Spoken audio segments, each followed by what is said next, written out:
Hello, everybody, and welcome back to Mad Lads Live. Kenshi, Return of the Dwarves. Episode 19. We're one away from the big 2-0, guys. Wild. Wild to think about. Wild to think about. Hello, Papa. How are you? Glad you're here. How is everyone this fine evening? So, in just a couple of minutes, once we get started a little bit more, I do have a surprise announcement. It's going to excite people. I hopefully excite people. Also, I wanted everybody to know, I've heard the feedback. I've heard the feedback. Over the last couple of streams, people have been asking me why I stream in ultra wide, and it's because currently I'm using an ultra wide monitor. It just makes more sense to stream in my native resolution. But I have heard the feedback, and I agree. So come, I'm streaming today and I'm streaming tomorrow in ultra wide, and then after that, starting next week, I will be. I have a new monitor on the way. And I'll be streaming in a much better, much more appropriate resolution, so you guys can have a better picture quality on non-ultra wide monitors. So just hang tight. The stream quality will be going up even more very, very soon. So new monitor's coming. New monitor is a coming. And it's something I needed to do eventually anyway, because I'm going to be dual streaming to Twitch here, shortly, hopefully. And unlike YouTube, which will let me scale to my 2560 by 1080, Twitch will not. It has to be, some kind of aspect ratio of 1920 by 1080p. So this new one is a 2K monitor. It'll do it. Now do it in the Trump voice. We're going to have the best monitor. We're going to have the greatest monitor, okay? The best monitor the world's ever seen. All right? The world's not ready for monitors like this. We're gonna get the best monitors. All right, we're gonna get great monitors from very powerful people, very great people, and it's gonna be the best monitors you've ever seen. And we're gonna make them pay for it. I'm gonna make you, the viewers, pay for it. You guys are all gonna pay for my monitors. That's what we're doing. We're protecting the infrastructure of the stream with Project Tiny Hands, Project Big Monitor. There you go. I did it. I did the Trump voice. Now I have to stop before my wife, flings down the stairs and beats me. Okay, so here's the other thing. Many people, many people have asked me over the years what my my graphical setup is and what reshade I was using. And over the last year or so, I've had to unfortunately inform everyone that the reshade that I'm using is Suki V2. And Suki V2 is no longer available for public download. Not available for everybody. The mod author took it down, and I obviously can't re-upload it. It's not my property. It's not my stuff, so I haven't felt comfortable doing anything like that, but I have promised the community that I would make my own reshade. And so, officially, chat, I think chat's going to be in the way. I'm going to take chat off for just a second. Officially, we are now using the Mad Lads reshade. I spent all day today creating my own reshade, putting together my own settings. The game looks a little bit different. You may notice some of the vibrance is different. The DOF is different. There's definitely some serious changes to it. Went through every individual setting and customized it to give the maximum both performance and aesthetics. Personally, I think it looks even better. I'm really satisfied with it. I'm super happy with how it turned out. Everything looks so good. And as of tomorrow, I'm going to have this uploaded and on the Nexus for public download. So the Mad Lads reshade is officially here as of tomorrow for everyone to download, so you guys can have your game look exactly like mine. Now we're going to turn chat back on. There we go.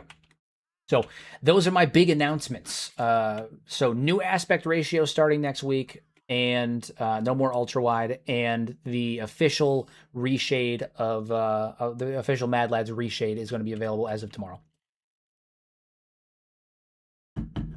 So, woo. All right, now with all that stuff out of the way, we need to get back to the construction of Carrick Vashu, because I have a feeling that now that I've reloaded the save, the Southern Hive is going to be coming for us. They're going to be coming for us, and we need to get ready for that. So, yeah, I have a sinking suspicion that they will be a coming for us. Get this new mine built up. Not gonna be good. Not gonna be good. Not gonna be good. Iron plates. We have multiple sources of building materials. We got iron plates going, very good. Yeah, we've got to get we have to get this here watchtower taken care of as well. Currently, I didn't see the end, but did you get the entrenched? Did you get entrenched? What do you mean you say you didn't see the end? You mean like did we get like did we get Carrick Vishu completely covered? Um, because yes, we did. This place is completely blocked in. There's no, we don't have to worry about that. Can I explain the lore of this playthrough? So we are dwarves. Um, we are a group of dwarves on the face of Kenshi. We're living in a dwarven society. We've constructed a dwarven empire. Um, yeah, it is good. It is a really good spot. I'm really happy with it. And we blocked all the entrances off except for one, so there's only one source of one way they can come from.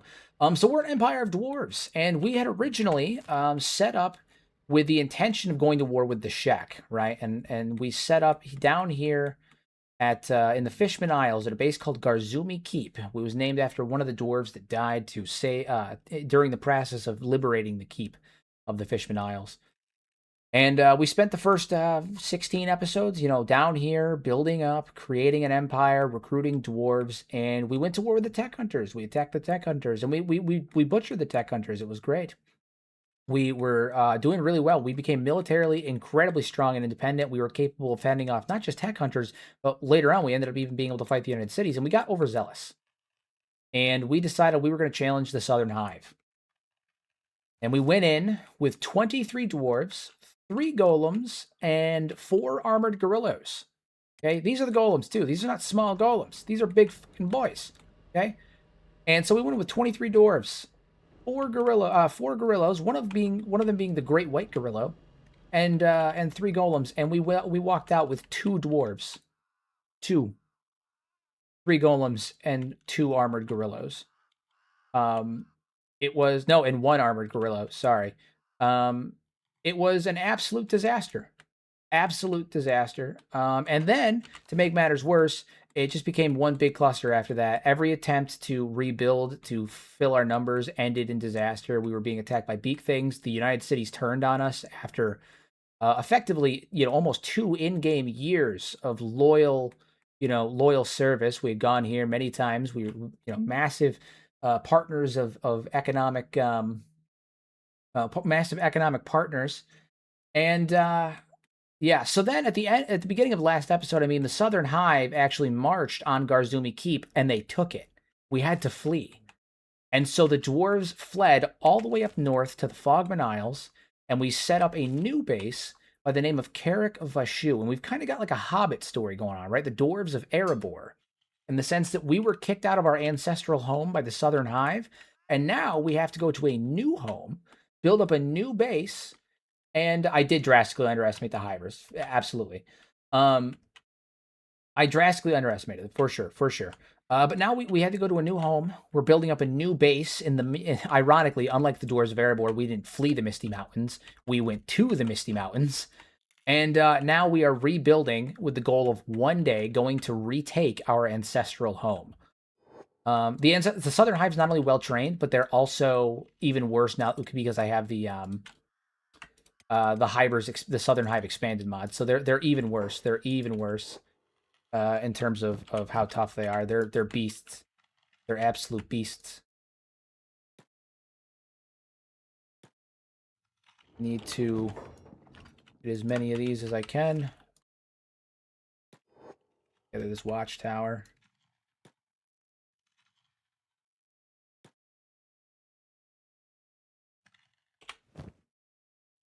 So, yeah, King is a big problem to say the least. To say the least. But we've managed to encase this entire area.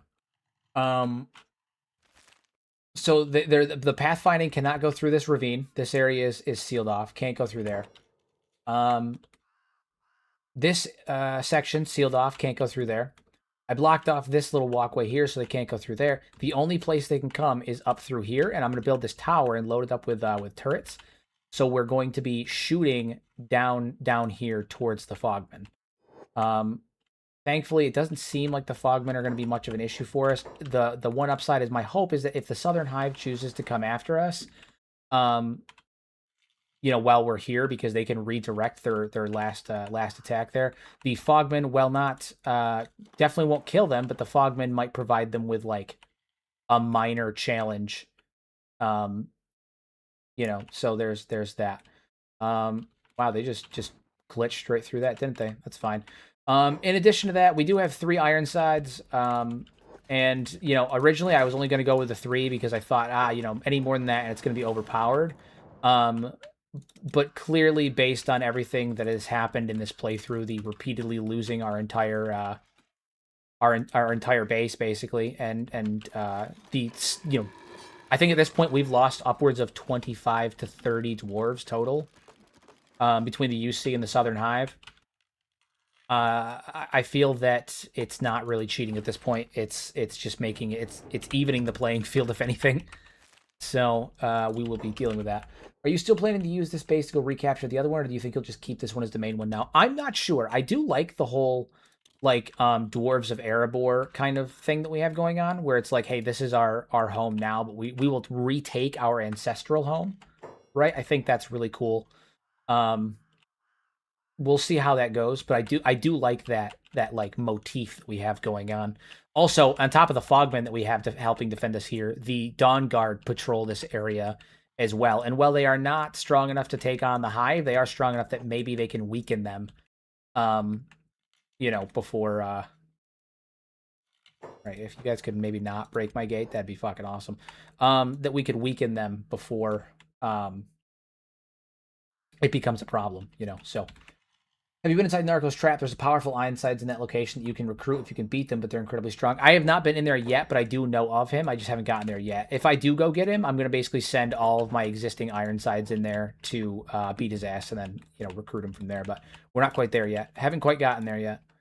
My main concern right now is getting our defenses built up. And the way I'm going to do that is I'm going to put a tower right here, and then I'm also going to put another tower right here. And I'm going to attach turrets to them, and I'm just going to rain down hell as far as I can. No, I'm overpowered enough to take the world. Yeah, as everyone has repeatedly told me, the only direction in Kenshi is south. The only direction is south. And that is, words have never been truer. That is for sure.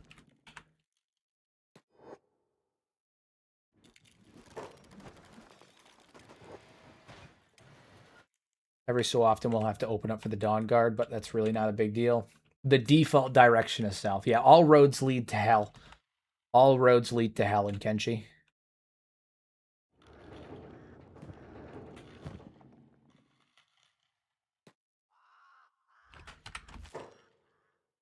We're just going to get this watchtower built, and then we can start putting up turrets and whatnot. Yeah. We right now we're just trying to get our infrastructure put back together because we had, a really solid infrastructure before, and now not so much. We also need to send someone out on a food run, because at current, we need food. We need food. Needless to say, we need food. So what I'm going to do actually is I'm going to send King Vishu and Zagan out on a food run. So they are going to go to the nearby town of Stack, because the two of them should be able to get there without an issue. And Zagan technically doesn't count as a skeleton in the eyes of the Holy Nation because he's an animal in the game files, which is a little cheaty, but like, again, everything's gone on. I'll take advantage of what I can. Welcome to everybody who's joined. We're sitting around 16 to 20 people. We're hovering between 16 and 20. Not bad for only being 15, 20 minutes in. I'll take it. The win. So thank you guys for everybody that's joining. For anybody who missed the announcement at the beginning, I am releasing my own reshade to tomorrow. I'll be finally releasing my own custom-made reshade tomorrow. You can see here up in the top right corner behind the chat. Hold on. Boom. Mad Lads reshade officially available as of tomorrow. Very excited. So yeah, everybody who's been asking me for so long what reshade I'm using, I was using Suki, but I spent all day today creating my own. So officially, we will have a new reshade out for you guys tomorrow. Very excited about it. Very excited. It's gonna be the greatest. It's gonna be the greatest reshade the world has ever seen. And I will also be streaming in 1920 by 1080p starting next week. I'm waiting for my new monitor to arrive. Hello from Chile. Hello from not Chile. Hello from the US. How are you? How are you? Thank you for coming. Always happy to have you here, my friend. All right, so we're here to get some food because our guys take a lot of food. We got a lot of people that need a lot of food. So we're about to spend buku money to get a ton of food.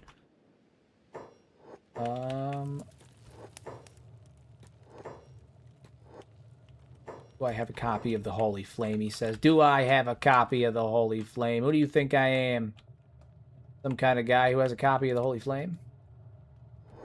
The answer is no, I don't have a copy of the Holy Flame.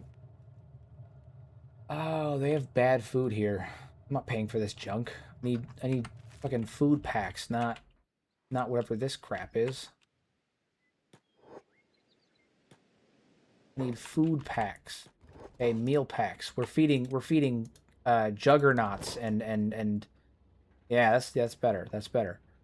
All right, Zagan, we're just gonna load your inventory up. 50. About to blow all my money on food. All my money's on food.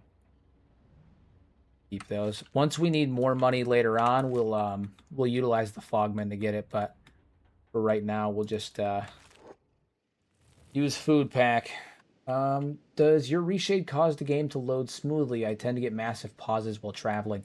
My reshade will cause a minor increase to like a minor decrease to performance, but if you actually check out my load order, which is linked in the description down below, my load order actually will result in not only smooth gameplay, but several of the mods will actually improve performance like significantly.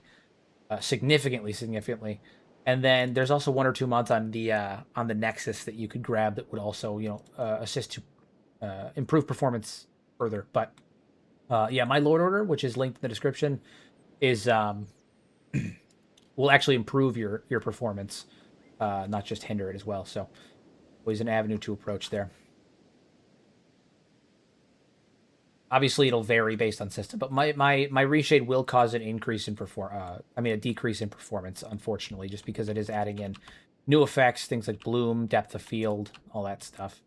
But there's only so much you can do, you know? Only so much that can be done. I find that in areas with a lot of particle effects like this, I run at around 50 to 55 frames. Streaming, it usually goes down a little bit to like closer to 50, but I usually sit around 50, 55. And then in areas that don't have a lot of particle effects, no fog, no sand or anything like that, I usually run a steady 80, which is pretty cool. So, I mean, it's not performance friendly. It definitely has its upsides and downsides, but I would say that it's relatively friendly.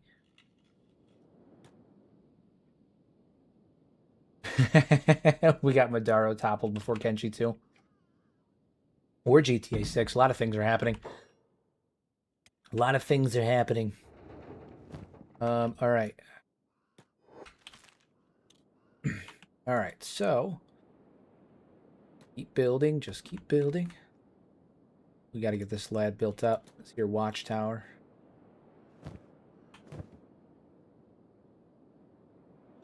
Who do I have on engineering? I don't think I really have many people working and building and stuff right now. Yeah, man, I need Kenshi too as well. Most definitely. Most definitely. But, you know, it'll get here when it gets here, and when it does, it'll be fantastic. I have no doubt. But it's definitely a pain building it, that's for sure. Definitely a pain waiting for it.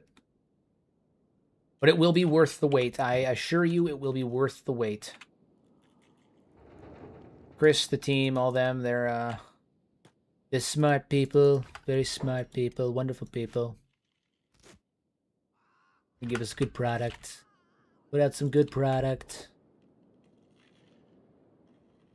Good news about that tower and being in the Fog Islands. Your gunner can practice in the Fogmen. Yeah, I mean, that's the other thing too. Whoever's running our turrets, we'll just have a consistent source of, which is going to be this guy right here, and probably, probably just this guy for now. I have to get more skeleton recruits Put some skeletons up there so I don't have to worry about feeding them, because oftentimes your turrets will forget to come down and eat. It'll be so committed to work that they won't even come down to eat. I both admire their work ethic and also am ashamed of, like, what, like, is manning the turret so fun you don't even want to come eat, you know? But you know, to each their own, I guess. We just gotta get this tower built finally. Get it nice and taken care of, nice and built. Do you use any mods that add more monsters? Some fun stuff that I've seen is like the Hydra, the 5-headed legendary beak thing. I do not use any of like the additional enemies pack or anything like that. I find that Kenshi's got a decent amount of variety and enemies to fight. Lord knows I don't feel like accidentally fighting a Hydra, especially since I was basing in, you know, down by the bone fields and stuff where the fucking thing would be roaming. I have no interest in fighting a Hydra. I have no interest in it. That sounds terrible. That sounds horrifying. Hard pass on that. Hard pass. Hard pass. I did briefly consider getting the mod that adds like the pack beasts and the, you know, the beak thing ogres and stuff like that. But I opted against it. So close. Just need a few more. Mist ghouls. Yeah, I find I don't need to add to the mists either. The fogmen are hard enough. I don't want to fight them. You know? The cage beasts are really cool. The cage beasts are really cool. And they're super useful. I just, I don't feel like dealing with all the things that come along with it. Like the, what is it? The, why am I brain farting on this? The beak thing ogres, they're right? The ones that have the wings. They don't fly, but they have wings. You know what I'm talking about? The big fucking purple things. Yeah, I don't feel like dealing with those. All right, how many do I have? 4. And then I need like 9 more. So we're getting there. We are getting there. Once this tower is built, things are going to start. We'll be able to start like actually defending ourselves. Luckily though, because the pathfinding blocks most enemies, because I have this path blocked off, I have this path blocked off, and I have this path blocked off. Most enemies won't even try to pathfind up here, like the fogmen and stuff. And if they do, obviously they're going to get gunned down. So it'll work out just fine. Work out just fine. They are also only in specific mountainous areas. Yeah, they're over by the World Ends Mountains. The big purple ones with wings, they're over by the World End Mountain, over by the Flotsam Ninjas location and stuff. If you have that mod on. Which again, I do not. I do not. Red, what do you have in your inventory? Iron plates. You go over here and build this. Take all of those iron plates.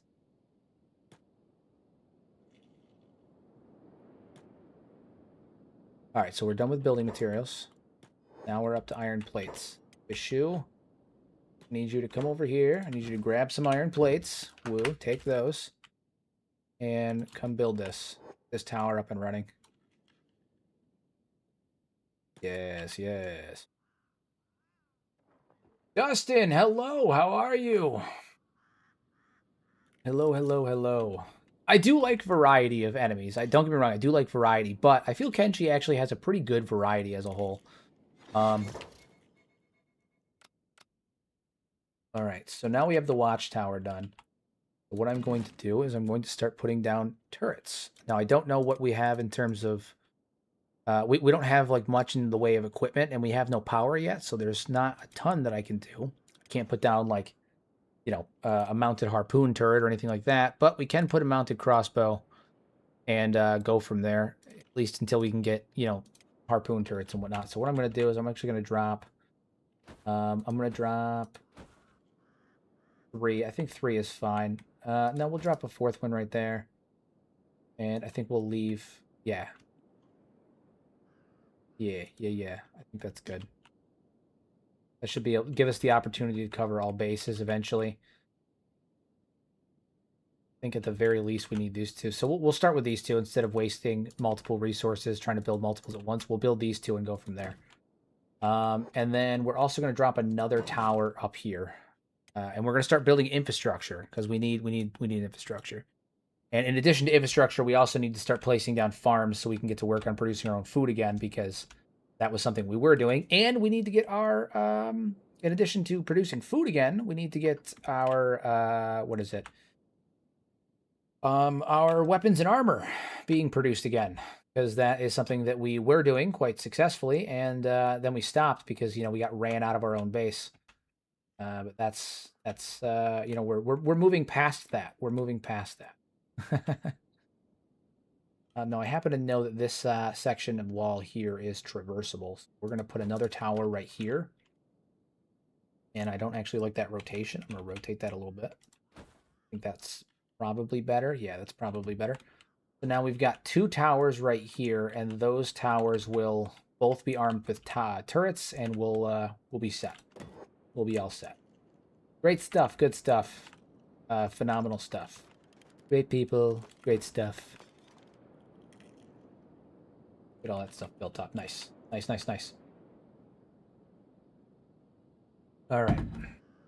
So now that we've got that moving, we can also start working on building farms and infrastructure. Now, we don't have any of our wheat straw, which really sucks because we have hundreds and hundreds of wheat straw back at Garzumi Keep that we no longer have access to because of, the fortunate events that transpired. All the things that we don't really want to talk about right now. But, before we need to start building infrastructure, so obviously we need a station house. This is our primary residency, our primary keep, the grand keep of the Dwarves.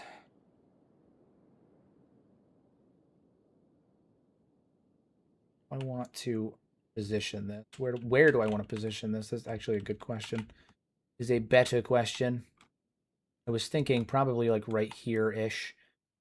And then we can use what is it? We can use foundations to snap to it to make it have a bigger foundation. But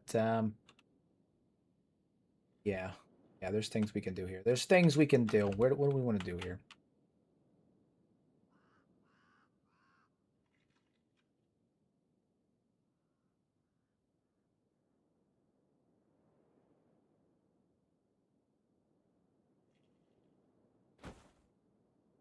We got good. Everything's touching the ground. Solid. Good. Okay, and then we will also be building some more longhouses. We're gonna make a compact keep as I usually do. One of my favorite things to do. What can I say? Longhouse. We're gonna take the longhouse.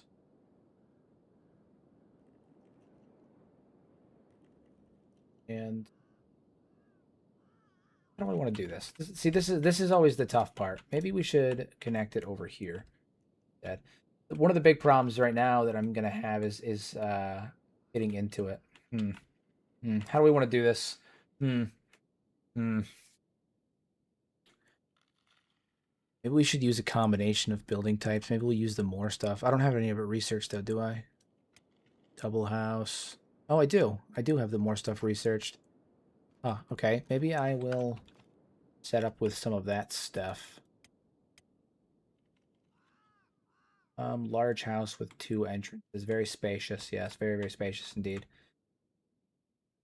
And maybe we'll use a combination of things. Hey, Sparky, how are you? How are you? I'm trying to figure out how I want to build my my new base, since I have to build a new base, unfortunately. I'm just trying to figure out how I want to do it. L house, large house, bunker A, bunker B, bunker C. B, more A, metal large house, metal warehouse. Nice. More tower, outhouse, raised house, saloon, more house, swamp house.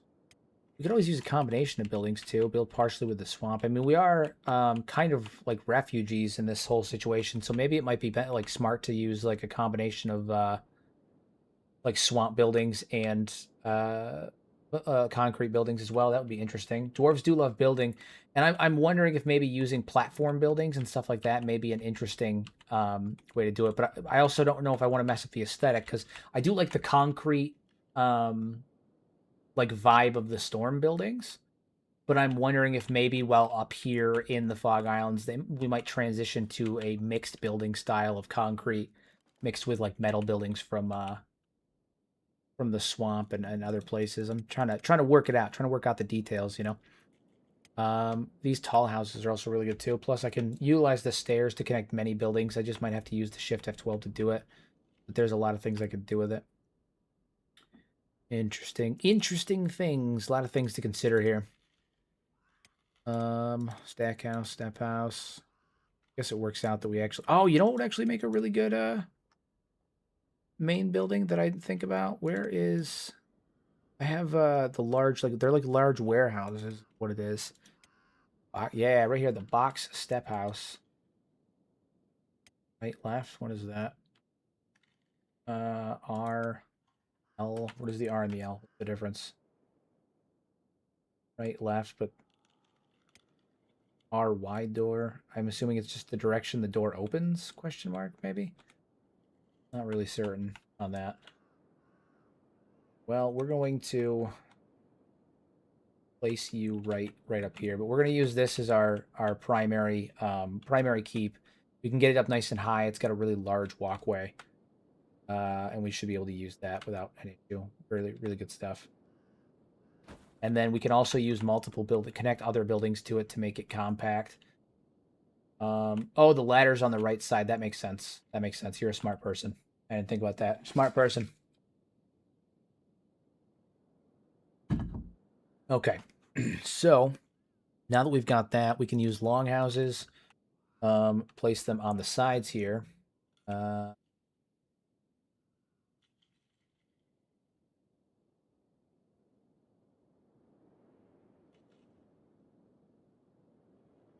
think we can get these to fit really rather nicely right here if we do it right.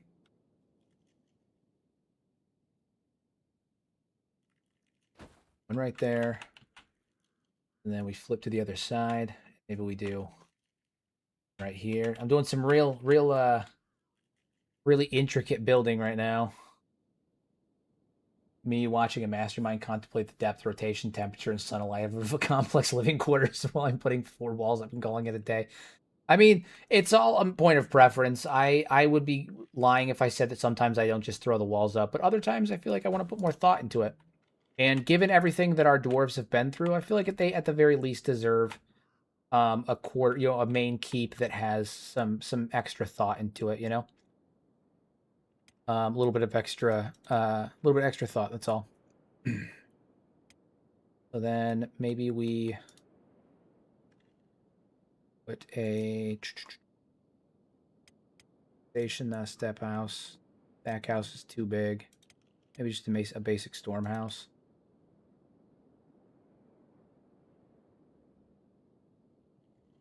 Here, and then we're gonna end up moving the like the mines and stuff like that. I just had them there for the sake of getting things started.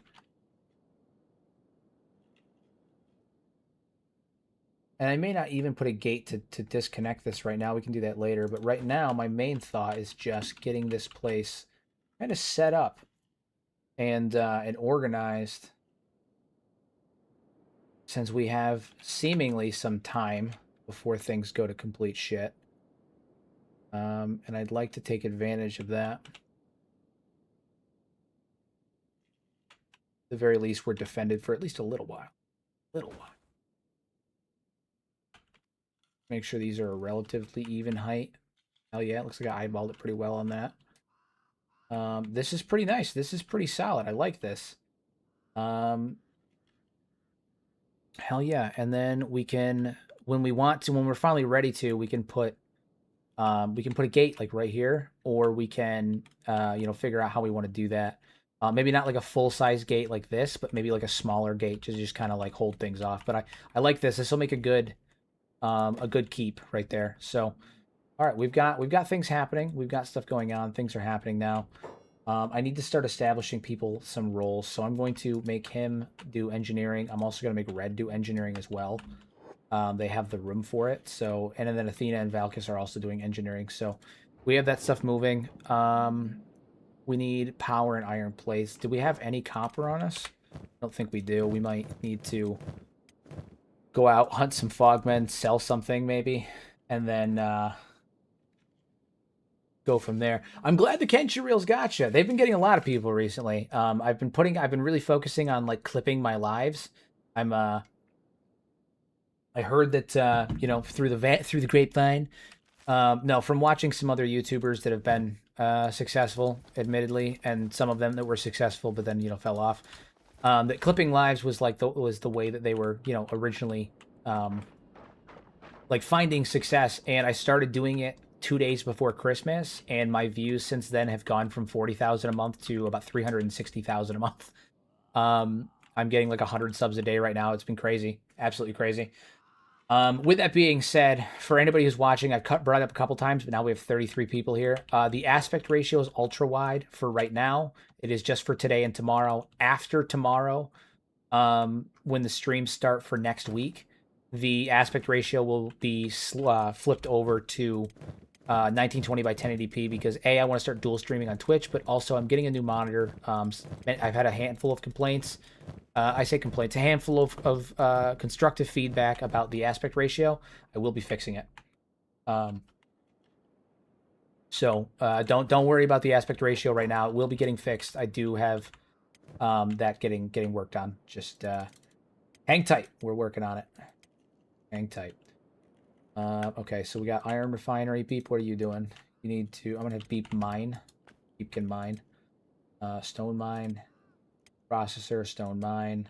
Stone processor. Ravo's got no legs. Stone mine. Tiny Kong. Armor. Iron refinery. Refinery. Who's mining the iron? Is anybody mining the iron? I don't think so. All right. Around what time will you be doing your morning streams for that week, by the way? I want to try to catch him on those too. I'm thinking, truthfully, I'm going to try to run so I'm going to be doing day streams here very soon as a test run. As soon as I'm into my new office space, my wife and I are switching offices, and I'm going to be streaming in there. When that happens, I'm going to be doing a couple of day streams, probably from like 9 or 10 a.m. until 4 or 5 in the afternoon, or 5 or probably like either 10 or 11 until 5 or 6. That's the plan. I'm going to be doing some longer day streams to kind of get a feel for it, see how people feel about it, see how it goes, that kind of stuff. So thanks from the first triangle has arrived. I ain't worried about them. Do we have anything else coming towards us? I don't think so. We will attack your base in return. I'd like to see you try. See how that goes for you. We're going to send you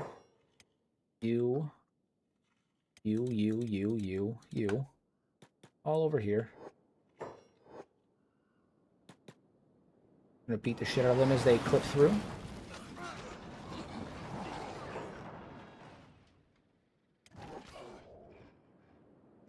And it's funnier actually too, because what we're gonna do. Oh my god! I just had a really good idea. I just had a really good idea. What we can do is we can drop a couple. Oh my god, dude! Big brain strat right here. I'm going to drop prisoner poles right here outside. And anytime I kill anybody, I'm going to drop them. So that will attract fog heavies and fog princes. One, for training, right? My turrets will train on them. But also, we can just farm them for money. I can literally just have them come to the base and build a fog prince farm. I figured it out. Yes. Oh my god, I figured it out. Oh my god, that's such a good idea. I'm so excited. I'm so excited. Hold on. I'm gonna build a couple of prisoner poles out here. We can literally just build a farm for non-stop like fog princes and just fucking kill them all as they're coming in. Oh my god, that's so funny. Why have I don't think I've ever thought of this before. I don't think I've ever thought of this before. Which is really stupid because it's not even that. It's a good idea, but it's not like life-changing. But I'm so mad at myself that I've never considered doing this before. That's so funny. All right, so I'm gonna put them like right here. Just a handful of poles. Also, like it's kind of a deterrent, you know. Kind of a funny deterrent. Maybe don't. Or like actually, you know what we'll do? You know what we'll do? We'll literally just like put them out in front of the base, almost like a warning to anybody that comes in, like, hey, break the laws of the dwarves and look what happens. This could be you, Bish. This could be you. And I'll do it too. Anybody attacks the base, anybody attacks the dwarves of Carrick Vishu, and you end up on the poles. That's what happens to you. That's what happens to you. Don't break my laws. Yeah, in order to upgrade these, we need power. And then we'll be able to get some of our guys off of stone processing, which will be cool. But, who was that? Oh, it was a random, it was a rando. Some of these guys just keep getting back up. That's funny. They just keep getting up, and then they run over. Everybody runs over and, moiters them.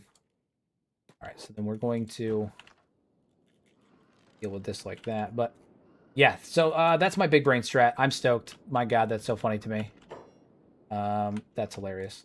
We need, how many people can be mining this? Just Beep? No, we don't need you to haul. I need you to haul to it. There we go. All right, so now Beep should be hauling iron over there when it's full, like when his inventory is full. King borrowed a page. Yeah, hell yeah, man. Vlad Tepes, he's got it straight, man. Listen. He may be the inspiration for Dracula, but he was also a very phenomenal king who successfully defended an army that outnumbered him like 100 to 1. Dude had a playbook. He knew what he was doing.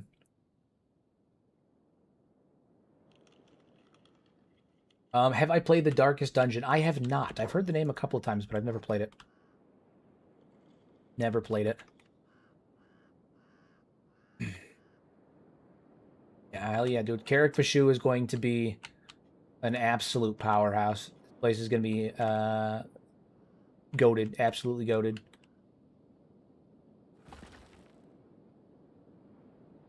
Upgrade this. Is it going to require power? No. No, it won't. Cool.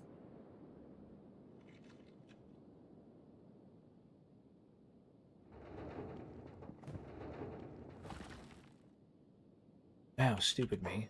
Dumb. Keep working on that. We're going to need more stone. And then once we have...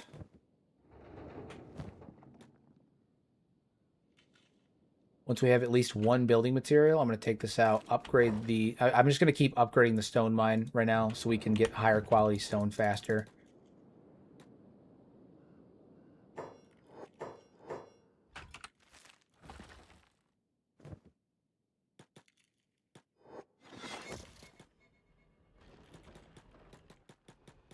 You quite like it. It has cool implied lore like Kenshi, and it was one of the games published that pushed the 2012 Lovecraft Renaissance. Hell yeah, hell yeah. Maybe I'll give it a go. Maybe I will give it a go. God damn it, dude! I literally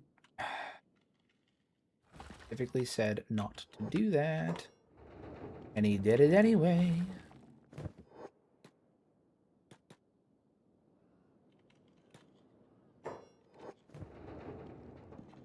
Specifically said not to do.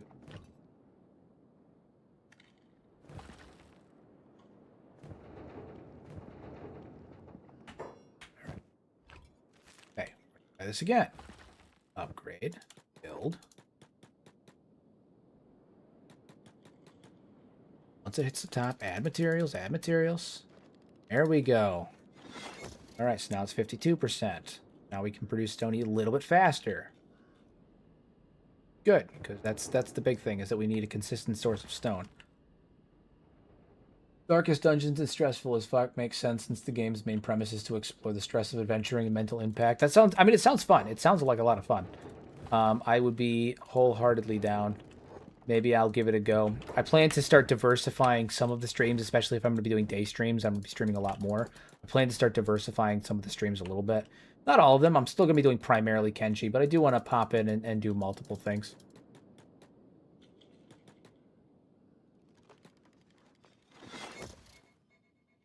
All right. So now we're mining at a decent pace.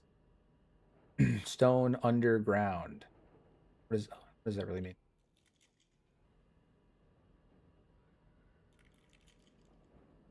Stone underground. What does that even really mean? Oh, it's because I need a drill is what it is. I'm an idiot. I know what it means. I know what it means. Okay. Hey, Hero, do you think Kenshi 2 is going to be multiplayer, and would you play it? Do I think Kenshi 2 is going to be multiplayer? Probably not. I think if they did do that, it would be like they keep being like there's going to be like a secret feature, and like we have a lot of ideas for what that feature might be. Do I think it's going to be multiplayer? No, but how fucking sick would it be if it turned out that the secret feature they've been touting us was in fact multiplayer? It'd be pretty fire if I do say so myself. Now, do I think it's multiplayer? No. If it was multiplayer, I would play it. One thing I need people to understand, though, is that a lot of people seem to have a hard time, like, comprehending sounds mean, but, like, I've brought up the premise of a multiplayer Kenshi before, and it makes me laugh because people tend to say, when I say Kenshi's multiplayer, that I'm, like, implying I want it to be a fucking MMO or something. And that's stupid, right? That's a stupid idea. Kenshi should not be, like, servers with, like, 50 people or even 10 people. It should be, you can have your own server with, like, a couple, like, 2 or 3 friends, and that's it. Like I'm opting for something closer to co-op, like multiplayer. All co-op is multiplayer, but not. I mean, like co-op is multiplayer and multiplayer is co-op, but like not. MMO is not fucking multiplayer. It's not the only kind of multiplayer, guys. Like there can be other kinds, you know. No, it should be, you know, fucking it should be effectively co-op. 2, 3, 4 people, that's fine, right? But I don't want, you know, a ton of people. But like I made a video a couple of years ago, like posturing the question, should Kenshi 2 have multiplayer? And I had so many people that were like, no, MMOs and live service games would destroy. Where the fuck did I say anything about a live service game? When the fuck did I say live service? I never said anything about live service. I said, should we have multiplayer?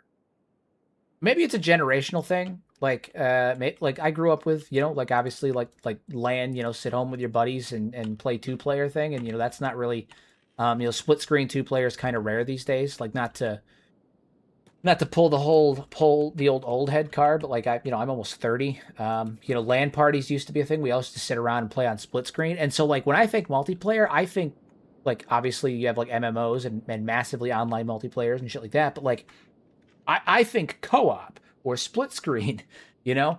But everyone was like, there was a ton of people in the video that were like, I don't want multiplayer, but I do want co-op. And I'm like, co-op is multiplayer, you fucking buffoon, you absolute silly goose, you buffoon. Like, what are you talking about? What are you talking about? I don't understand. Yeah, no, I had so many people that were like really thrown off that I was like, yeah, I want multiplayer. They're like, I don't want multiplayer, but I do want co-op. Like we're saying the same fucking thing, guys. We're saying the same fucking thing. We're saying the same thing. Boggled my mind. If it was multiplayer, I would play it wholeheartedly. There is a multiplayer mod being made for Kenshi 1, and it's actually she's coming around. She's coming around. They just dropped a video the other day. It's like one guy making it, but they dropped a video for version point 3. Like so, it's obviously not to a 1 point release or a 0.1 release. But like it's coming along. It's coming around. It's looking really good. Okay, so here's what we're going to do. You ready for this? I'm going to take these triangle bandits who were stupid enough to try and attack my base. And I'm going to put his ass onto this pole. And we're gonna see what happens. I'm going to put him up there, and then we're going to lock this gate, and we're going to see if it attracts a fogman. The hope is that it will. The hope is that it will, that it'll attract a fog prince, that they will come from far and wide to try and steal them legs. They have items working, item consistency working. They have like armor and stuff like that. When one player switches armor, everyone sees it. Animations are synced up. Item synchronization, animation synchronization, equipables synchronized. Like it's coming along really good. There's obviously still a lot to do. They're only on version 0.3. They still have quite a bit to go, and it is like one guy doing it. But you can have, he pulled up 2 separate screens, and he had one person running around changing gear and equipment, and then you could see that happening on the other guy's screen. Like it was all happening in real time. He had a server running. It was a whole thing. Yeah, it's coming along. It is definitely coming along, and I am beyond stoked to see where it goes. My dude's firing. What's he firing at? Was he firing at that guy? Oh, I think he fired at the triangle bandit. That's funny. Oh no, he was firing at the Fogman. That's so good. Hell yeah. Gonna train up that turret skill, my guy. Just train it right up. We need to get more skeletons too because we're gonna be training. We're gonna need to be training a lot of crossbow skills, a lot of harpoon skills, especially again if the Southern Hive decides that they want to try to come at us again. Hi, can I see where this place is located? Yeah, absolutely. It is right in the. Oops, sorry, too far out. In the Fog Islands. Specifically towards the southern portion of the Fog Islands. We're actually pretty close to the outside of the Fog Islands, which I did partially on purpose.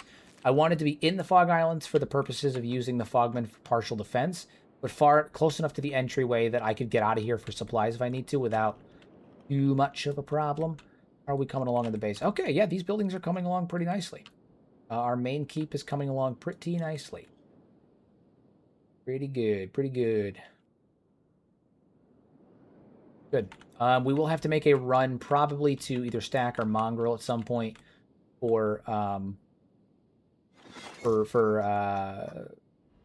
what is it? Farming supplies, so we can start producing food again. Anders is fine. He is currently working our stone processor until I can get power. We do have a copper mine, but I'm pretty sure it's up here. Yeah, it's right there. In order to get to it, we're gonna have to like make a bit of a trek. But we do have it. It is there. We just got to figure out how I'm going to get up there to mess with it. And then these Dawnguard here are funny because they're kind of stuck and they're trying to pathfind through, but they can't. So either they're going to try to leave at the front gate or they're just going to hang out around the building. How many bases does Kenshi Vanilla allow in one save file? You can make as many bases as you want. I just can't guarantee the stability of your save the more you make.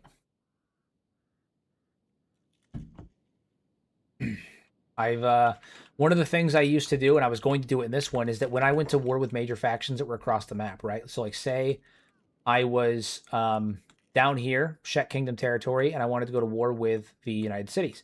Rather than trampling my whole army over there and then losing, or, maybe having a tough battle and having to trample all the way back, I would come down to, like, here, far enough away where I could, like, settle up and all that stuff.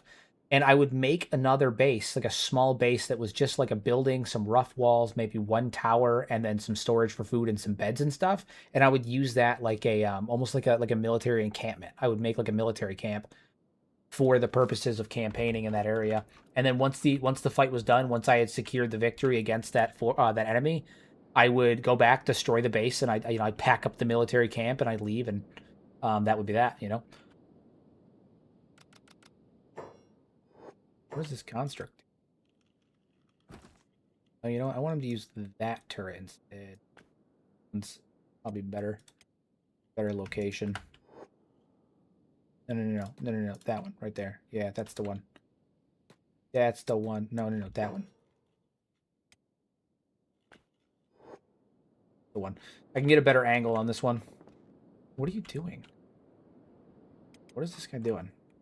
Okay, he's just occasionally deciding that he wants to work on a different turret. That's fine.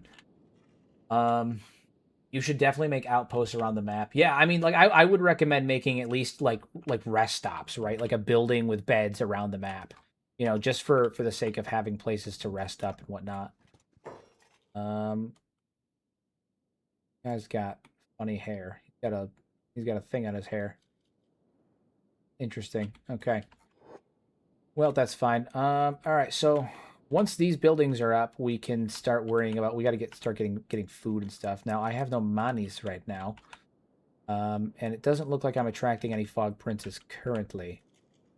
But we will see what happens. It could just be that they're not making it here. Not really sure.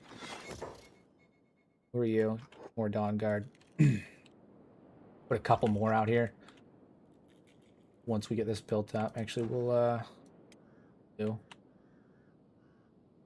We've already got the iron plates in there, so we'll just be putting building materials to it. Good. And we're actually, it looks like we're producing stone now almost as fast as we're using it for building materials, which is a solid position to be in. I'm going to have Red here pick up more triangle bandits and throw them on poles now that we've got these poles made. Put you in there. Yeah, we're just going to start picking people up and throwing them in poles. Good. A triangle bandit? It is. This is what you get. This is what happens when you cross me. When you attack my base, this is what happens to you. You put on a pole, you become irresistible to the munchers.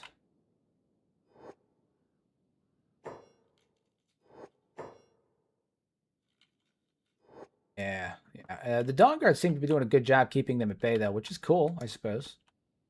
That bodes well for us in the long term. And also, we so it's either going to be the Dawn Guard or it's going to be the Fogmen. But between the two of them, we should have an adequate built-in defense against the Southern Hive should they, decide to become a problem. Again, become a problem again because they were already a problem, but become a problem again because they do that. They do that.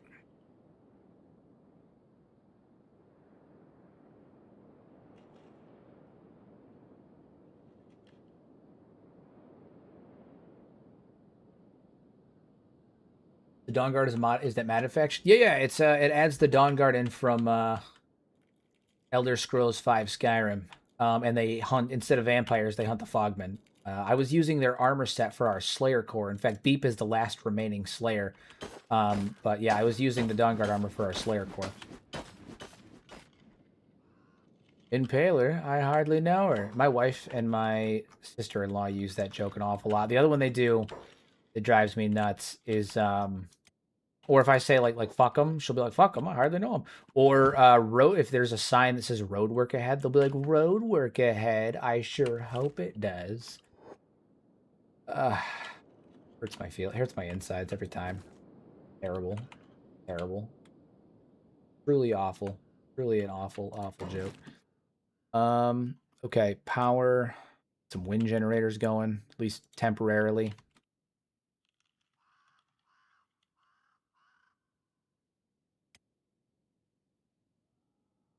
We're gonna need copper.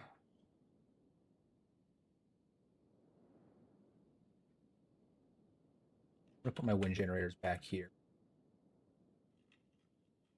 Kind of out of the way, but fine. They're temporary anyway. They're not meant to be like my primary source of power. Eventually, we're going to be converted to using biofuel as we were before with battery packs because we're going to be using a shit ton of power, and wind is just unreliable. Unreliable.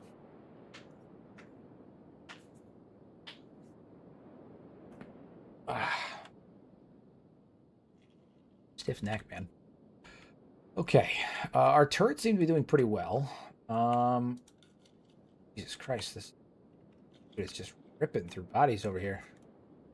All right, my base can produce so much. Listen, we're gonna have a nice bar. We're gonna have a nice outpost. It was required. We were told that we had to build a nice tavern for our dwarves. So we will have a tavern for the dwarves, as well. Haven't decided what building is going to be the tavern. We'll have a tavern. This over here is going to be the industrial section. This is where we're going to be hosting all of our industry. Which actually means I need to build another building that's going to be our storage facility. And ironically, I think instead of I usually use a station house as my main base, but I think instead I'm going to use the station house as our storage facility, which I think is ironic because it's almost always a main base for not just me, but also for like other factions. I don't think I'm going to do that. I think I'm going to use it for other things, which is funny, maybe, if I can find a place to put it. Either that or I'll use a bug house. Use a bug house in a while. I ain't used the bug house in a while. Got a decent... No, not the bug house, sorry. Which one was it? Not the bug house, it's the other one. What's the name? Not the step house, not the station house. Snail house, that's the one. The snail house. Yeah, that'd be cool. Use the snail house for storage. Actually, I'm going to use the snail house for industry is what it is. I'm going to use the snail house for... we're going to use the snail house for... crafting and smithing. I think that's what we're going to... Yeah, crafting and smithing. So that's what we're going to use that for. I think I asked you this last time, but how come you play stuff so close? It's so purty. So a combination of things. I use I have a mod called Slopeless, which helps. And then in addition to the Slopeless mod, if I can't place it somewhere due to even Slopeless not letting me, I use the Shift F12 menu. So you hit Shift, you hit F12, you click a building, and then you can use the the axes that appear to move them into position. And then once you have them in place, you have to save your game, reload, and then they will be usable. When you reload, it moves their collision box. Otherwise, the game will think that, like, even though the stairs, I can move the building over here, it'll still think the stairs are here, and it won't work right. So that's how I do it. I build the buildings naturally, and then I just move them into place because I don't feel like it's cheating. It's just using what is it? It's fixing a limitation of the engine is all. It's not. I'm not doing anything broken. I'm still building the buildings legitimately, all of that stuff. I'm just dealing with a limitation of the engine. Crumblejohn, Beep, Agnew, and Sadneil. What is it? Sadneil's dead for us. Sadneil died in both this playthrough and the Nugget Mafia playthrough, sadly. And I don't think do I have Crumblejohn on this one? I don't think I have Crumblejohn on this one. No, I don't. And I haven't gone to go get Agnew. Have not gone to go get Agnew. I will eventually, but I haven't done it thus far.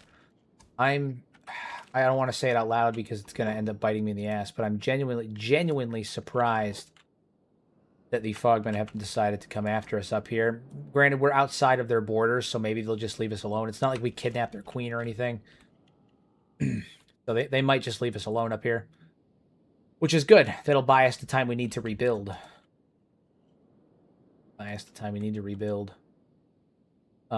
We were considering allying with the Shek, but that was when we were a little bit more desperate.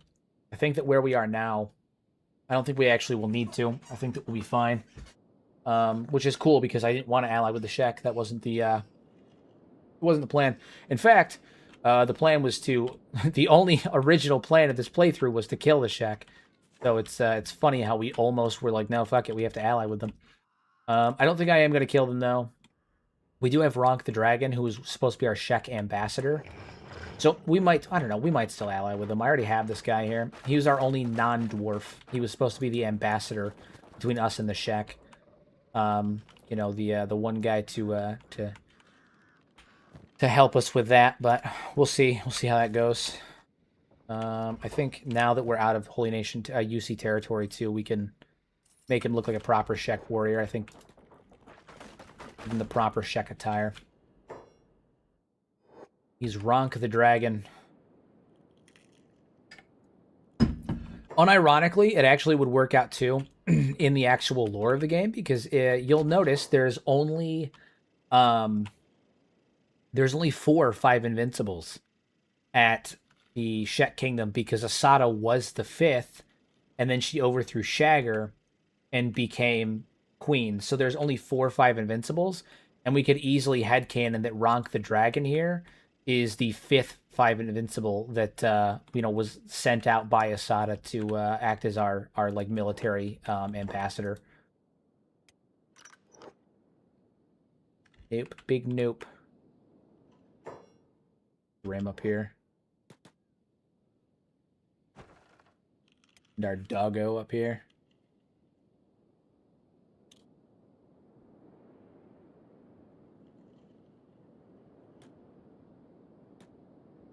Zagan, where the hell are you?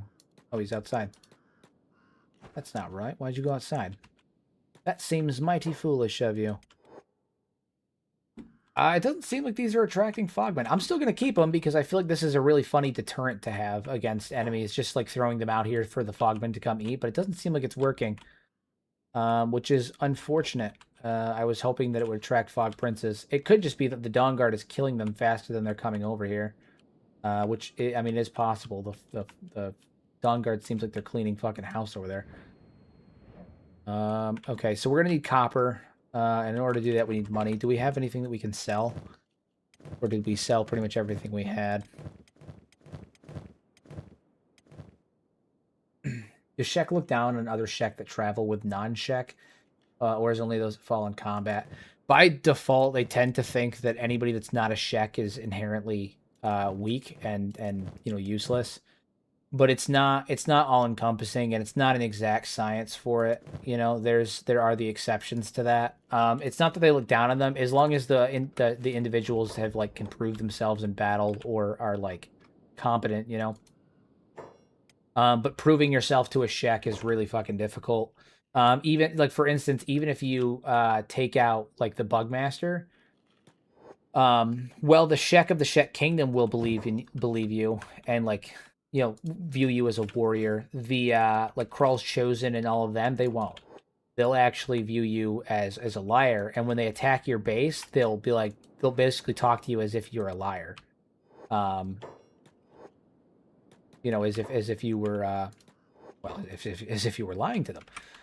Okay, so we're going to send King Vishu, and I'm going to send Zagan with him, as I always do, just for the sake of keeping them safe, keeping him safe. And we're going to go to Mongrel. We're going to go to Mongrel for two reasons. One, I need to sell some stuff, and I need some copper. But also, I want to grab Crumblejohn, turn Crumblejohn into a right proper dwarf, and kind of go from there. We might end up having a fight in Mongrel, so we got to be careful about that. We're going to try and avoid it, but there are mercenaries there. There are tech hunters there. So we're going to have to be careful about that. The shinobi, though, shouldn't have any issue with us. We should be fine. They should be fine with us. So we should be good in that regard, but we got to be careful about it. Travel up to Mongrel.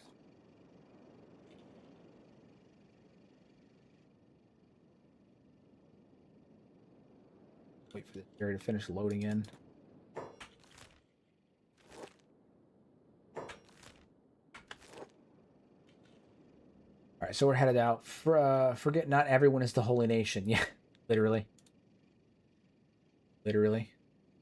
Unironically, I'm at war with pretty much every faction right now, except for Shinobi Thieves, Mongrel, because they're kind of isolationists, and I just haven't really dealt with them too much yet.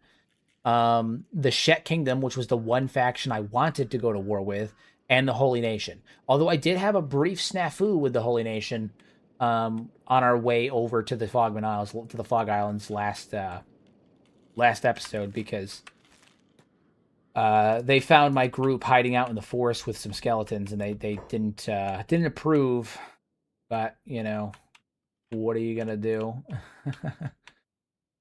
Do the best I can. So we killed them, but thankfully it didn't look like it affected our relations with them really at all. -1, so it wasn't good. Like we did see some minor issues with that, but we figured it out. We figured it out. All right, we're gonna sell some shit off, and then we're gonna get a ton of copper. I am unironically, we have most of the research that we need done, so I am unironically going to sell an AI core. So no one yell at me for selling an AI core. I know what I'm doing. I promise. We already got most of our research out of the way, so it's really okay. I love the Dwarves and stream as one.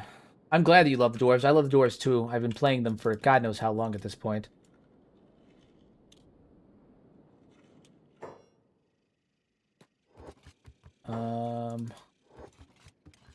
I am a big fan of the Dwarves. I do love Dwarves. Which is funny, because many moons ago I would have told you that really wasn't the case. I wasn't a huge fan of Dwarves. And nowadays I like them. I prefer them. They're really badass. All right, cool. So we got that, and we're gonna grab a couple things while we're here. We're gonna grab stuff to start farming. We need wheat straw firstly, so we're gonna get stuff for wheat straw.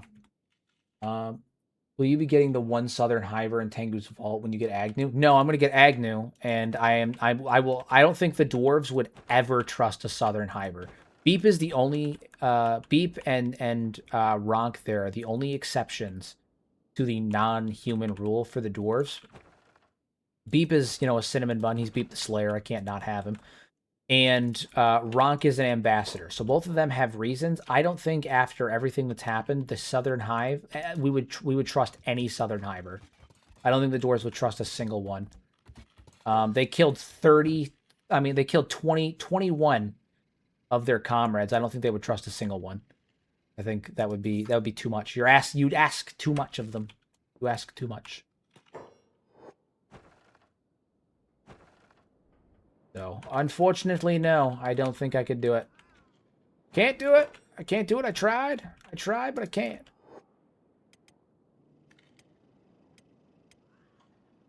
And thankfully, I'm not really worried about anything back at the base. Our faction's pretty fucking built at this point. Guys, we are at 40. Oh shit, we gotta be careful with that. There's mercenaries here. We're hovering around 50 people right now, guys. Huge stuff. Is today the day that we surpass our all-time high? Our all-time high in stream was 78 viewers. It would be really cool, really cute if we could, if we were able to get to more, if we were able to get higher than that. Really cool. Able to reach that nice 79. Move some stuff around, get some free space.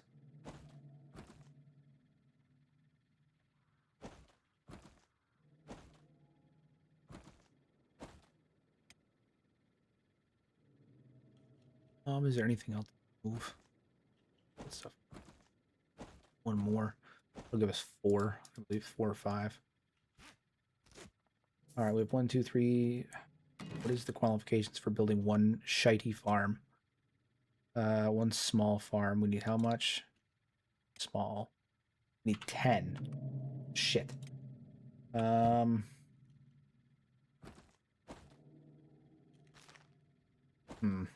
have 1, 2, 3, 4, 5. Stuff around. Get a 6th one in here.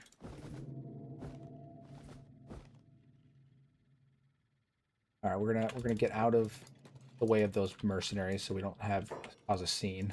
All right, so here's what we need to do. I think I need to get another backpack firstly, and then I can put my shield in my inventory. We'll see what happens.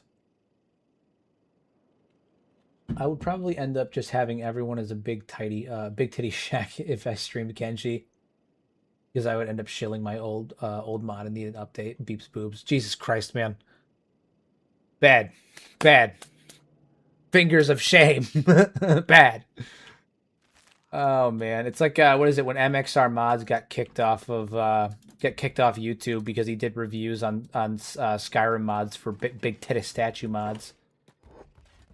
So they demonetized all of his channels.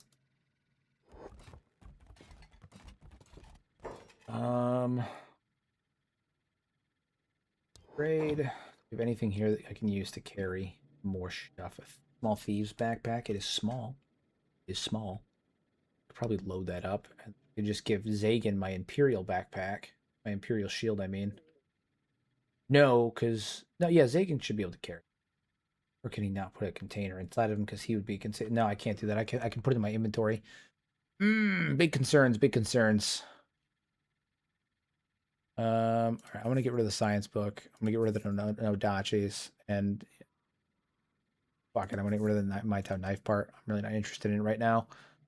Well, I might just have to make multiple trips. I don't know if there's any way. Oh, you know what I can do? I can get Crumble John and then fill his inventory. I'm making this too difficult is what I'm doing. I'm being a fucking brainlet. I'm not using my brain is what I'm doing. I'm not using my brain. I'm trying to figure out how to carry the wheat straw back, and stupid me, the answer is right in front of me. I need to go get Crumble John and have him do it for me. Put some damn work in. That's what he's going to do. All right, we got to avoid these mercenaries and find Crumble John. We got to be real careful to avoid the mercenaries because last thing I need is to piss off Mongrel. I'm going to really try to avoid that. The brain helicopter's not landing yet. It's too little sleep is what it is. I don't sleep anymore. Okay. Crumble John, where you at, man? Where you at? Not here. He might be at the big one. There's like only 3 or 4 bars here, so plenty of places he could be. Try this one over here.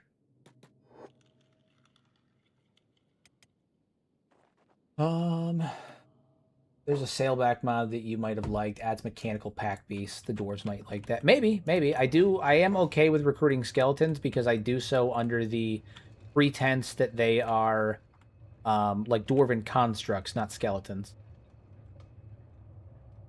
Where the hell's Crumble John? Did I have Crumble John and he died? Is that a thing that happened? Did he die? Did he maybe die in an earlier playthrough? Am I stupid?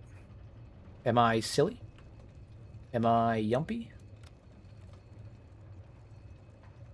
I can't recruit Shrike because she's under the Tech Hunters, and the Tech Hunters are. I've committed heinous atrocities to the Tech Hunters.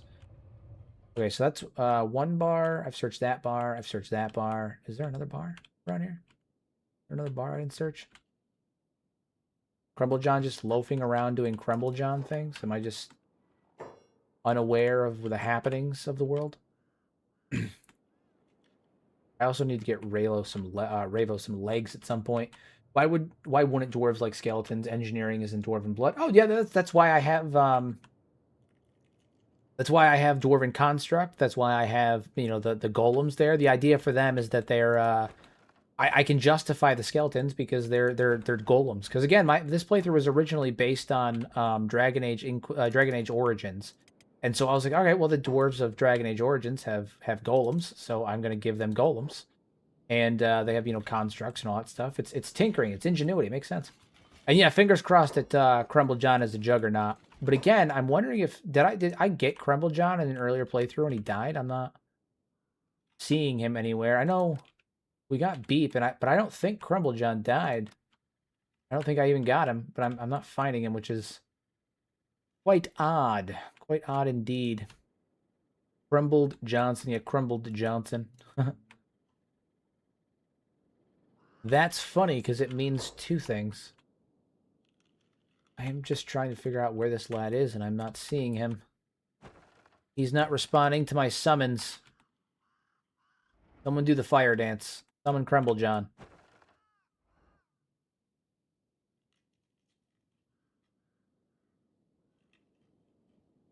Where are you at, big man? Where you at?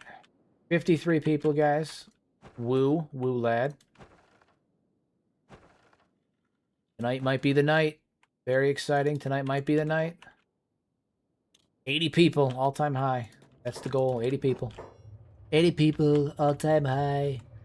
We're gonna have the best people, the greatest people. Yeah, I can't find Crumble John, so that sucks. No luck on that. Shit, what am I gonna do then? I needed Crumble Johns to act as a pack mule. I was gonna pick him up and carry him back too for safety. He was gonna be totally safe. Yeah, he might have died. He may have died. He may have died. I mean, you're more than willing to post a link, as long as it's, appropriate and doesn't lead anywhere malicious. If it's just a mod, that's fine. I'm fine with that. Shit, yeah, I think Crumble John may have gotten gigooed. He may be gone, which is unfortunate and sucks big ball. Can't say I'm stoked about that. The Shift F12 is a literal godsend, and it's super funny because when I first started making content, and specifically when I first started making Shift F12 content, I got so much shit for teaching people how to use the Shift F12 menu. Mostly from people on Reddit, not like on YouTube or anything, but like Reddit really got mad at me for doing it, because they said that I was going to screw people's games up. And it was always really funny to me because, like, if you do exactly as I'm showing you, and you don't act like a fucking buffoon, you do it responsibly, and the way that I'm showing you to do it, because I've been doing this shit for 5 years. I've never bricked my game. I've never had a game-breaking bug. In fact, 99.9% of the bugs I've ever encountered can be fixed with one easy step. Are you ready? You reload the game. You save and you reload the fucking game. That's all. 99% of the problems that you'll encounter with the Shift F12, save and reload the game. And it's fixed. And if it doesn't, then you import. If it doesn't fix from a save and a reload, you import. I had so many people freak out on me on Reddit for doing it, saying that I was going to brick people's games, and I obviously ignored them. It did not show up in chat. I don't know why it would have. I know that sometimes YouTube auto moderates things. I don't have a chat mod on. Like, there's a bot in the thing, but I don't have him actually doing anything. So I don't know why it wouldn't have, like, he wouldn't, my chat block wouldn't have blocked anything. So, yeah, they freaked out though. They were telling me I was gonna brick people's games and a whole bunch of other stuff, and I was like, guys, not only am I not going to brick people's games, like that is a ridiculous thing to say.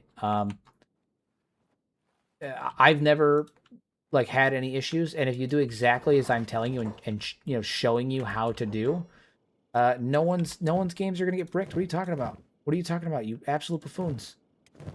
You buffoons. You know what I'm gonna do? Actually, I'm gonna have you two stay here, and I'm going to have Kenshi, since he doesn't have any food or anything like that. Whoa! Why are you guys outside the wall? That's stupid. Get back inside the gate. Get back inside the gate. Not that I'm worried about you guys being in danger or anything, but like, you guys don't need to be there. Valkus, how, dude? What the hell happened when I was gone? Oh my god! Everybody just like kangaroo court, man. Kangaroo court. Can I maybe pick Valkus up because he's currently stuck? Oh shit.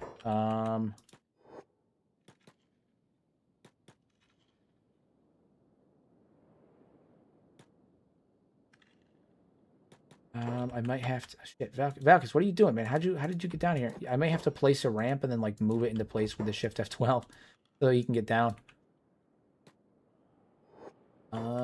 Yeah. YouTube auto moderating to prevent it from showing up. If you just type in sailbacks in the Kenshi mod thing, you can find it if you would like. Yeah, I'll look into it. I'll look into it for sure. For sure. Yeah, so Reddit had a field day with me because I had the audacity to tell people that they could use the Shift F12 to build. I had people tell me that I was encouraging people to cheat, which, by the way, it's a single-player game. Get fucked. If you want to play a single-player game by cheating, you can play the single-player game by cheating. Who fucking cares? Who fucking cares? Don't tell people how to play their games. You know, like, why do you fucking care? Who cares? Shove off. Don't tell people how to play their games. And then aside from that, right? If you do it the way that I show you, you won't have any issue. You'll have no issue, you know? Again, 5 years, never had a problem. I've never broke my game. I've never done permanent damage. I have no idea what they're talking about. Should Kenshi 2 have more blood and gore? Yeah. I would love Kenshi 2 to have an option where you can toggle it on and off. But, dude, something about the idea of, I want not just limbs, right? I want you to be able to bisect people, right? I want there to be like a small % chance that if you do enough damage to someone's stomach, you can fucking cleave them in twain and kill them outright. Like if you hit someone for enough damage to drop their stomach to the negative value of their max health, so if they have max health of 100 and you hit them in one swipe and they go to negative 105, you should fucking bisect them. Yeah. I want decapitations too. If I hit your head for negative your max health value, I want a decapitation. I want a full-on decap. Okay? I want a full-on decap. I want that's what I want. I need it. I require it.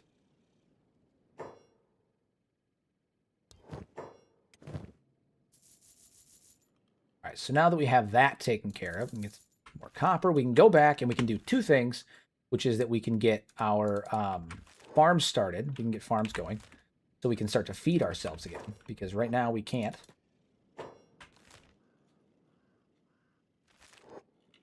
Nice. Let me just fucking move. What are you doing? Move. Roads a bit of a pain and will make your game crash on load, but if you but you have to save your changes to mod anyway, so you just recover it by turning off the mod. Yeah, I mean, I just don't fuck with roads. Like one of the things I've talked about in my videos before, when I show people how to do it, I talk about town placement, I talk about buildings, I talk about items. Nav mesh, terrain fog, and fixed stuff, don't touch them unless you know what you're doing. That's why I don't tell people to mess with those, right? But buildings, items, and town placement, you're not gonna fuck anything up. And if you do, a save and reload will almost always fix it. This stuff might fuck things up, but even then, it's usually fixable. But like, as long as you're saving before you do anything ridiculous, and as long as you're, you know, not being irresponsible and you're using the features that I've laid out for you. Again, if you're going off and you're touching features that I've maybe not said to touch, then like that's on you. But like, if you're just using the buildings, the items, and the town placements, you're not gonna fuck anything up. You're not gonna mess stuff up. All right, so we're gonna head back to the base. We can finally get farms going, which is gonna be really absolutely fucking goated. We're gonna be able to feed ourselves, which is our biggest issue right now, is that we are not producing enough food to feed ourselves. And by producing enough food, I mean we're not producing food. So, you know. I want easier access to peeler machines. That's what I'm talking about. Peeler machines for everybody. You get a peeler machine, and you get a peeler machine. Everybody gets a peeler machine. I want to be like the Oprah Winfrey of peeler machines.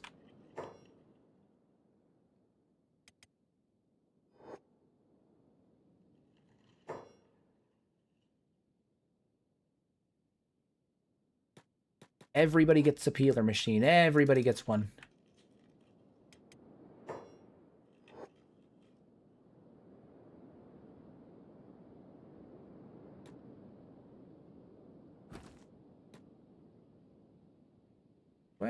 Are any of these copper resources? Is this copper? No, that's iron. There's got to be one of these things has to be copper out here, right? I feel like there's got to be a copper one out here. This is iron. That's iron. I'm just wondering because I would like to not have to go all the way around to that backside, but I might have to. Whatever. It's not the end of the world. Either way, we'll make do. I'm going to have to come up here, build a ramp, and then I'm going to have to use the Shift F12 to position it so I can get fucking Valkus down because Valkus, you're stuck.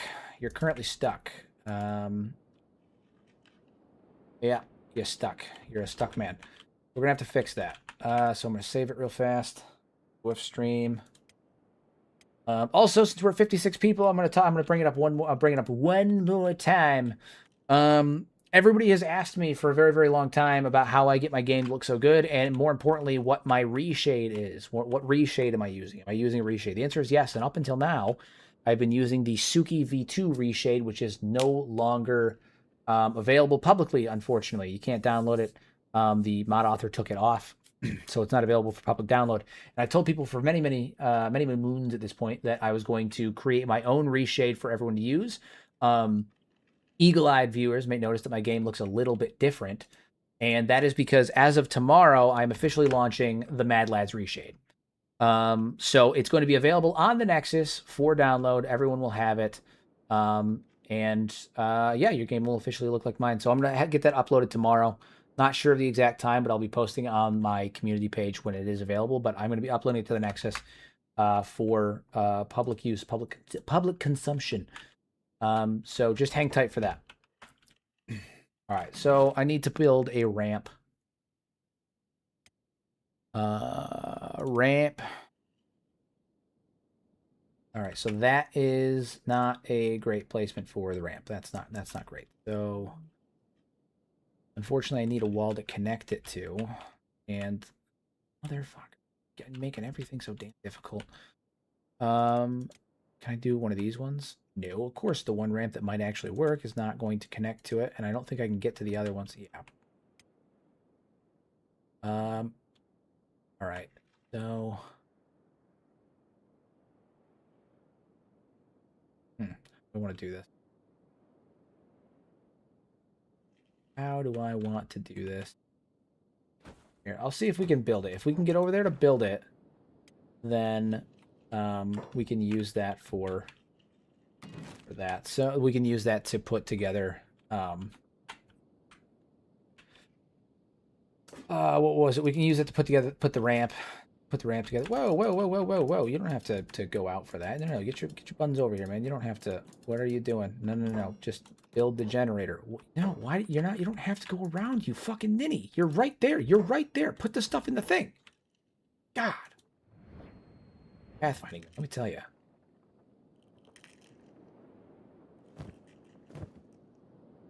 The other thing we need to do is we need to start dropping farms.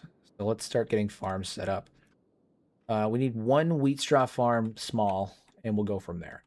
Where do we want to arrange all of our farming? So our industry is going to be over here. Obviously, this is our primary keep.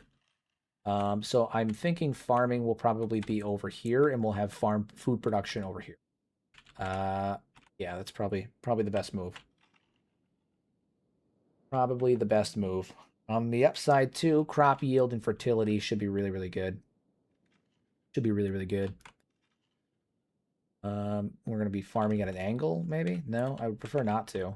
So maybe we'll farm outside the base, like out here, over here. And we'll just really set it up carefully. And then that'll actually free up more space around the base for That rhymed. More space around the base for the sake of setting up like houses and stuff like that, and the tavern. Because ideally, I would like to have all of the dwarves have their own individual houses, set up shops and businesses, and all of that stuff. So we're gonna get this stuff set up. We're gonna make this our agricultural area. Firm, and then we're actually going to pause construction on all of these except for one of them.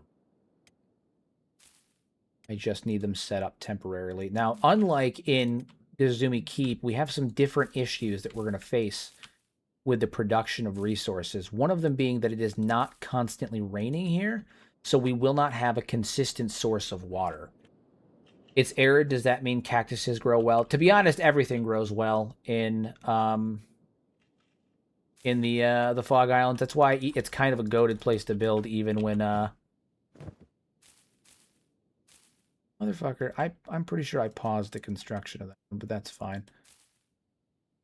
Pause construction of you. I guess we're building this one. Everything pretty much grows well here. That's one of the things. That's part of the thing. Eventually, we're going to need to get cotton, too, because we're going to need a steady supply of cotton. But the main thing is getting food up and running. We need to do that first and foremost. And we'll go trade with Kenshi. Get the last couple that we need.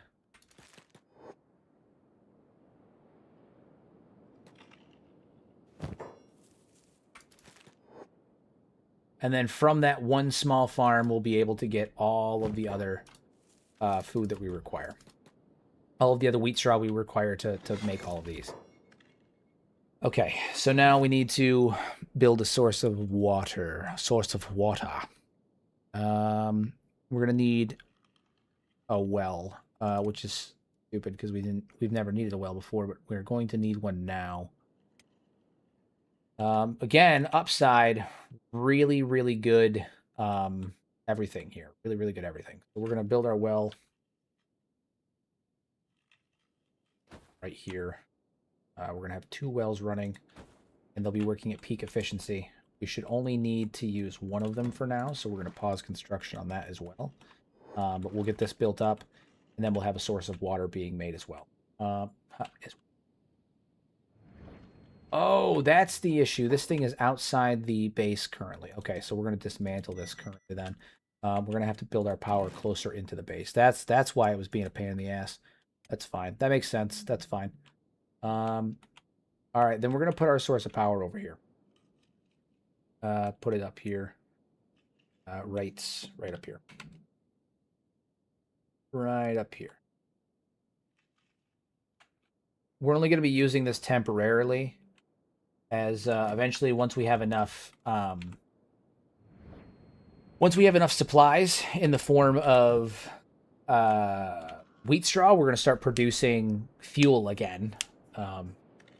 It's funny that we're doing all of this now because we've done all this before. This is not the first time that we've done this, so it's funny that this is happening again. Here we go again. But I feel good. I feel good about this location. I think the dwarves can set up a really good home here. And I think that in some ways, this base will actually end up even better than Gazumi Keep did. Because Gazumi Keep was built under duress, right? Like, it was literally put together in the middle of the war with the Fogmen. Not the Fishmen, I mean. And as a result of that, I wasn't able to really pay attention to, like, the overall layout and the design of the keep as much in the earlier period. And it did affect the way that the base looked in the long run. Whereas now, I have a bit more freedom. The space is also smaller, so I'm forced to be more, clever and adapt a bit more to the state of the terrain, and maybe utilize the state of the terrain more effectively than I was doing before, which I think is a good move. This building, by the way, this is going to be the main keep. I'm gonna put a throne up in this bitch. This is gonna make a really fucking nice, great hall for the dwarves. Like when I think of a dwarven throne room, which I didn't have in Garzumi Keep, I never got around to putting it together. But when I think of a throne room or a dwarven throne room, very wide, very long, throne at the end, big. I mean, this is gonna be a really nice throne room. So pretty stoked about that. Um, but I didn't get a chance to really put Garzumi Keep together the first time in a way that I thought was aesthetically pleasing. Um, it was built under duress. Again, it was built under duress. We were in constant war with the fishmen. We were being attacked by crabs and fishmen, pretty much 360-degree combat at all times. And we were it was a rough time. It was a bad time, my friend, bad time. So I am excited to see that we are now improving upon that situation. Here's what I'm going to do. This is really stupid. Are we able to build? I don't think we're able to build this because of the. Yeah, we're not. Okay, so I need to build a ramp to get up here. And in order to do that, I need to have a piece of wall that I can actually like get to. So I'm literally going to build like a strip of wall real fast, just like right here. And then I'm going to connect a ramp to it. And then I'm going to use the Shift F12 to move that ramp over because currently Valkus is up on the wall and he can't get down and he's going to starve if I don't. So, that'll do. Okay, so we're going to build that wall. We're going to build, oh, we don't even need to build the wall. I just need to build a ramp. Hell yeah. Okay. Now I'm going to take this ramp and I'm just going to move it into place. And this is what it's for. Like, I can't build a ramp to get up here. I have a unit that's going to starve to death and I can't even pick him up. My ass is going to use the Shift F12 to fix that. That's not cheating. This is fixing a problem, right? And having the knowledge on how to do that is kind of important. He's one of my nobles. I can't just let him fucking starve. So, this is kind of an important thing to know how to do. And I am in full support of teaching people how to do that. Okay, so now what we're going to do is use save. I don't want to reset squad positions. I've had bad issues happen with that before where like squad members end up at all different sides of the map. And then you're trying to load in multiple places before, like when you do that and when you reload in and it causes your game to crash because you're trying to load too much at once and your memory overloads. So sometimes when you load in, I might crash. If it does happen, we'll just boot back in. It's not the end of the world, but hopefully that doesn't happen. No. Nope. Maybe. Nope. Wait for it. No, it seems like we're all good. Nope, there it is. Haha! Called it. No big deal. Boot it back up. Is the name of the game. Is the name of the game. That's fine. We'll just do an import when we load back in. But yeah, no, I don't like resetting squad positions when I do an import. It causes, potential issues. So the Shift F12 menu only causes crashing when loading in like that, in my experience, when you have a lot of stuff going on at once, or if you're trying to stream and do it at the same time, sometimes it causes issues, but that's why we save. Okay. Yeah.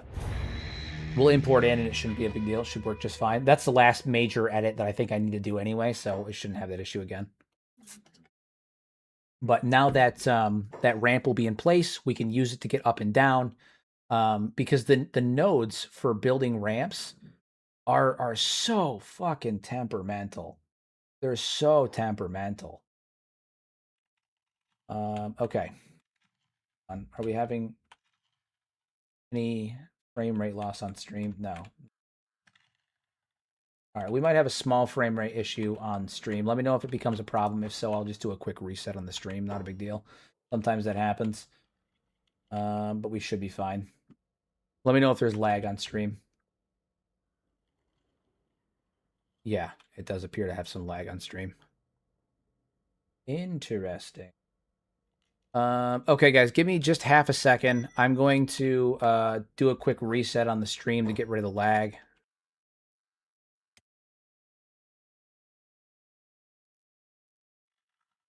This happens.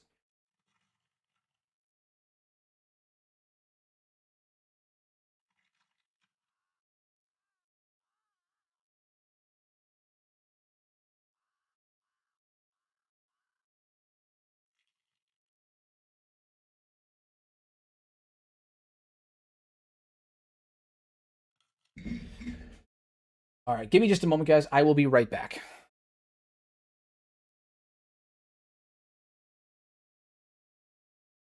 All right, we should be back. We should be back. Everything should be fine. I've noticed recently that if I open or close too many programs during stream, all of a sudden OBS just starts losing it and refuse. It starts stuttering like a bitch. So sincerest apologies, guys. I'm so sorry about that. Fuck me too. We went from 65 people watching to like 10. That sucks. That sucks. Anyway, yeah. So sincerest apologies for that. Like I said, OBS recently has been giving me a bit of an annoyance. If I like, oh, if I do too much before stream, or if because usually I reset my computer before stream just for the sake. God damn you! Just for the sake of memory or anything like that. Or if I open and close too much stuff, everything just starts crisping out, starts freaking out. So we'll see what happens. But yeah, wave they always unfortunate. Authentic Kenshi experience indeed. Yeah, literally. All right. Dwarf stream. Try that again. Make sure everything's where it's at. Yep. We'll do the emergency save this time. The authentic Kenshi experience. Crash, load, crash, load, crash, load. It'll be fine. Razor would stop what it's doing. Fantastic. Okay. All right. Everything's crisp. Everything's smooth now. Good. Yeah, sorry about that. Sorry for the brief interruption. And we're back. 61 people. Woo.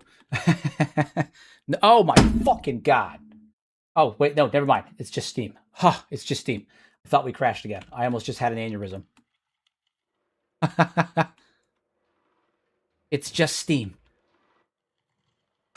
Okay. Disregard my oh my fucking god. I thought it was another crash. It was just Steam popping up. Just scared the shit out of me. I was so mad. You guys almost just saw me rage right out. I almost just had a full-on rage. It's just pixels.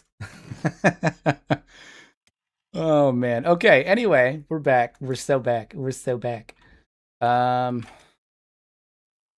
Literally an authentic reaction. Yeah, man, nothing's more fucking frustrating than when Kenshi crashes like 3 times. I almost crashed out too. Yeah, you guys almost just got to experience your first hero crash out. It's not for the faint of heart. Not for the faint of heart. All right. Wait, what do we need for the harpoon turrets too? It's just electrical components, right? Harpoon Mark II. It's steel bars, copper plates. Oh, steel bars, copper, and iron plates. Shit. We don't have steel bar production yet. All right. Well, we're not quite there yet. What we can do, however, and this is important, is we can pop on in here and we can start building some supply holdings, right? Because this is going to be our wow. You can see right through the world. Look at that. This is going to be where we store stuff. So we're going to start placing down some supply beacons, some markers, some canisters, some barrels of grog and shit. Not actually barrels of grog, not yet. We will be producing grog, but not quite yet. That's not our main priority yet. But I need to get more storage buildings down because I want to actually move our stone production and our building materials and all that stuff out of where they are currently, because they are not super convenient where they are currently. Not super convenient. So we're gonna move all that shit out of the way.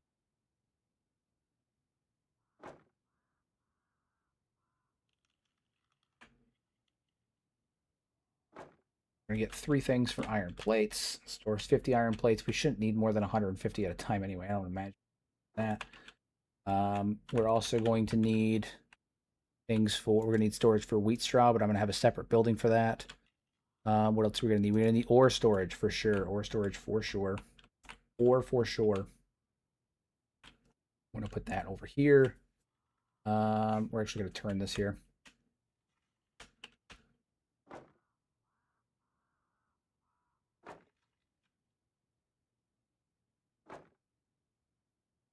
Not bad. Okay, and then we're also gonna need What else are we gonna need? Uh, Iron plates, we have that. Electrical, copper, cheese. We're gonna need cotton eventually, but I also want to have a separate spot for that. Copper. Not that we have a lot of it, but we should have at least one, spot for storing it. Um, we're gonna need food storage. We're gonna have that be somewhere else. Armor, animals, etc. We're gonna have stuff for like that. I only have like 50 hours in Kenshi's and I've not touched the settlement building. How many people do you think is a good amount to start trying my hand at it? You're gonna need a few. I mean, you can do it early on without that many people, but depending on where you're based at, you're gonna end up getting attacked by various factions. It's going to be a problem. As for the dog, thanks. This is my dog, Cassie. She's one of my two dogs, but my other dog is a psychopath. She's a little bit younger, and she bounces around a lot and likes to roll around on the floor and stuff. Whereas Cassie's kind of chill, and she likes to sleep while I'm playing games. So she's my stream dog. We always make jokes that when I'm coming down the stream, she's got to go to work, and she'll just come down, follow me down, pop in her bed. So she's my stream dog. She's a little older. She's like 10, so she just sleeps a lot anyway. Um, Right, what else do we need? I think this should be fine for now. I can't think of anything else that we're gonna need right off the top of my head. Building materials, good. Iron plates, fine. We are gonna need storage for other things eventually, but not right now. Um, you know what? We're probably gonna do smithing here too, but it's gonna be upstairs. But we should probably put storage for like armor plates and stuff like that here as well, for when our plate beaters are upstairs working. Because I think we're gonna make upstairs of the storage area where we do our smithing. Um, I think that's where the smithing is going to happen. The smithery is going to be at. So, all right, we're at 61 people, guys. We're very close. We're dangerously close to hitting that all-time high. Again, it was 78 people is our all-time high in the stream. We've hit it twice, and we've never been able to quite cap it. So, we are getting close, though. We are getting real close. Handful more. And then also we're going to need if we're doing that, then we're going to need a spot for fabric. Fabric chest. Yeah, we're going to need fabric chests. We'll plop those right here. Fabric chest, fabric chest, fabric chest. Fabric chest, fabric chest, and fabric chest. Cool. And we'll just get to work on those. Yeah. Start getting our storage containers up and running. Because I'd like to move our industry over here. I'm actually going to get work to moving on that stuff over too. Stone mine. We don't have the power quite yet, although we do have copper, so maybe we can start utilizing that side of things. Really good stone consumption here. If we can find a place to arrange this in such a way that it actually works out better. No, I'd like to get 100%, but we might not be able to. We might have to settle for like 80, 85, 86, 85%. That's still not bad, though, to be honest. We can settle for 85%. I'm okay with that. 85% is a good number. It's not bad. Could be worse. Could be worse. Not a bad number to have. And then same with the iron. Iron ore mine automated. We're gonna need more stuff than we have for that, so that's gonna need to be dealt with later. But stone processor, 40, and electrical components. Do we have electrical components? I do believe we have some. I just don't know how many we have. I think that's something we're gonna end up having to work on producing again later on. Do we have any? No. It's really fucking frustrating because we actually have so many. We have so much of all of this shit. So much of all of this stuff, and we can't even use all of it's tied up back at Garzumi Keep. It's all back at Garzumi Keep, and we go back there and we're gonna get raided. We're gonna get moitered. Gonna get absolutely murdered. It's real unfortunate. Real unfortunate. Is this old? Semi-automated? No, I don't want semi-automated. I want automated. I want fully fucking automated. I don't want to. Oh, they're both semi-automated. God damn it. Requires one person, produces 110%. And the old one actually is cheaper. And I might be able to make it fit better in here. No? Come on, fiddle with it. I might be able to figure out how to put it in here. If I could, that'd be real cute. But I don't think I'm gonna. No. No. Does that percentage affect max efficiency? It does. It does, unfortunately. Um, the automated ones are required to get 100% efficiency. Otherwise, they get knocked down by about half with the manual ones. And then, so that's the true efficiency that you're going to get, right? So, like, if this was a manual stone processor, I'd probably only actually get like 47% here. But because it's an automated one, I'll actually get that 96%. Downside is they're not going to fit right here where it's actually going to give me the best results. It's not going to let me place it here, which is frustrating as hell. But what are you going to do? That's fine. I'll put I'll place it right here, and then I'll put the refineries over there, and I'll sell for that again, that 85%. If I can get it again. Added at 85%, and then it lost it. Unless there's another spot that it does it. Over here, up here. Oh, I don't think we can get up here anymore. No. Yeah, I'm just gonna have to settle for what I can get. Anything's better than that, and I can decrease the number of people I have working it to just one. We just need one person to work it, which is much more convenient for sure. Ore mine. Ore drill. Maybe I can just get one ore drill. I just need building materials for that. Hell yeah. And this one I also can't put there, but I can put here. So we're gonna get these running. 2 people running this, but that'll free up some of our other people for other tasks because I'm gonna need farmers, and some of our most skilled farmers are currently engaging in mining, and that's not what I need them to be doing. I need them to be farming. So, all right, we're gonna get those 2 built, and that should take care of that. We're gonna need another source of power, so I'm gonna put down another windmill temporarily. They'll act as backup powers anyway. The windmills.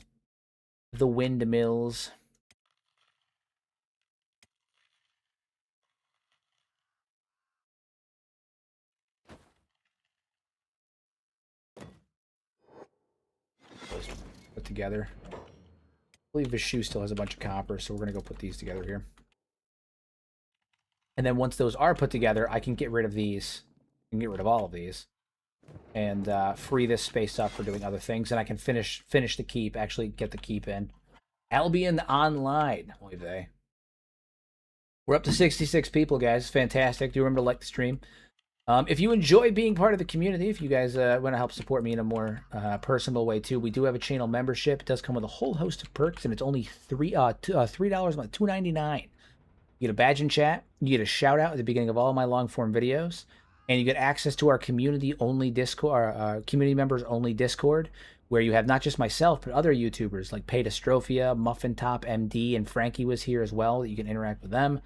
We have a good time there. We share memes. We talk about Kenshi. We share screenshots. We talk about bases, Kenshi lore, that kind of stuff. We work on projects, and I do exclusive giveaways. I'm actually doing a giveaway on the 15th to all members that are in the Discord. I'm giving away 2 free keys to the early alpha version of Soulframe, the new game by Digital Extremes. So, it's currently in early alpha. What the hell happened to this defensive ramp? Got all jacked up. Ain't right. Ain't right. I have to rebuild that. Ain't right. Yeah, we're giving away early access codes to Soulframe. So maybe something you guys want to check out if you're interested. It's only $2.99 a month, and it really helps you boy out. One day I'd like to take doing Kenshi YouTube full time, and that's this is part of those steps to do that. We're really close. This year might be the year that we're able to finally do it.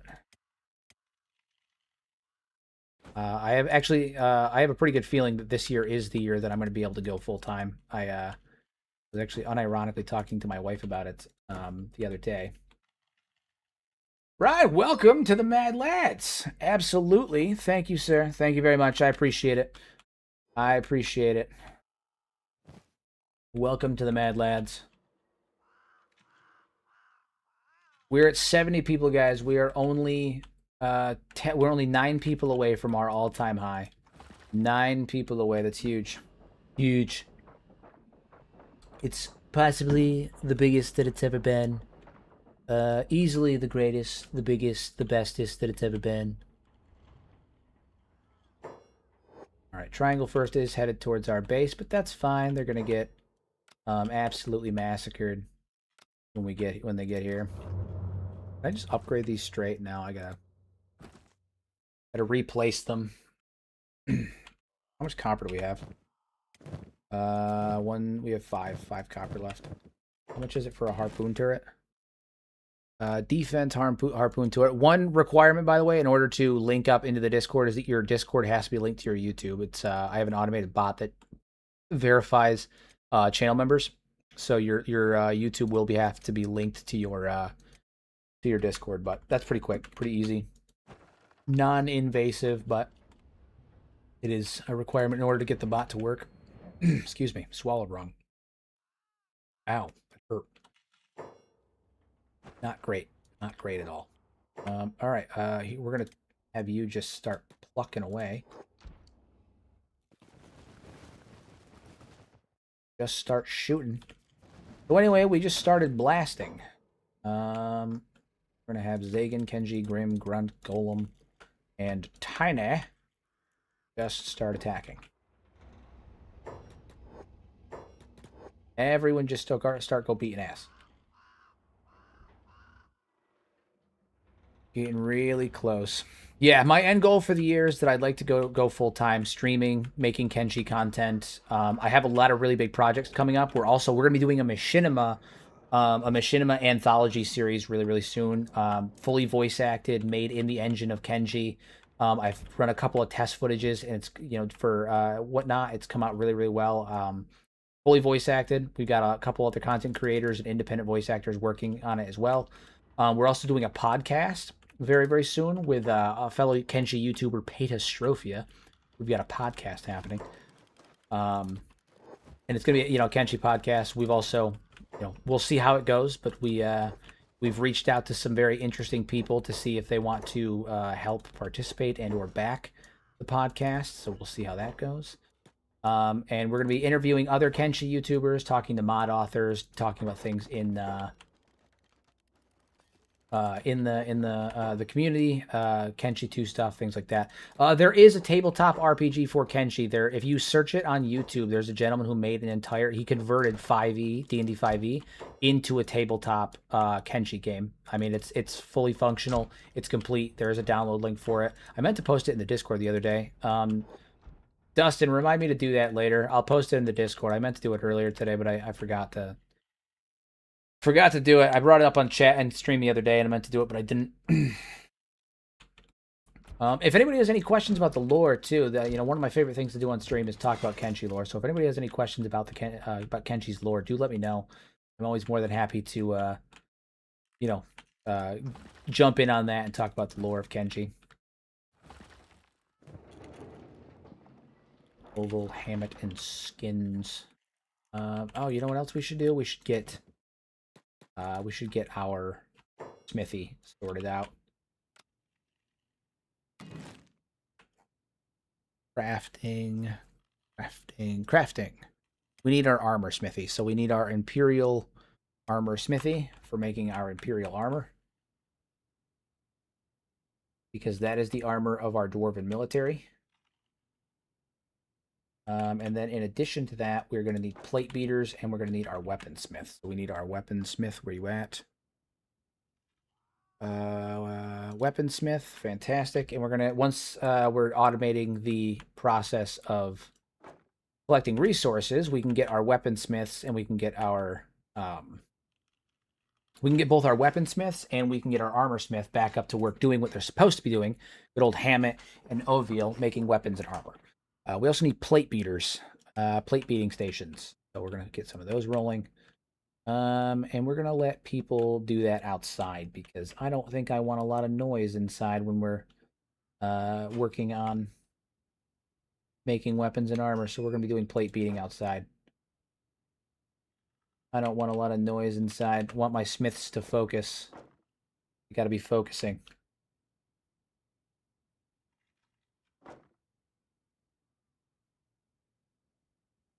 Is possible to put? Is it possible to put a building of one faction inside of my settlement, like the Shinobi Thieves United Cities? Unfortunately, no. Although, based on things we've seen from Kenshi 2, it might be possible in Kenshi 2, based on some of the things they've shown us. Make it appear as if it is going to be possible in Kenshi 2, but in Kenshi 1, unfortunately, it is not. But hang tight. It might be. Guys, we're at 74 people. We're very close. We need five more people. 5 more viewers, and we've reached our all-time high. Five more, and we're there. We're getting real close. We're getting real close. We have an auto loom, don't we? I thought we have an auto loom. Fabric, cotton auto loom. There it is. Electrical components. We don't have electrical components right now.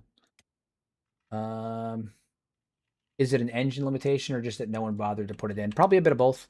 The way that the settlement mechanic in Kenshi is currently set up, it's just not really something that I think can be done. I'm sure people have considered trying to mod it in, but I don't think anyone's had any luck.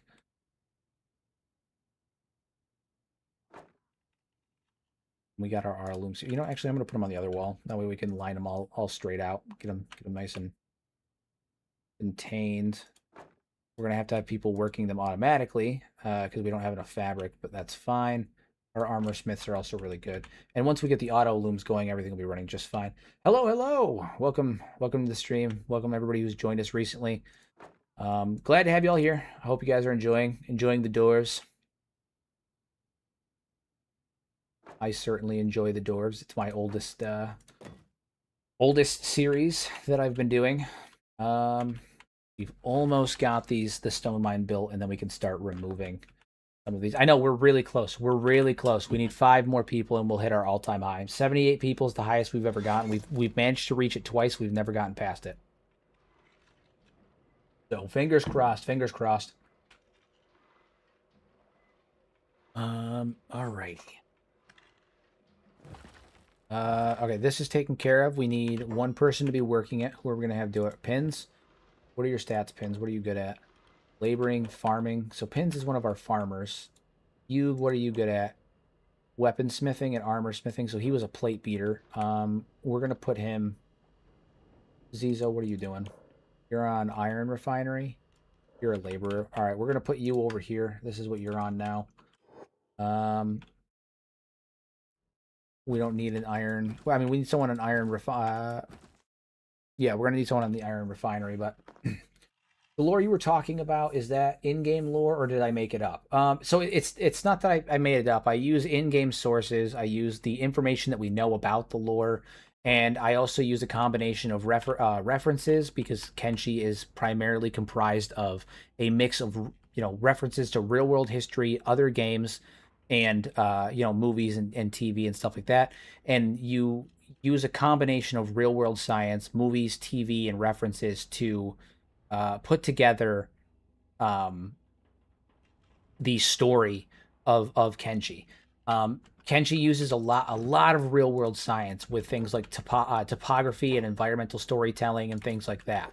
The inclusion of things like glaying in places like the Gut and places like Cannibal Plains. All of those things are very scientific. They have a lot of real world backing behind them. They're very explainable, things in real life. We hit a high 79 people, guys. We broke the record for like a moment, but we did it. 79 people. Fucking fantastic. Absolutely fantastic. Thank you. But then you work backwards from there. You use a combination of references, science, real world history, all of that stuff, and you create the story of Kenshi. 80 people. Guys, we've done it. By Jove, we've done it. We've hit an all-time high. 80 people. We've hit the all-time high. Hell yeah, guys. Hell yeah.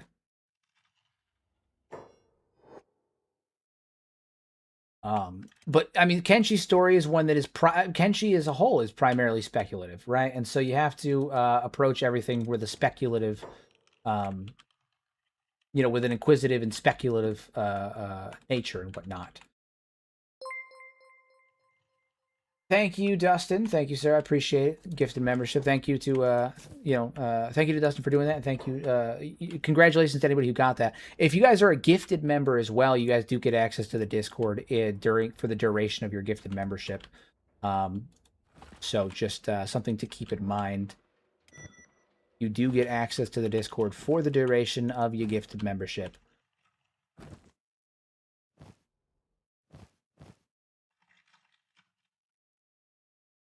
We need refineries too. We need better refineries. I gotta start putting those together as well.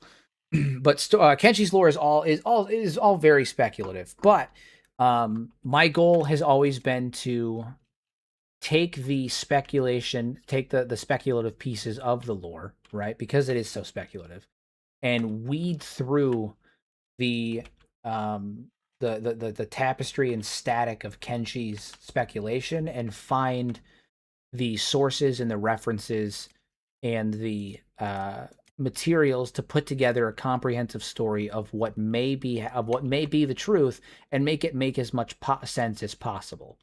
And I do that through things like environmental storytelling, through in-game dialogue, through in-game books, and also a combination of all of that mixed with reasoning and like deduction and all of that. So it's a very multifaceted process.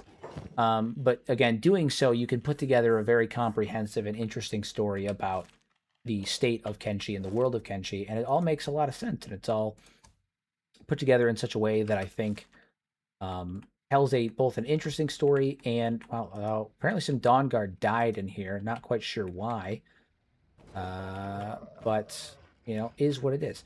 Apparently a couple of Dawn Guard. Did we kill Dawn Guard in here? Did we turn on the Dawn Guard? Is that a thing? I mean, if it happens, it happens. Like, it's not the end of the world, but I can't say that it was my plan.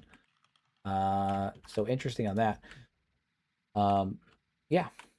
Yeah, but I always try to temper it and let everybody know that like what I'm talking about is it is speculative. There is speculation involved, but I try to do it in such a way where even though there is speculation involved, when you really think about it, it makes total sense. But Kenshi is subjective. The story is subjective, and all of that stuff is subjective. So there is always the possibility that I'm wrong. And Kenshi too is going to be filled with retcons. Chris and them already acknowledged and admitted that they will be retconning certain aspects of the lore. They talked about that in a Reddit AMA several years ago. So, nice part about the move north is that you're closer to get more armored gorillas. That's what I'm talking about too. We get more armored gorillas. It's always good to be closer to armored gorillas. Always good to be closer to armored gorillas. We need, once this is made, we can start producing more iron plates, and we can move to the iron refinery. What is it? We're gonna need one person to work this. We're gonna have Beep work it, and then hell yeah. So Beep's gonna be working the drill.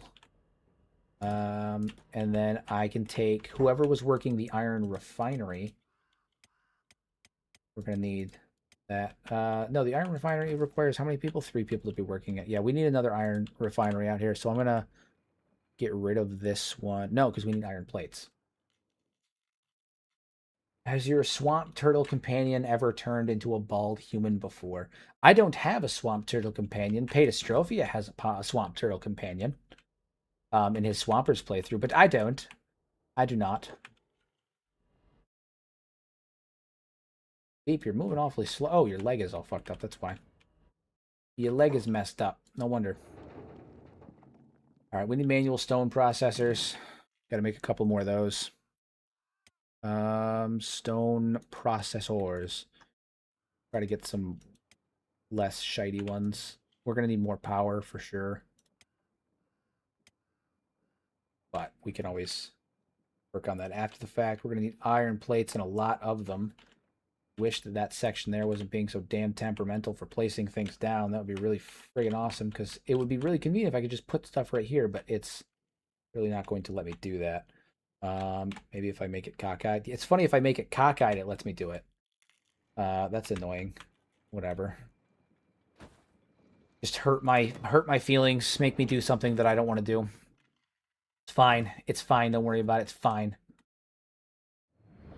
So I need iron plates, but I need power to get it to work. Okay, who do I have working the iron refinery?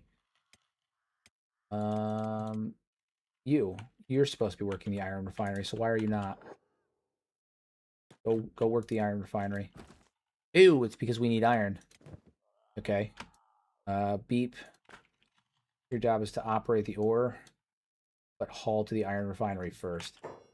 Actually, Beep, you're slow as shit right now because of that. So we're going to have Sheen. Your job is to haul to the iron refinery and then operate it. Beautiful, beautiful. And then Jumil, you're also operating the iron refinery. That works out well. Who are you shooting at? Who the hell is that? Oh, it's a Dawn Guard. See. Oh, no, it's a Fogman trying to kidnap a Dawn Guard. Unacceptable. Unacceptable. A lot of people up here. Yeah, once we get some auto harpoon turrets, this right here is going to be a really good kill box because we're going to have turrets up there, and we're also going to have turrets up here, just raining down right here. It's going to be beautiful. My goal is to make this base impregnable. I don't ever want to have another situation like we had with this Southern Hive. I would really rather avoid ever having a situation like that play out again. I can't do it. I can't do it. It's too hard. It's too hard. I can't do it. It's too hard. Too hard. I wonder. I do wonder if the Dawn Guard, not only do they have armored gorillas, they also have armored dogs, right? And I do wonder if the armored dogs, the armor for the armored dogs, will fit on my war dogs here. Because if so, that'd be badass. That'd be right fire. Is what that would be. That would be right fire.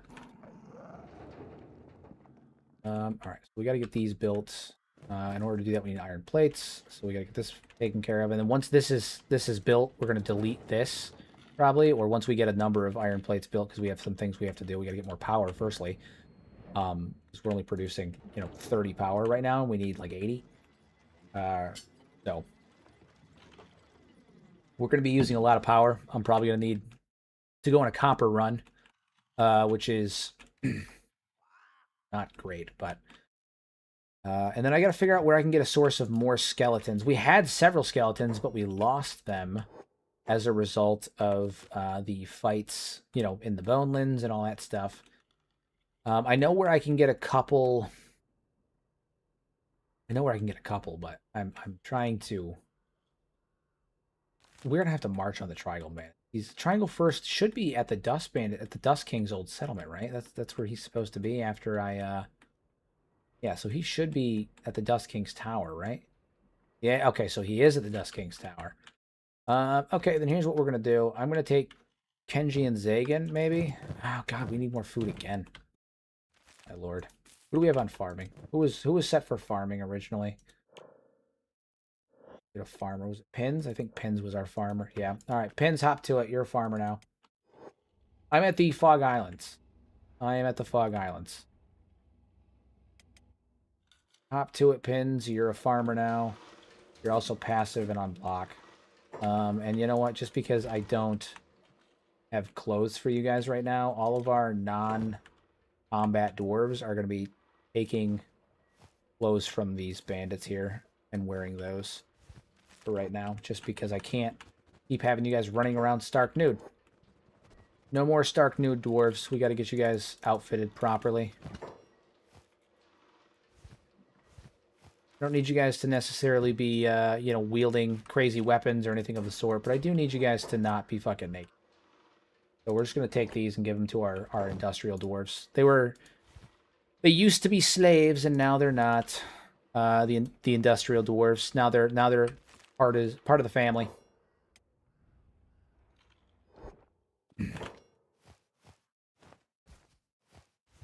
Nice. Anyone else? Beaks. How about you, Beaks? Hell yeah. Nice. Good polearm. Take that. You can have that. I'm okay with it. I don't usually outfit them with weapons and stuff. Recruiting the Thalmasters, Ponk, and Buddy, and get Agnew while there. Yeah, maybe I'll send over Zagan and King Vishu and have them go on a recruitment run. Or maybe I'll send Valkis. I'll send Valkis and Athena and Kenji and Zagan to go recruit them. That may be a good move. Yeah, we can... Here's what we'll do. We'll send King Valkis... King Vishu, I mean. Send... We'll keep Valkis here, actually, to defend the base, but we'll send Athena. We'll send Kenji. We'll send Grim. And we'll send Ronk. And I think between them, they should be able to deal with most things. Plus, that just gets our engineers out of here, which is fine. We're going to go out on a run for stuff. We are going to have to keep an eye on hunger and whatnot, but we should be fine. Yeah, so you guys are going to go out on a run.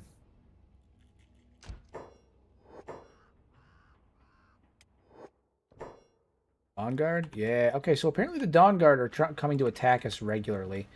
Not quite my intention. I don't mean for that to happen, but I don't really mean for anything to happen. It just keeps happening. So, you know, it's kind of one of those things where it's like, it wasn't the intention, but I guess maybe we're going to kill the Dawn Guard.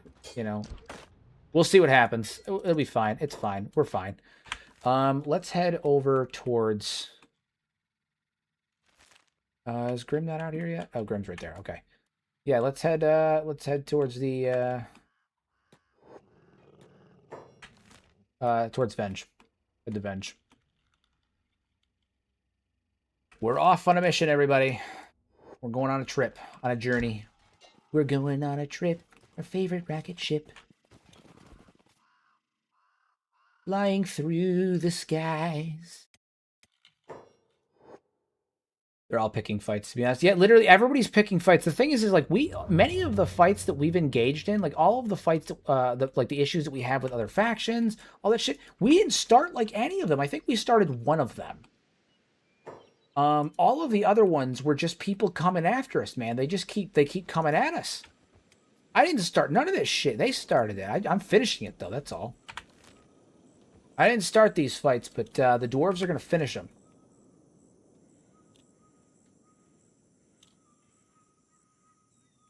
The dwarves are going to finish them. We are going to pop back to the base for half a second. We're going to keep you guys on hold.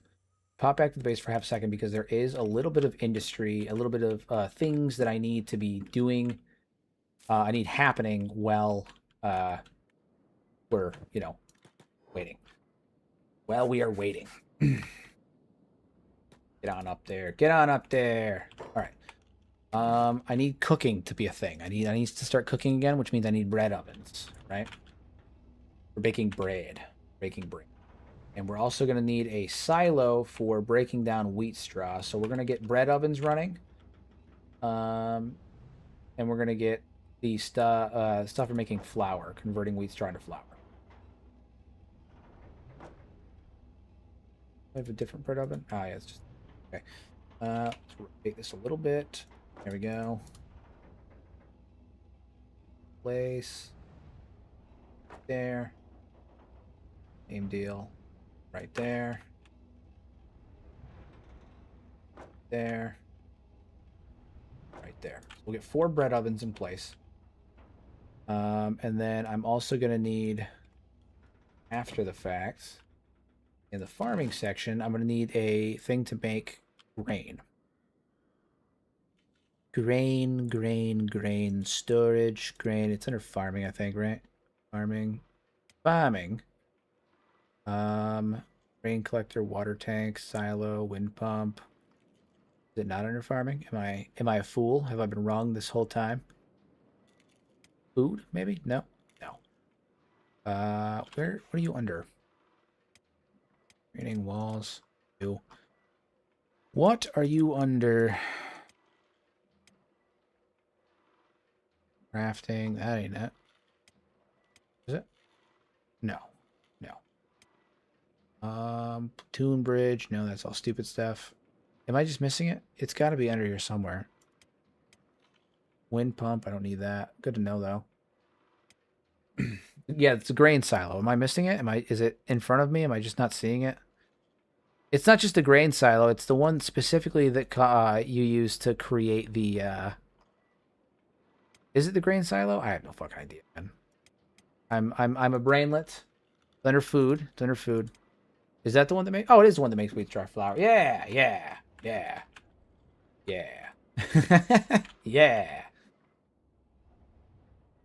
Cool. Thanks. Appreciate it. Okay, so we have the grain silo. I like the old one. It's bigger. It looks cooler. So we're gonna get that running as well.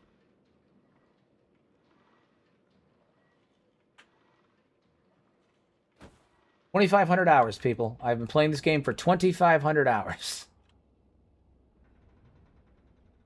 Yep, yep. The full display of my intelligence on display right here. That's what that is. 2,500 hours. Don't lock me. I didn't do it. All right. Listen, I have so much shit. Things get lost in the sauce. I have so much stuff. That's all. All right. So then we're gonna store that flour. We're gonna store that flour over here because we're gonna use that. We're gonna use that flour. We're gonna store that flour over here. Get a nice, healthy storage of flour.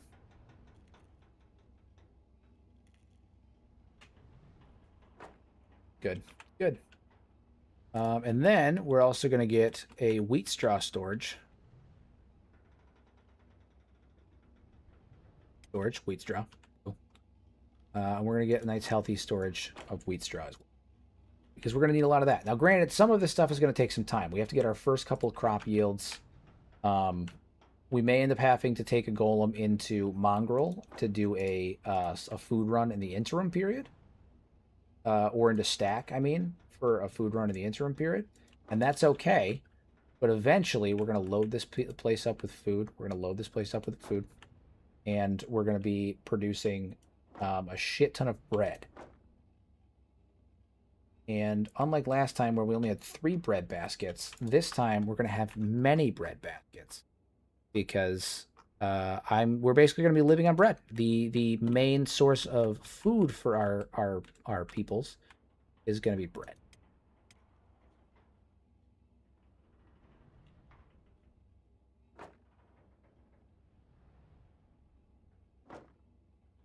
And we just rotate them, right? I rotate them as I put them in because it adds a little bit of variety instead of having the same thing. Each one of these holds 50 bread, and that'll be great.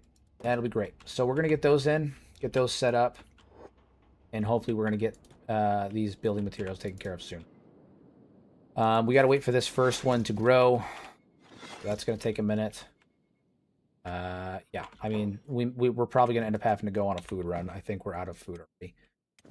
And with the way Valkis fucking eats, yeah, probably. So Valkis and Zagan, you're gonna go on a food run real fast over to stack.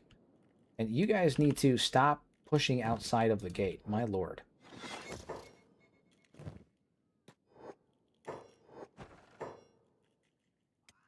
Alright, so you guys all head to who's that? These Dawn Guard? Oh shit. Okay, well. Apparently the Dawn Guard wants some of this. Apparently they want some.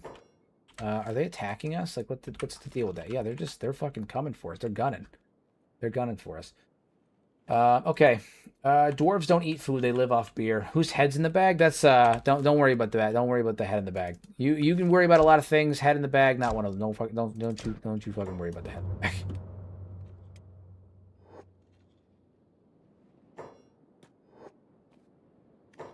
Who's that? Oh, the Dawn Guard. Yeah, I mean we got some Dawn Guard coming at us. I'm not quite sure why. Anyway, we need to yeah, the Dawn Guard's coming at us. Not sure why that is. Don't worry about whose head is in the bag. That's something for later. I'll be dealing with that later.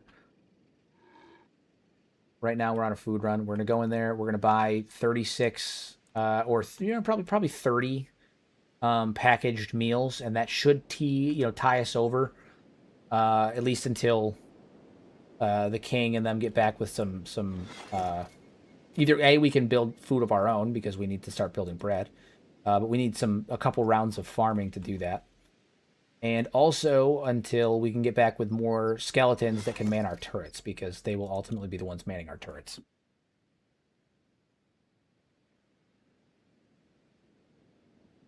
Like with my new reshape preset, I can actually play the game with my depth of field on. It doesn't feel like it's too much. I did a lot of edits to make sure that it was still playable with depth of field on, especially during stream. Because I play with depth of field on during, um, like on my own, but on stream I avoid it because it isn't super convenient. But now with the new layout, it's actually much better.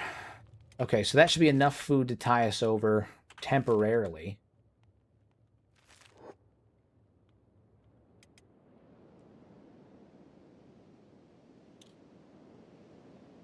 My brain is so tiny. I remember the 2 playthroughs as a hash mercenary and grog merchants. Hell yeah! Listen. Merchant playthroughs are a ton of fun. I've had a ton of fun with merchant playthroughs. Um, yeah, no, a ton of fun. They're more difficult. They take time, and oh my fucking god, we crashed. I think we did a hard crash too. Yeah, we did. Oh my god, we did a hard crash, everybody. All right. Shit, what do? Yeah, I got that. Kenshi reported a bug. Close the game so I can open it back up, please. Hard plat. It's because I said something about a hard, fucking. Yeah, I got it. Let me close the game. Oh my god. There we go. Jesus. No biggie. No biggie. Open tools. Up you. Make sure Razor's not boosting. Fantastic. All right. Well, that was stupid.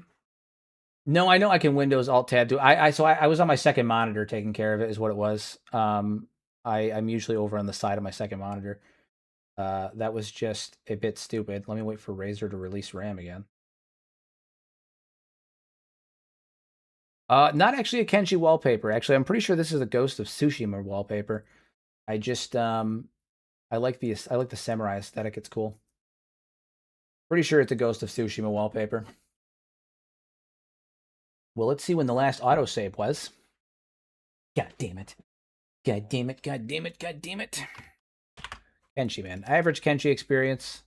Wouldn't be Kenshi if he didn't crash fucking 500 times. Although usually I get through most streams I get through without a crash. I don't think I've actually had a crash in like 4 streams, so I think it's all what is it? I'm making up for lost time. That's what it is. I'm just making up for lost time. I've gone too long without a crash. God damn it, dude. Kenshi's really pissing me off today. Really pissing me off today.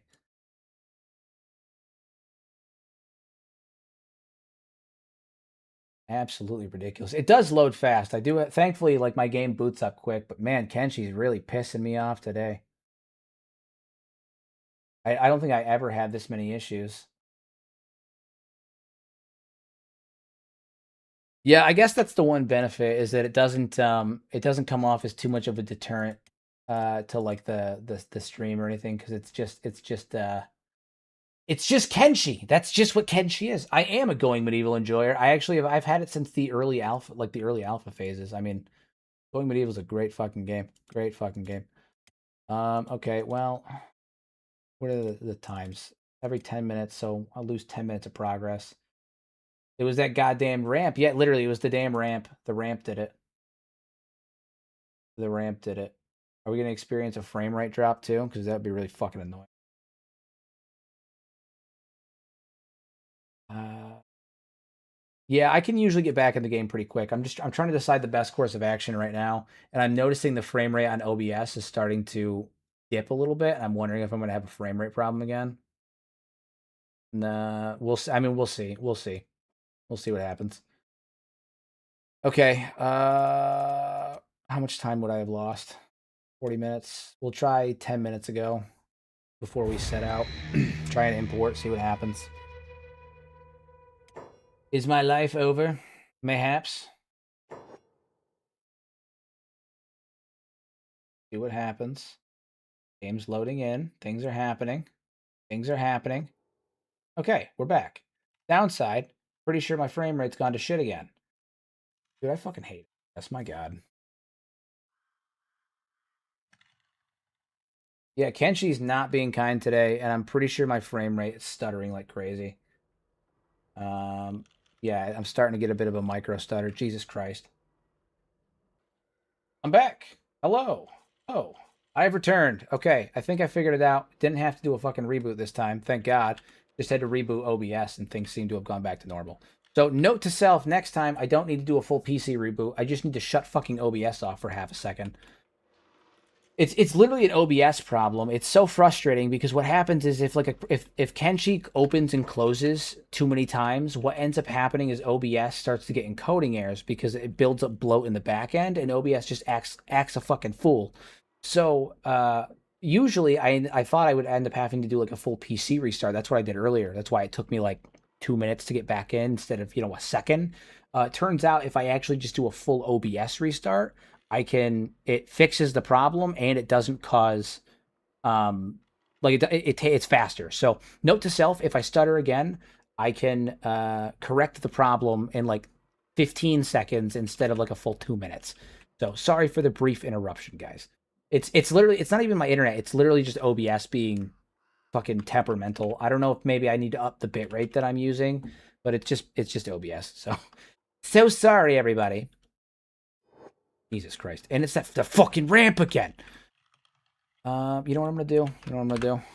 I'm not gonna deal with it right now. I will deal with the ramp later, but what I am gonna do is I'm going to scooch this ramp later. I'll when I do a reload later, but I'm gonna scooch the ramp. I'm scooching the ramp. And then when I reload next time, it won't be a problem. Uh bingo bango. There you go. Bastards. Bastards. You're like Cell with the green top. It's not gonna bother me. It's not gonna bother me. It's not gonna bother me.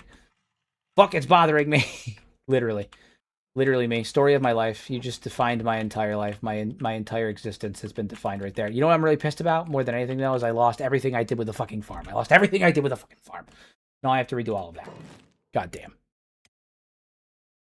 Yeah, you know what it is? I haven't crashed in several streams.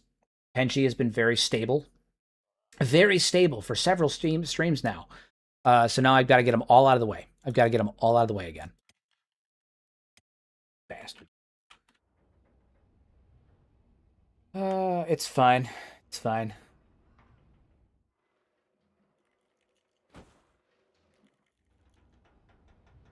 My luck disappeared. Literally, yeah. No, I was riding the high of all of it. It's fine. It's fine. Okay, well, I guess we're not going on a skeleton run quite yet. On the upside, we can still get up and down. It's just we won't have the ramp, I guess. It looks like we can still get up and down. Maybe I'll just delete the ramp. Maybe I just say fuck it and delete the ramp. We don't have a fancy ramp. We just get up the stupid way. Fine. Fuck it. That's fine. I'm good with it. Fuck you, ramp. Fuck you, ramp. We'll just get up the stupid way by using the mountains to climb up on the wall. I don't even care. I don't even care. I'm not even mad about it. The damn ramp. It's literally the damn ramp. It's always the damn ramp. I don't even care. I hate it here. Alright. Pins, you need to get to farming. Good job. Up is up. You don't need a ramp if save space. That's what I'm saying. Up is up. Up is up. Up is up. Alright, we do need a food run. But I'm thinking I'm just gonna take Zagan and King Vishu and go do it that way, because clearly we're having other problems. Oh, look, the Fogmen. They want to do Fogmen things. Is our golem's locked up here? That's great. No, fine. You guys need to come back down here. That would be great. I need the vast majority of the people in here to not be fighting. I need all of you, you, you, you. All of you guys should not be fighting. You guys are on block and hold. You guys are doing jobs. Do your fucking jobs. Do your jobs. You guys don't need to be fighting. We're gonna let our turret take care of these guys. Just put them down. This is archery training, is what it is. We're letting our construct do some archery training. Train up on those turrets. Just take them down. Once we get an auto harpoon, things will be great. Okay. Fine. Vishu and Zagan. Zagan's got room. And do you have more room? Zagan's got room. You guys go to stout. And we're gonna let's move at the same speed. All right, you guys go to stout, and we'll go from there.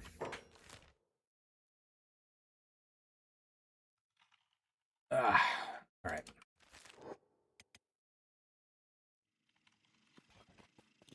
So we're gonna go with some food. And I think before we try to go recruit more skeletons or anything like that for archers, we're gonna try and focus instead. Also, you know, I could, instead of going all the way to Venge, which I will go eventually because I'm gonna recruit Agnew.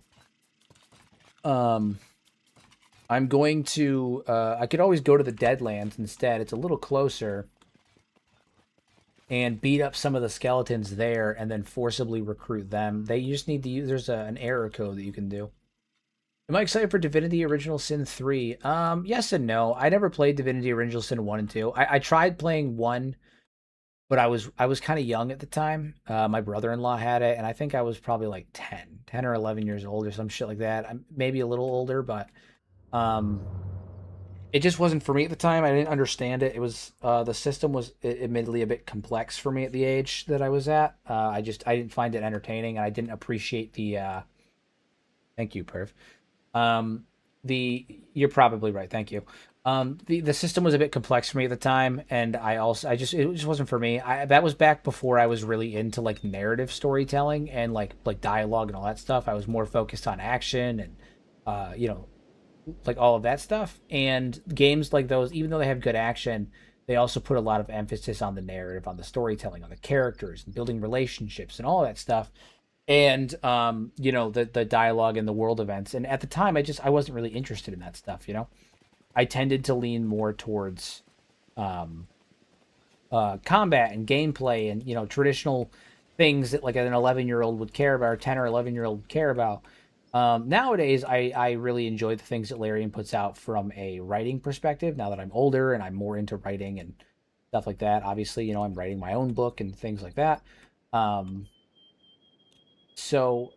Nowadays, I find that I care more about that stuff than I used to. So I'm sure that I'll play it and I'll enjoy it, but I have no real frame of reference because I never played the first two. I guess is my point. My frame of reference is kind of skewed. I never played the first two.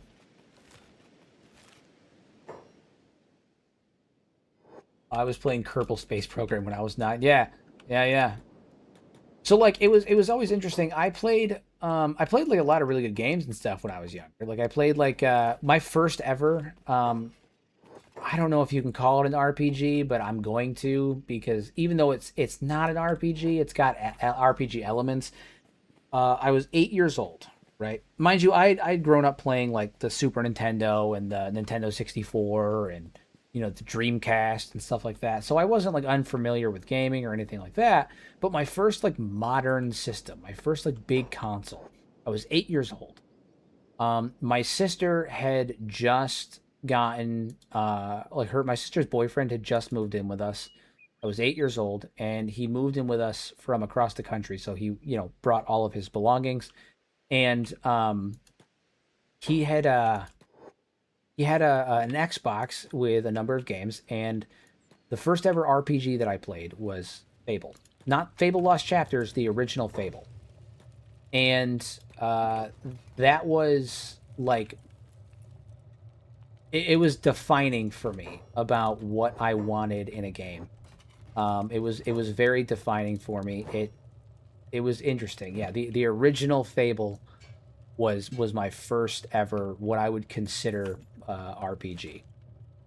Um, and I'm, you know, oddly enough, this may be weird. I'm oddly proud of that fact because firstly, it's a great fucking game, but also like it's such a great starting point because it gives you freedom that's not overwhelming, and it gives you such a freedom of choice that's not um I think a lot of games these days will give you, but not in the same way. Like the visual changes, you feel the weight of the things that you did. I remember when Fable 2 came out. I skipped school for that shit. Ooh, ooh, ooh, really good. Now, prior to Um, and then yeah, I mean, just after that is when I started to fall in love with like RTSs and stuff like that too. I started playing a lot of like what is it? My first ever like RTS that I played that I was really into. I played Shogun Total War 1, but I was I'm gonna say too stupid to like know what the hell I was doing, like in any regards. The first ever RTS that I played that I was successful at was Lord of the Rings Battle for Middle Earth 2. So good. So good. Classic. Another classic, in my opinion.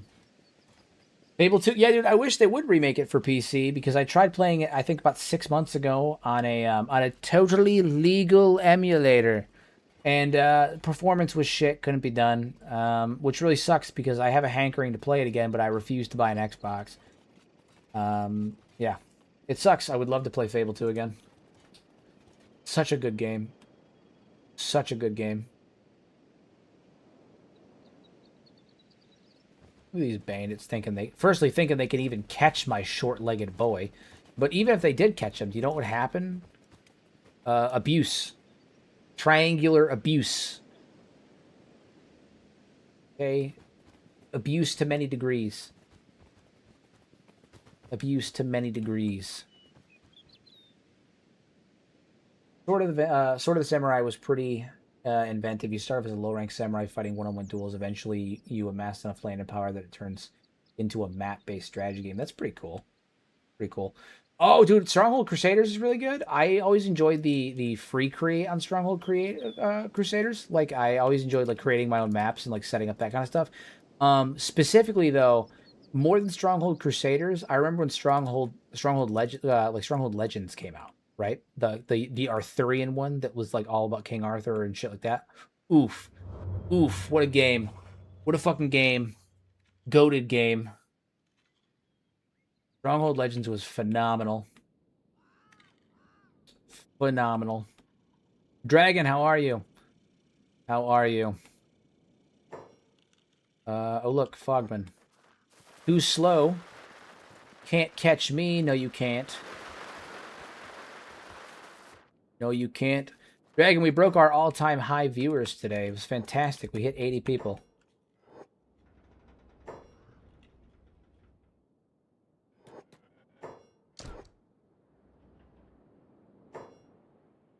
All right, King Vishu and Zagan, you guys are going to hold the line here. Hold that line. And by hold that line, I mean you guys are going to stand here and butcher everybody. Because there's no fucking way a Fogman can take you guys down. Hell yeah, look at him. Just cleave through him like a king should. Well, you know, crashes are Kenshi, you know, par for the course. On the upside, I figured out how to make him go faster, you know, in the event that OBS starts acting up. It only takes me a couple of seconds to fix it instead of you know, a full like minute or two. So in the event that it happens again, not a big deal. Downside is, yeah, Kenshi's being a bitch tonight and doesn't wanna work. The fix is that when I crash on Kenshi, and OBS decides to cause my game to start, my game and my stream to start stuttering like a mess, it's to do a full reset of OBS instead of my PC, and it only takes a second instead of, you know, 2 minutes.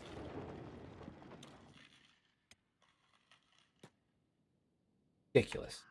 Absolutely ridiculous.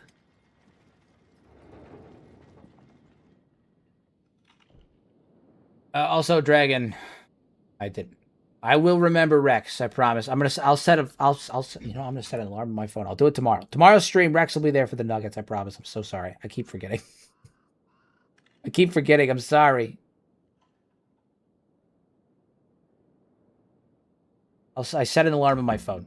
I just set an alarm on my phone. I'll get Rex. I'm so sorry. I could. I probably could. You're right. You're right. Give me a minute. Give me a minute. I'll do it. I'll do it. You know what? I'll do it. I'll do it on stream. I'll do it right now. I'll do it right now. Kenshi, workshop. All right, what do we got? What's his name? It's Rex. I said I would do it. I'll do it. Rex, the Southern Hybrid. There it is. Boomski. All right, it's done. He's there. There we go. I did it right now. I did it right now, and I don't even feel bad about it. I did it, and I don't even feel bad about it. So now, tomorrow, when we do the Nugget Mafia, Rex will be there, and we will go get him. Showing off my Steam Workshop. I mean, there's not much there. It's worst you're going to see is my collection. What is it? I have my collections. Oh, by the way, very stoked to see that I was the second most popular Steam collection on Steam for Kenshi for the week. Very, very cool. And I think for the month I was like third. I was third. I was fifth, or like earlier today. So fifth. Look at that. Woo lad. Very exciting. Very exciting to see that my load order is working out so well for people. My Steam Workshop has nothing to hide. I'm not a gooner. I don't goon. Oh yeah, I mean that's fair, but I mean I feel like Kenshi doesn't usually have that issue. It's not like it's like fucking Nexus mods or anything like that. I feel like Kenshi doesn't usually have that issue.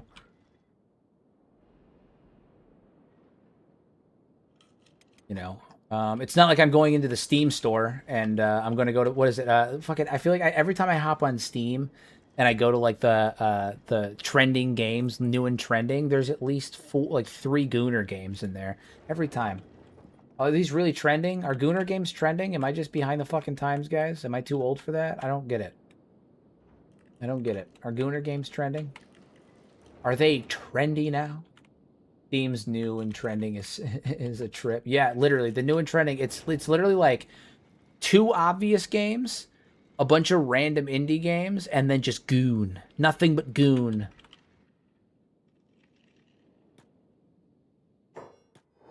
Kills me. Kills me.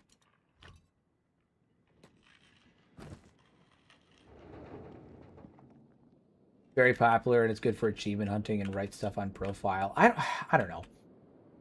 Who has time to achievement hunt? Who has time to hunt for achievements? Let's be real.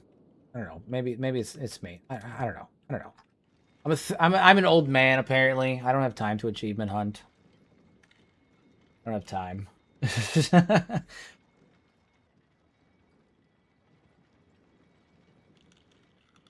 I mean, I like 100%ing games on occasion, but like, I don't know. Me as an individual, I don't tend to put much stock into achievements.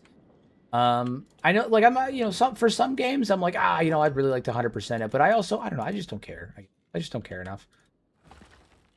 Gaming to me is a something to play, not to turn into like that kind of thing. I don't know. I don't know. Not for me. I'm just not one of those guys. I don't really care about gaming achievements, to be honest with you. They're just not for me. I haven't cared about them since even back in the old days, like on Xbox and shit. Not for me. Not for me. I get it. It's just not for me, I guess.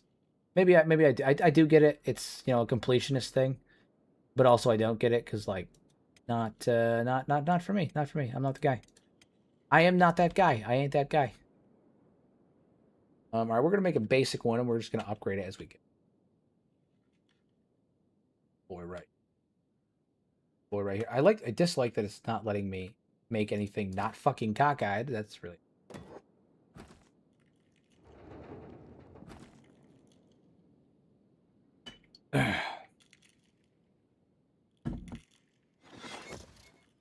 All right, so now we have building materials being made, and they're being made quite well. And we're going to have skins take care of that. We got skins. Skins. Actually, where is skins? There's skins. Okay, so skins is going to be operating that machine. We're going to get rid of this stone processor. But not before moving the contents into here. We actually have quite a few building materials, which is cool. And we're going to dismantle that one, and shit, we gotta do this one too. Yep. Yep. Moving that that thing's gonna be a pain in the ass. I'll do it. I'm gonna do it, and I'm gonna be okay with it, but it's gonna be a pain. All right, so now you guys aren't doing anything. Cromwell, Anders, Bigby, Bigley. which is good because I don't want you guys doing other things right now. I want you guys, you know, working on this right here. All right, and then Hammett's gonna end up being our smith once those are up and running. Those are not ready quite yet. So the next thing that we need to be putting our iron plates to is getting more power. We definitely need more power. Yeah, Bigley's still alive. Of course Bigley's still alive. Bigley's a G. Bigley is a G.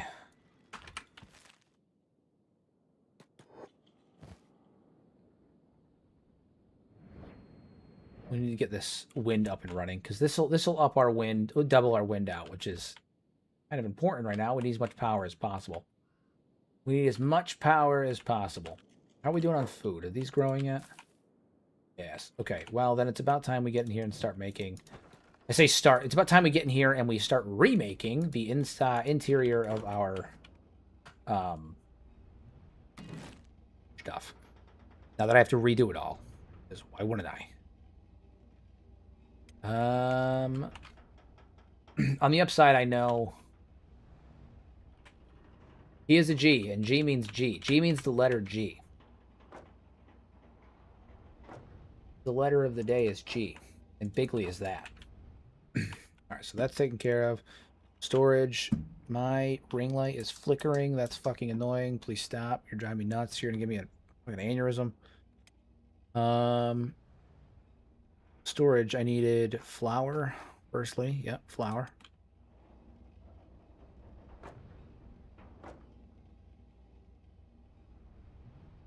Flour. And then I needed wheat straw. Storage. Wheat straw. Wheat straw. Straw. Put more wheat straw over here. I'm just going to load this place up.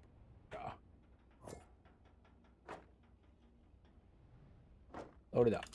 Load it up. And light it up, and light it up. Okay, and then last thing I need to do is bread barrels. Bread baskets. Baskets of bread. Baskets for the bread. This is where bread lives. There.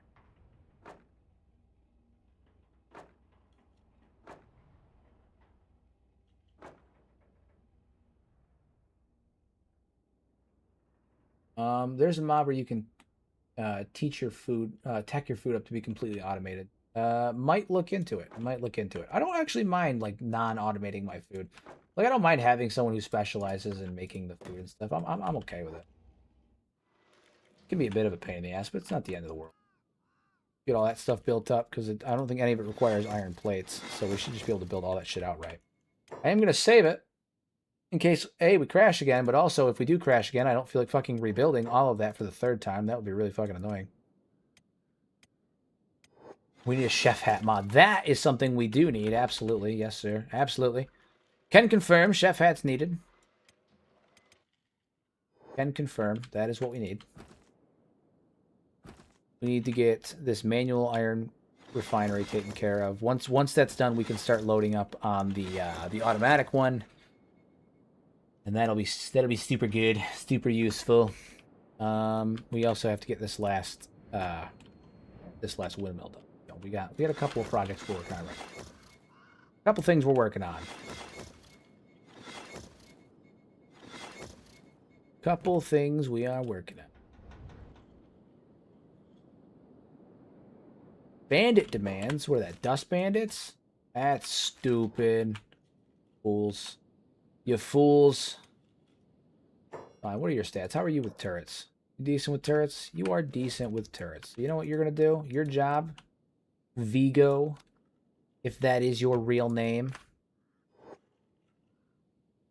You're on turret duty. No, we got 2 people on turrets.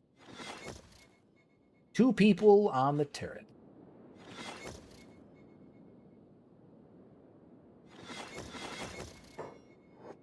I could see automation being useful if the PC can't handle having dozens of extra recruits running around the base. Yeah, I mean, that's one of the things is like basing on Kenshi requires you to have a ludicrous number of people. It's actually it's kind of frustrating. Um, so I've heard some people say crossbows are better than harpoons. What are your thoughts on that? I mean, I don't know about any of that. Maybe damage wise, I guess you might be able to make an argument for it. I think I would disagree. But the one upside harpoons have over crossbows, which by the way, I'm pretty sure harpoons are better. But the multi-barreled automatic harpoon turret. Have you ever seen 6, 5, 6, 7 harpoons firing in rapid succession at someone? You're gonna tell me that's better than a crossbow? I mean, that's that a crossbow is better than that a single shot crossbow? No, no, no, no, no. Say, multi-barreled automatic harpoon turret is one shot. I mean, it's oosh, oosh, oosh, oosh. Yeah, yeah. No, I would say the harpoons are definitely way better at killing. Definitely way better at killing.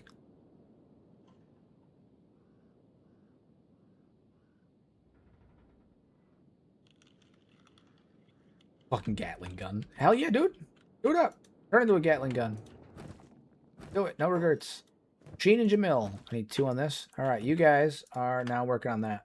That's what you do. You both work over there. Sheen, Jamil, you work over there. What you do now? No, Jamil, you don't work over there now. You work over here. This is where you work now.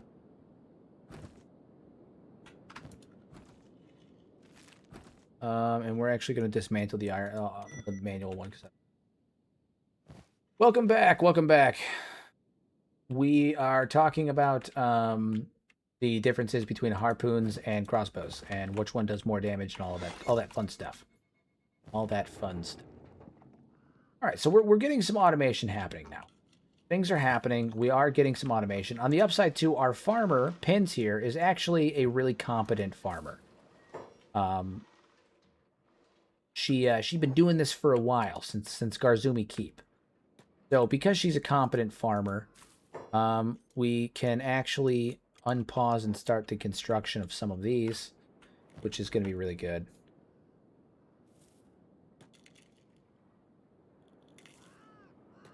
We can get some of this stuff cooked up. Because right now, all of the wheat straw that we're producing is not going towards food production. It's going towards getting the farms up and running.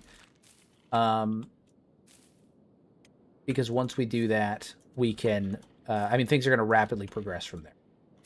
So we're going to get all these farms up and running. We're going to get a number of things happening. Zizo, what are you doing? What is your job? What is your job? Do we have any farmers left besides... I think... Oh, shit. Fuck us. I think Pens was the only farmer that survived from Garzumi Keep. Oh, no, no, no. Skins was also there. Okay, then we're going to take him off of working the stone mine, and we're actually going to put Beaks on. Was Beaks a farmer too? Beaks was not. Beaks was a laborer. All right, so then we're actually gonna put the Beaks on the stone processor instead of Skins, and we're gonna make Skins a farmer again. We're gonna make Skins a farmer again.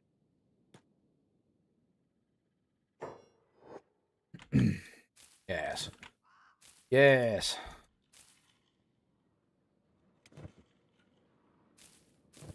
One, two growing. How much wheat straw did we get? The other question. How much wheat straw did we get out of this? Did we put any in storage? I don't think we did. Just in case. No, we didn't. We did. Okay, so Pins will run it for now. Where can I find myself some copper alloy plate? You got to mine some copper, and then you got to make the alloy plate. If I recall, there's a building that you make it with, same as you do with like iron plates and shit. Now this is gonna be hilarious. We have dust bandits, small little group of dust, small little group of dust. What do we have amongst them? We could probably. I wonder what they're gonna do for what it requires to recruit them. Because I might end up caging and recruiting a few of them just for the sake of filling out my numbers with more people. But we also have to consider it. We'll be fine. These guys are gonna be fucking tossed. They're gonna get tossed. I'm actually gonna start squatting up some of my guys as well soon. Anyway, so Construct and Vigo here. I want you guys to shoot at the Dust Boss. We're just going to open fire on him. And look at that. We shot him once already. Shot him twice already. We're just going to open fire. Anyway, we started blasting. There we were. Started blasting.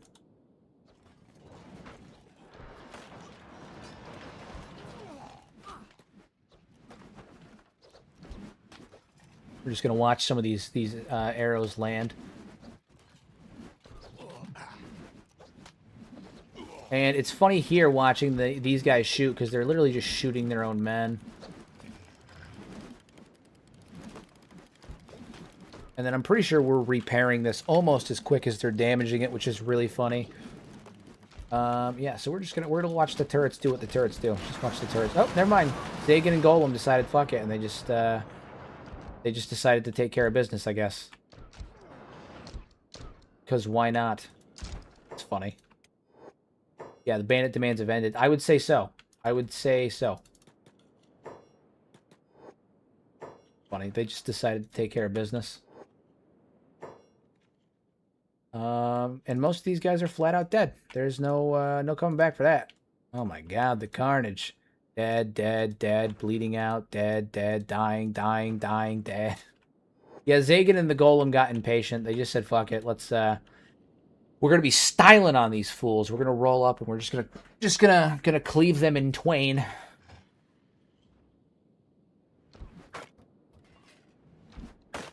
Lone Fogman, suffering from Lynn drama. Clearly not, oh, no, never mind, dang. This guy's going to get up. See how fast it's the Dust Boss. How fast is he going to get up? And is he going to be able to stay up?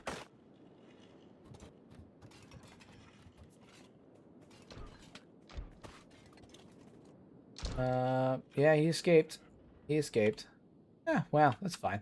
One guy escaped. They came in with a whole force and one of them escaped. Oh no, this one's trying. This one's trying. Oh, no, he died. He died. The Fogman bait did not work, unfortunately. It did not work. I thought it would. It did not. Unfortunately. Yeah. I was hoping it would, but it didn't. It didn't. I think it's got to be those poles in particular that it works with. So, most unfortunate. Most unfortunate. I know. I know. I was sad about it too. I was sad about it too. All right, defense. We still can't make steel bars yet. I mean, we can make steel bars, but we don't have the stuff made, and it's not super prioritized. Yeah. All right, we're gonna do another mounted crossbow. I should probably research the better versions of the mounted crossbows. But I think I'm gonna put one right here, and right here. Put two of them right there. Try to up our number of crossbows later. Right now, my main focus is getting this food stuff taken care of. Yeah. Care of that. We need more food being made. More food. Hello. Someone's getting fucking nommed on. Oy vey. Press F in chat for whoever the hell that is. See if we can get down here and see. It is a escaped Holy Nation servant. Press F in chat for that boy right there, because ouch. Just another beautiful ritual. Just another beautiful ritual. That's all it is. That's all it is. All it is. It's funny that he picks up this Dust Hunter, and then they're like, yeah, we're gonna also try and break down this gate, not run off with the guy that we have in our arms. No, no, no, that would be too smart. Instead, we're gonna focus on this gate right here. And well, now he's dead. He took an arrow to the brain. Stupid, foolish, stupid and foolish, foolish and stupid. All right, how are we doing on iron plates? How's the production of that coming along? Much better, much better. Power is still not great. We need to finish up making these here, but it looks like we're prioritizing getting our myths and stuff set up. Yeah. Yeah. Makes sense, I suppose. Makes sense, I suppose.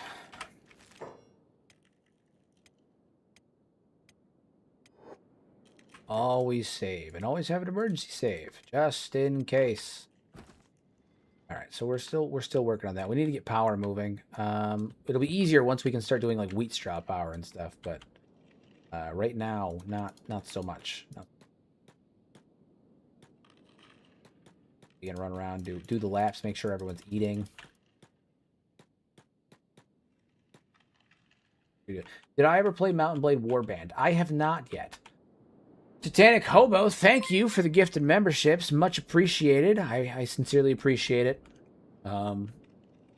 Yeah, no, I sincerely appreciate it. The more support that the streams get, the easier it is for me to do them full time later on, and end up providing more content in the long run. So every donation, every gift helps with pushing out more content in the future, both shorts, live streams, and also long form content, because we got a lot of big stuff planned. We got podcasts and anthology like Machinima series, fully voice acted Machinima series, and all that stuff. We got a lot of good stuff in the works right now.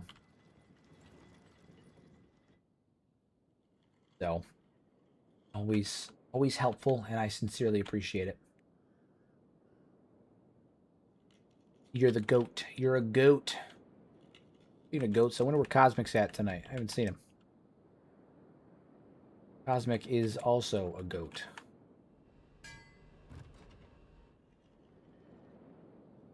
Another emergent narrative game. There's a total conversion mod for Warhammer Fantasy. That's true. There used to be, I don't think it's in development anymore, but there actually used to be it was either Bannerlord, I think it may have been Bannerlord, Mountain Blade, something like that.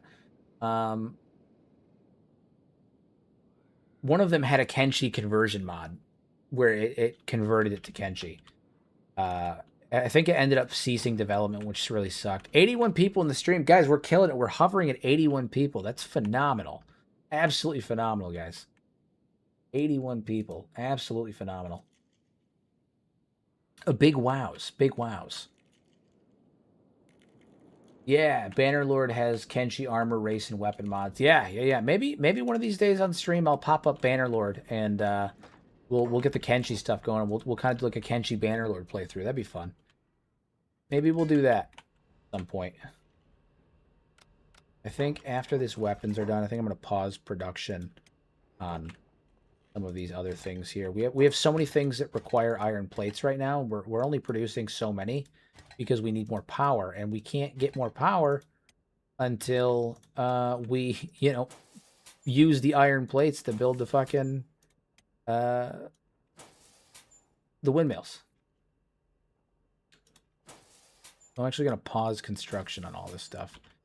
We stop spending iron plates on. Mountain Blade Bannerlord has the dev cycle that makes it hard to mod for total conversions. Yeah. Again, I don't remember which one it was. I think it was Bannerlord. There was a conversion for it, because I remember seeing Shek and Hivers and Samurai armor and all that stuff. So maybe we'll see about it one of these times. That'd be a hell of a lot of fun. I've heard good things. I've seen good things. Gameplay looks fun. I just haven't ever gotten around to trying it. I'm one of those guys that likes to sit around and watch a game for a really long time before I end up picking it up, because I'm kind of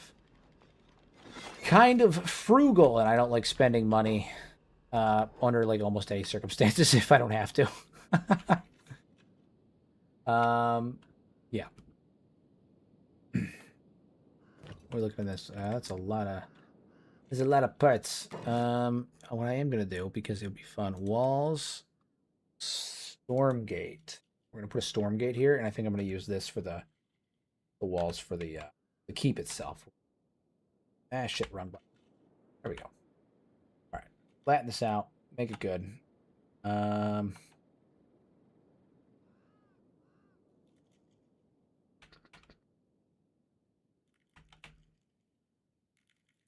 Farther in, maybe? No, we'll do right here. Right here. And then storm wall. 1.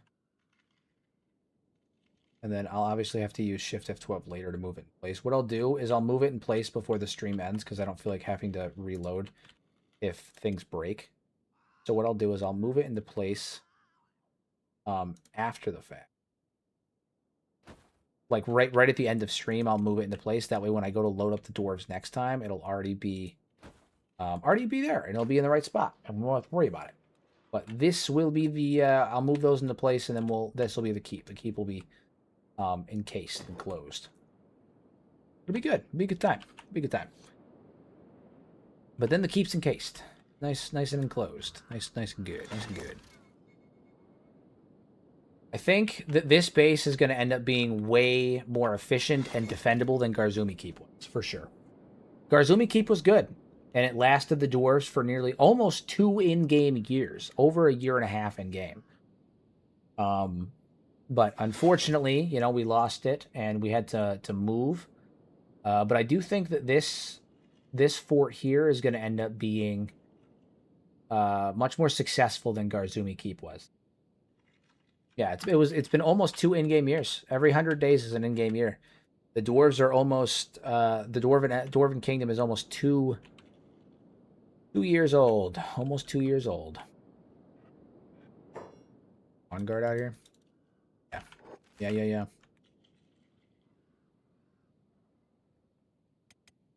These guys up here just aiming. Who are they aiming at? Nothing in particular. Yeah, 100 days in Kenshi is one in-game year. And we are almost producing more wheat straw. Very good, very good. The real question here, okay, the big one, the one that everyone wants to know, Pins, what the fuck are you doing? You're supposed to be, managing your farm. Maybe you should be hauling water to the farm, maybe, possibly. Oh, your inventory is filled with wheat straw. Sorry. Over here talking shit.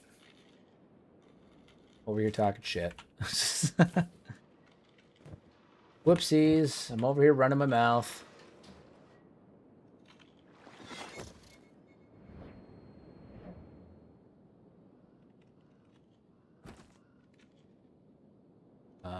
We need more iron plates for that. Yeah, once we get a surplus of iron plates, once a lot of our projects are done, and we get a surplus of iron plates, we can start to upgrade. For sure. Falcus, where you at? Yeah, you don't need to be hungry. You just have to go by Kenshi, right? Kenji's got a bunch of food. Or he did. No, Zagan. Zagan's got food. That's what it is. Zagan's got food. We also have a fine supply of Maitao cooking in. We got a Maitao Ninja Blade, Maitao Huge Cleaver. We've got a Maitao Hunting Saber. We've got a Maitao word I don't know how to pronounce. Kakahara, Disguised Katana. Yeah, lots of Maitao happening here. We do need to give Red a Maitao weapon because currently she's using a longsword, and that's cool and all, but she's supposed to be a noble, and so she needs to have a Maitao weapon. She's going to be using a Maitao katana. All the nobles used katana.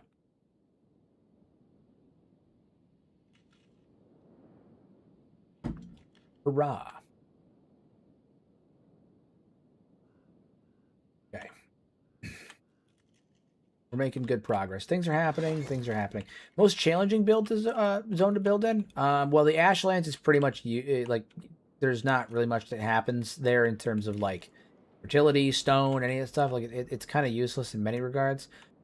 So Ashlands is challenging. Sonaris Dark, you have to deal with skin bandits. Fuck that noise. The gut, if you set up in the gut, good resources, good fertility. Downside is that you're going to be, up until you get your walls set up, you're going to be assaulted by beak things in a 365-degree combat from beginning to end. You're going to have beak thing corpses piled up so high that you can walk on your buildings from them. And I'm only barely joking. Deadlands is difficult to set up, but not because the Deadlands is the Deadlands. It's difficult to set up because the Deadlands has so many particle effects and interesting things happening that you're more prone to crashing if you try to build there. I'm trying to think where else is hard. Cannibal Plains, anytime you try to sleep, you're going to get assaulted by cannibals. That's a thing. Where else? Iraq, I wouldn't recommend ever trying to build in Iraq for obvious reasons. I don't think I've ever seen anyone try to build in Iraq. Shit, maybe I should do a build video where you try to build in Iraq. No, Wend. I could build in Wend. I could build in Wend. I could figure out Wend. I don't know how I would figure it out, but I could figure Wend out. Um, yeah. Maybe Iraq. Maybe Iraq. I think Iraq would probably be the hardest place to build.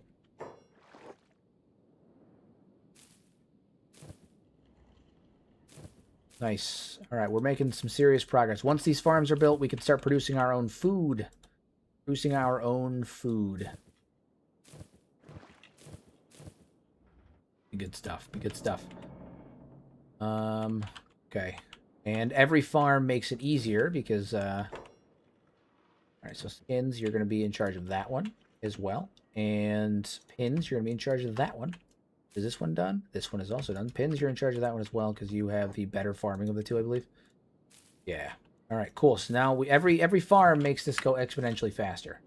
Swamp for loading reasons, also typically difficult. Yep, yep. Ugh. Ugh. Crack my neck and my elbows, man. Whew. Sitting stationary for a while. Okay. Things are happening. We're making good moves. We're making good moves. What furniture do I have? Have I ever done any furniture? We also need to set up a place where we can start doing research too. That's another thing. I would like to do racked research. It'll make all that stuff easier. But another thing that I want to do that I did not do in Garzumi Keep, and I always intended to, but we were always just dealing with so much shit, is I want to make a proper throne room. I don't have the throne, though. Not right now. Which is annoying. I want to make a proper throne room, though. So, for right now, we're going to set up a chair. We're going to set up a single chair here. But eventually, I'm going to delete this chair, and I'm going to make a proper throne room. But right now, King Vishu is going to spend most of his days sitting on this chair right here. We also need to make beds. We don't have beds yet, which is understandably a problem. He's got a chair. That's going to be his throne. The throne chair. Okay. We also need a place to rest our heads. We don't have fabric yet. We can always go get some. Go out fog prince hunting and go get some. So that's not a concern. But we need beds for sure, especially if we're basing here. Beds are an absolute necessity. Beds with pillows, old beds, beds with pillows. I have bunk beds, actually. I'm pretty sure I do. I have bunk beds. We need to make a barracks. That's what we need to do. That's what we need to do. So here's what we're going to do. We're going to put bunk beds here. God damn it. I'm just trying to... Motherfucker. Okay. King Vishu, get your butt over here. Do I have partitions and stuff? The problem is I don't have much of my... the interior stuff researched because back at Garzumi Keep I never did it, right? Like I didn't need to do the internal stuff yet. I wasn't there yet. I was always too busy trying to do everything else. So now I think we're in a position where I can actually do some of this shit, and now I just need to actually like do it. We need iron plates and electrical components. Okay. Okay. Okie dokie. Okily dokily. So we're going to put the rack right here. The racks are basically compact researching benches because I find that the normal research benches are just so damn cumbersome. They're so big. They're unnecessarily big. They don't need to be that fucking big. They're super inconvenient. So I like the rack ones because it just makes them a bit more spacious, a bit more, you know, a bit more conscious of the space involved on them. And then I also, something else I need to do. This is a super small one that I haven't done to this base yet, but I should probably do it. Is I need to start lighting this bitch up. Okay, the bread and butter, man. How many times have I said it? Anybody who's watched my build videos, y'all, I say it all the fucking time. A base comes to life when you light it up. The minute you start dropping them torches is when your base comes to life. right? Prior to you doing that, it's just a collection of buildings. The minute that you start dropping torches, though, that's when things take off. All of a sudden, the base is alive. I say in every build video, and you're going to see it here firsthand. This place looks not bad. It's about to look really fucking good, though.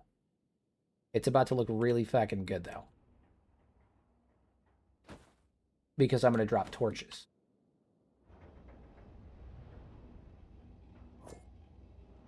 Except right there, because that's a bad spot. But, drop these torches. So I would drop electric torches. The problem that I have with electric torches is I find they just... it's like an unnecessary use of electricity. Like we don't need all that.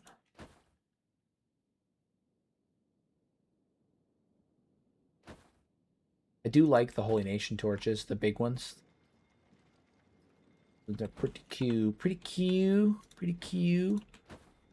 And then we're gonna put something right here for you for beaks, and we're gonna drop a couple inside as well because when they're starting to work, we're not gonna want the darkness, but we still have a little ways before that happens.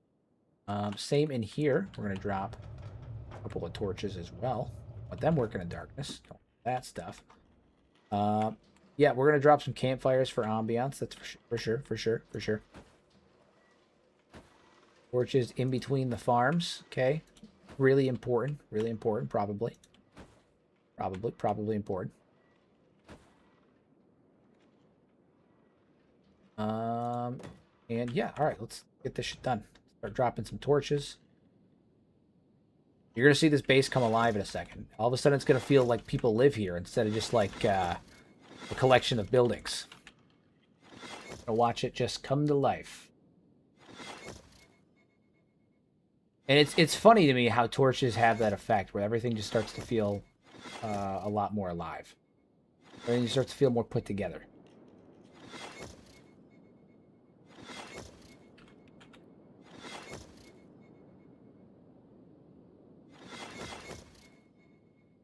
Good. Good. Good. We also need to put a torch up on the roof here as well, because I'm pretty sure they have a penalty against turrets, maybe? I don't think he... I'm pretty sure daylight might give them a penalty. I'm not sure. You would benefit from using the mirrored buildings mod. Quite nice for comps like this. Yeah. No, for sure. For sure. I might look into it.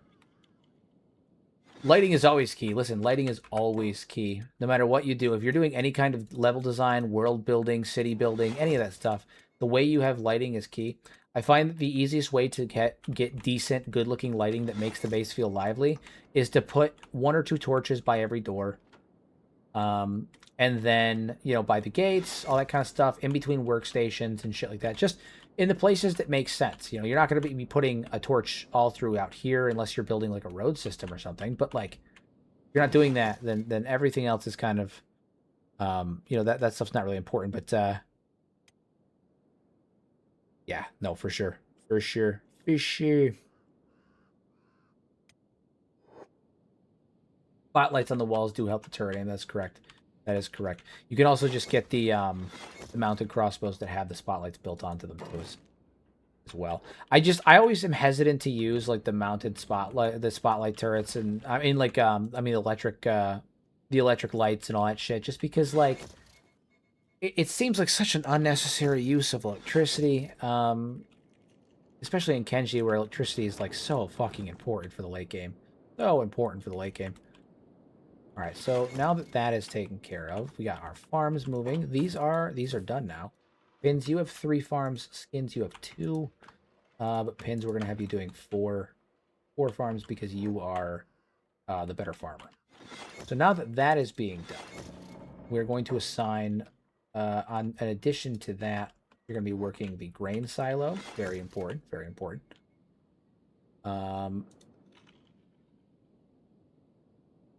We're gonna get some of that stuff produced. And then who has the best cooking? Who has decent cooking? I think our old cook died. Unfortunately, I'm pretty sure our old cook died. A lot of people died. Yeah. Fortunate. Hammock over there. Everybody regroup over here for a second. Engishu, why are you limping? Why are you moving slow as dirt? Yeah, whoever the old cook was, he died. He's a dead guy. He's no longer here. I think I just spam small wind turbines until power isn't an issue.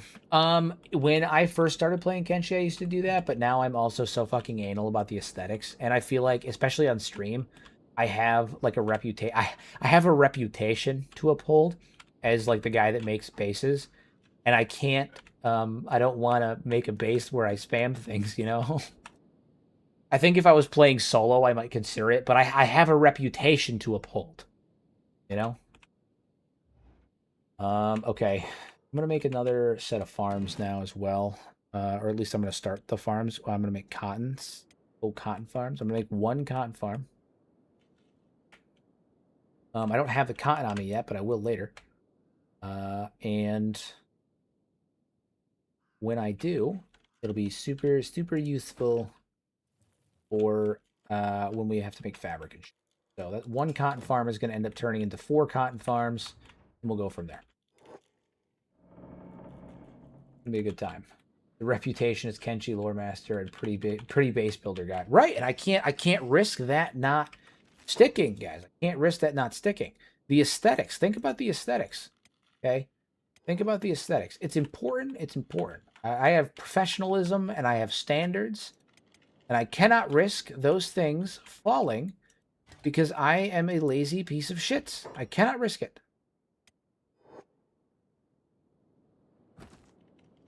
Cannot be done. Cannot be done.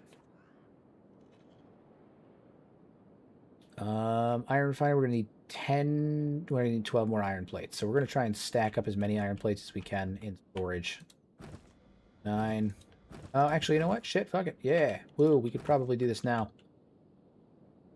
Sheen, you guys, hell yeah. Take these. Sheen, Jamil, take that. And we're gonna upgrade you. Oh yeah. I'm willing to bet Hero has RimWorld in his library too.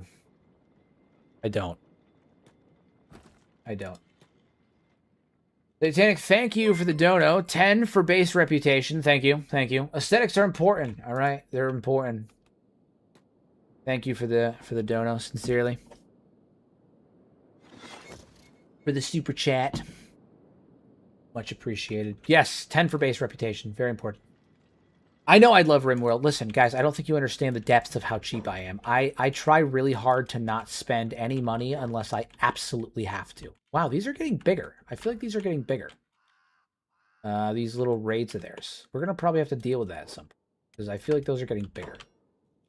Before we send anybody out to fight, what we're going to do is we're going to send the others out to fight. We're going to send Zagan, Golem, Grim, and Grunt out. We're going to send all you guys out. And we're going to close that door, and we're going to let you guys just deal with this.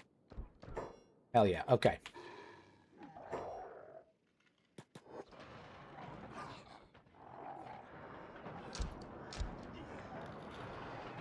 These fools think the dwarves can do anything. I will grab RimWorld eventually. I'm such a cheapskate is what it is. And I'm so hesitant to always spend money.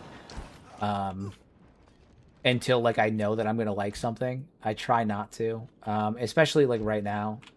You know, we've got some stuff going on, and I'm always like, I want to spend money. Like even just now, I spent money today on a monitor because, you know, I've had some comments about the fact that I stream in ultra wide, and I want to start later dual streaming to Twitch.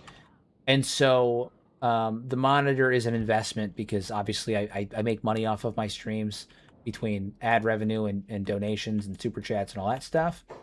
And so it's an investment thing. So I'm like, I'll get it back, you know?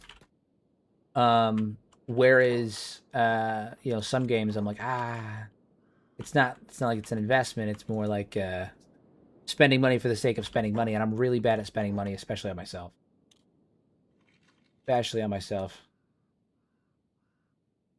My wife would tell you to look at my sock drawer as proof of that.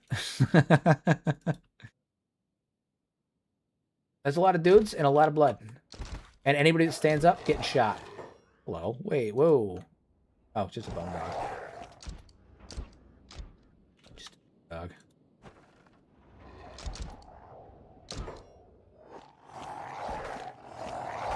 Random bone dog. Random puppo.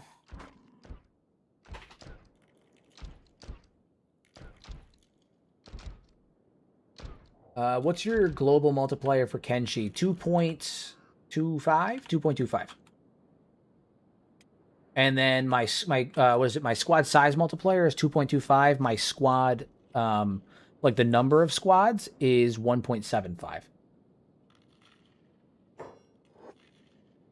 So more squads, and the squads are much bigger. Squads are much bigger. The other thing too is the Triangle Bandits. They're every assault that they send to your base after you know, when they take like the thanks or the warning or whatever is from Triangle first. Every assault they send to your base gets bigger and bigger. Gets bigger and bigger every time until you take out the first triangle. I know where he is. I just have to go deal with him. What's my favorite race? The Shek. I like aesthetically. I think they look badass. I'm not, you know, I'm not like a gooner for the Shek. I know that, like, when I feel like there's become a connotation in Kenshi, the Kenshi community, that when you're like, my favorite race is the Shek, everyone's like, he likes big titty, you know, Shek mods and stuff. Not quite. Not quite. I think that the general aesthetic of like having bone armor is a really fucking unique one, is a really cool one. Like, I think they have a badass aesthetic. I mean, I think it looks really cool. It's really cool having like that natural armor plating. It's a badass aesthetic. Not really into the whole muscle mommy thing. Not for me. I don't discourage it for other people, but it's just not my vibe. Not my thing. You know, if that's what you're into, you know, I'm not here to yuck anyone's yum. Just not mine. Yeah, so the Shek are my favorite race, which is why it's always so ironic and semi-painful for me to acknowledge out loud and tell people so frequently that the Shek Kingdom are fucked. You know, so I say it on stream quite a bit. The Shek Kingdom are fucked. There's no recovery for them. They're not, you know, they're screwed. They're screwed. I just entered the stream and heard big titty Shek women. What do you mean? Someone asked who my favorite race was. I said the Shek, and I wanted to clarify that it wasn't the big titty muscle mommy Sheks that often gets you know, lumped in when someone says they like the Shek. I like the Shek as a race for reasons beyond the muscle mommy aesthetic. So I think they look cool. I think they look really cool. Like, they're people with bone armor on their body. That's badass. Like, that in itself is badass. They remind me of another race that I really enjoy in gaming, which is the Kunari. And I like the Kunari for very similar reasons, because they just aesthetically look fucking badass.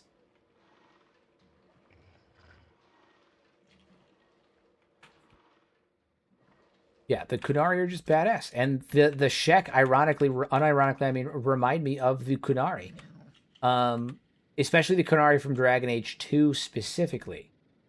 They're just badass. They're just really badass. Yeah, look at the base. It feels a lot more alive now, and like when we have more buildings and more lighting, it's gonna feel a lot better. It's gonna feel even better. We need electrical components, I believe. Yes, maybe. It sucks that all of our AI cores and research that we had are also currently fucking still at Garzumi Keep. It almost feels worth it to send one lone dwarf down to Garzumi Keep to try and liberate some of our shit. It almost feels like it. I don't know if I'm gonna do it right now, but I think at some point I'm gonna lead a expedition of like two dwarves and a golem. Once we're like up and running and self-sufficient. And like we're making food and stuff here, so I don't have to worry about everyone starving. I think it may be worth it to lead an expedition down to Garzumi Keep to see if we can maybe take some of our supplies back. We obviously can't keep the keep, or like take back the keep, until we deal with the Southern Hive. Like, they have to die first. But it may be worth it to go down there and at least maybe do like a supply run at some point. Maybe worth it. All right. Bellberg, you're not doing shit right now. You need to work some ovens, man. Hop to it. Get these ovens rolling. These ovens rolling.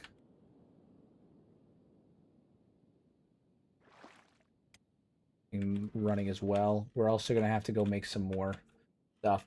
The way you described Asada's hope for Seto kind of reminds me of the Char Legions in Guild Wars universe. Craddock oligarchy. Yeah, Cradocratic?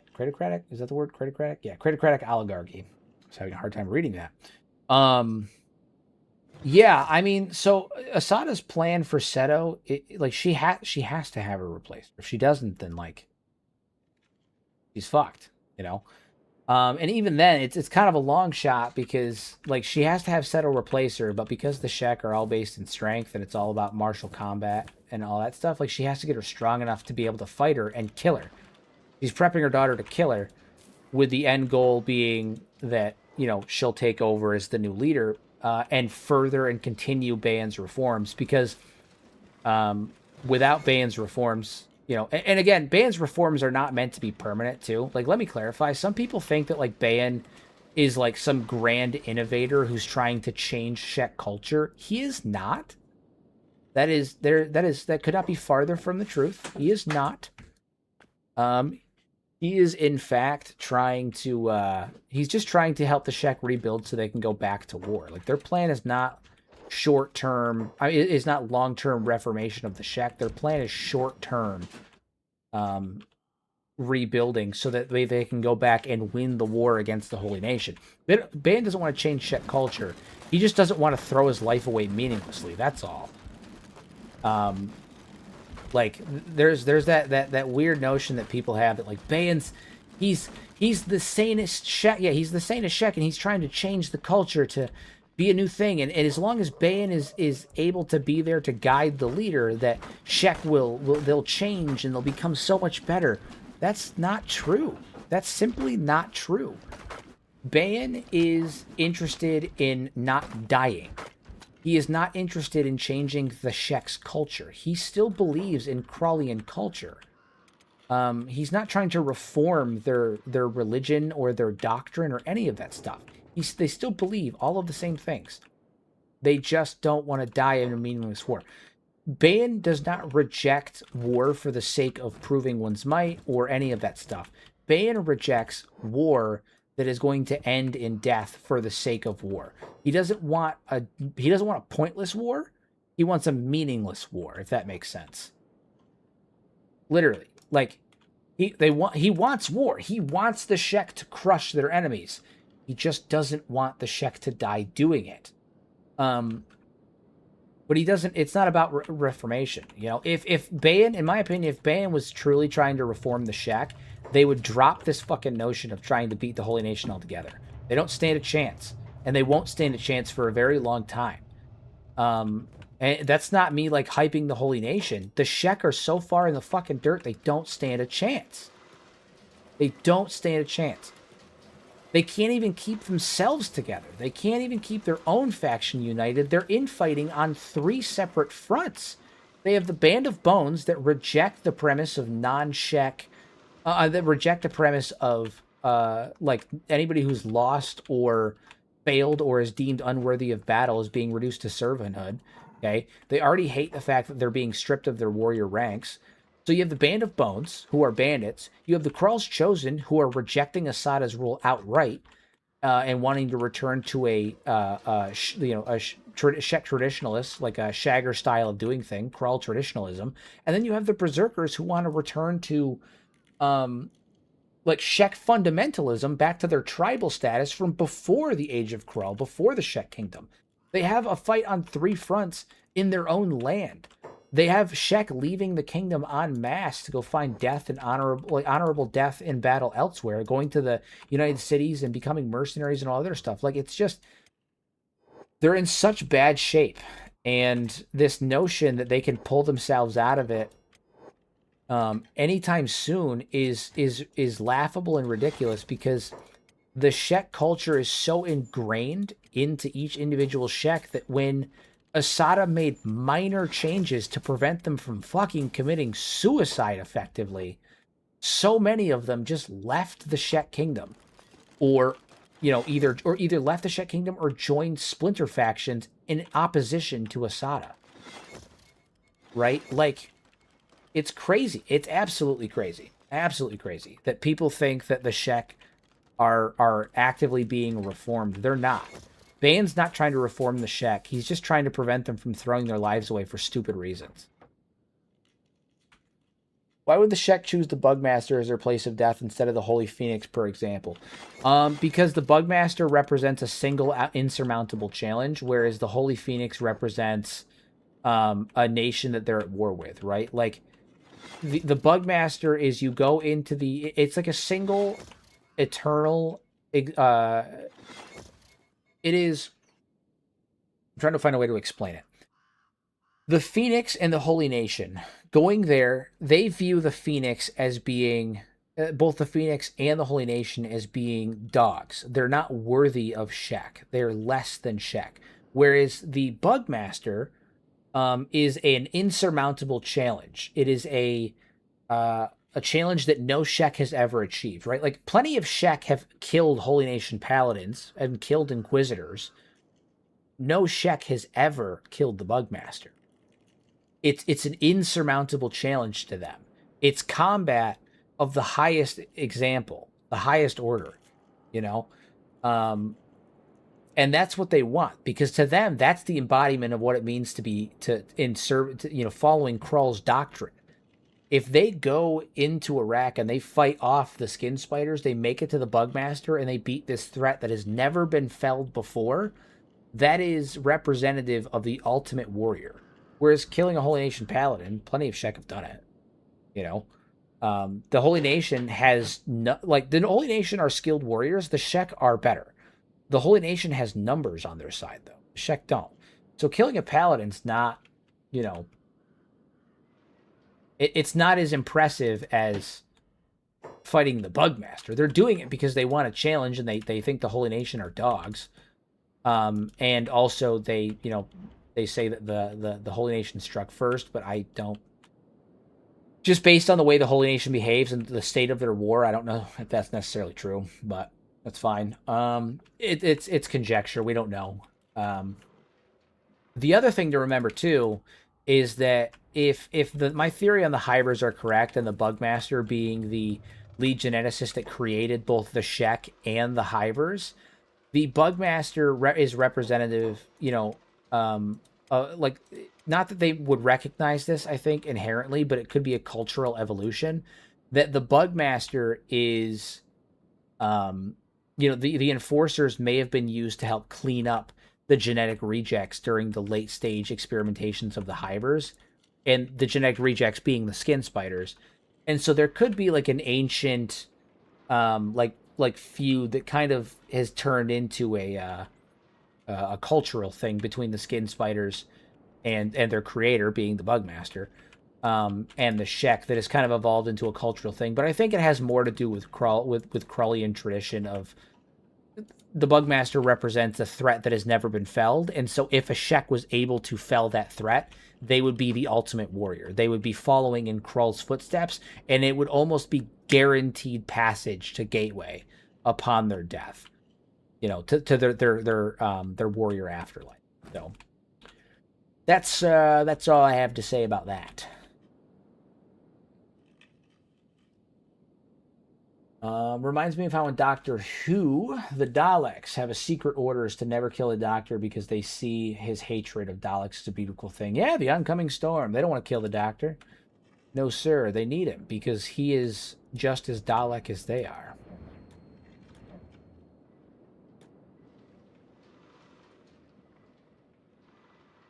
It's funny because they unironically view the doctor as being the ultimate Dalek. They tell him all the time, and repeatedly, they tell him that he would make a good Dalek. Repeatedly telling him that. Much to his frustration. Doing on these, yes, we're growing. Growing. Soon. What are we doing in here? All the bread ovens are good. All right. Once that next harvest comes, we're going to start producing more bread. Good. Good. Good. Good.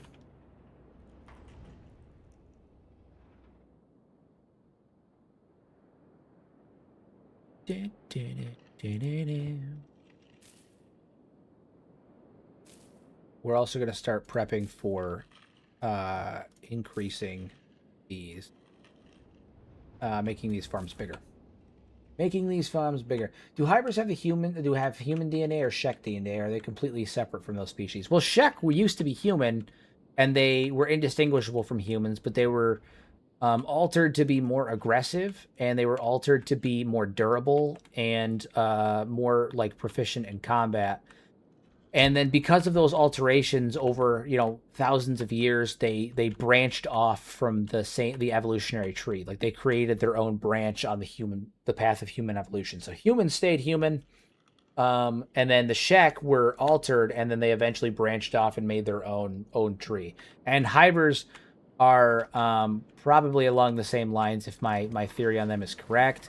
Theirs was just done way more rapidly to the point where they're effectively alien now as a result, because unlike the Shek, where the experiments were done on minor gene changes to increase aggression, maybe make them a little bit tougher, a little bit more resilient, that kind of stuff, but it was very minor and they were still indistinguishable from humans. The hybrids had really aggressive, advanced, rapid genetic testing and mutations done to create the queens that would later go on to create, the various forms of hybrids. But the hybrids were done aggressively. They were not done delicately or ethically or however you want to put it. They were not done like that. They were done in a very bad way. A very bad way.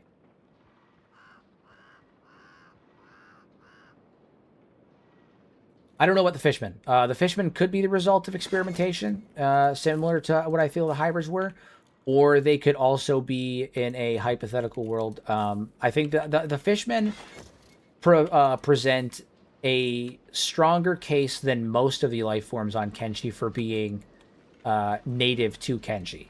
The Leviathans, the Garu, and the fishmen, to me, present the highest likely case for being native to Kenshi. Leviathans for sure. I don't think there's any doubt that the Leviathans are native. That one feels pretty much just standard. Wait, does that mean human Shek hybrids exist now, or have the Shek's genetic diverged too far away from that being possible in the time of Kenshi? I have no idea. It would depend if they have the same genus. They're obviously different species right now, but it would depend if they have the same genus. Not that like I'm, yeah, it would depend on if they have the same genus, right? If they have the same genus and they are clearly different species, but just like how like we are Homo sapien and will eventually, become Homo novus, we would still be able to like breed with that race, just like people used to breed with, could interbreed with like Neanderthals and all that stuff because they were still Homo erectus because they were the same genus, different species.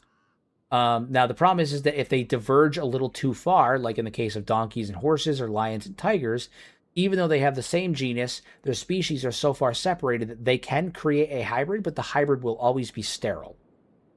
So if Shek have the same genus still, they are still, Homo Shek, or whatever they would refer to them as, and they were able to like create hybrids, the hybrid would likely be sterile. But I doubt it. I think they're probably far enough in terms of separation that I doubt it.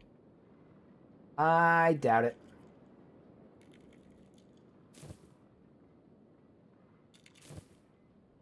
All right, we're cooking now. We're literally cooking now. And then Baberg, your job here is to haul to the bread oven, the bread basket. Yeah, everybody get in there and get your bread. Everybody eat your loaves. Get in there and eat your loaves. Margaret, get out of there, you fool. Oh my god, guys, come on.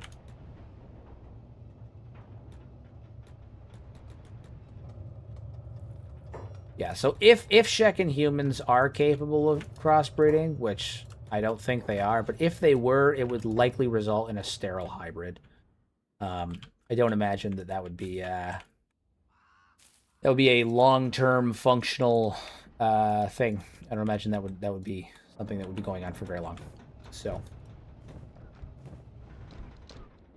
and it's also, they're probably close to the point in terms of evolutionary divergence where they're not going to be able to anymore if they were still able to now. But I think the sheer fact that we don't see, because there is evidence of hybrids of other like subspecies and stuff in Kenshi. Fun fact, Tengu is likely only half Scorchlander, half Greenlander.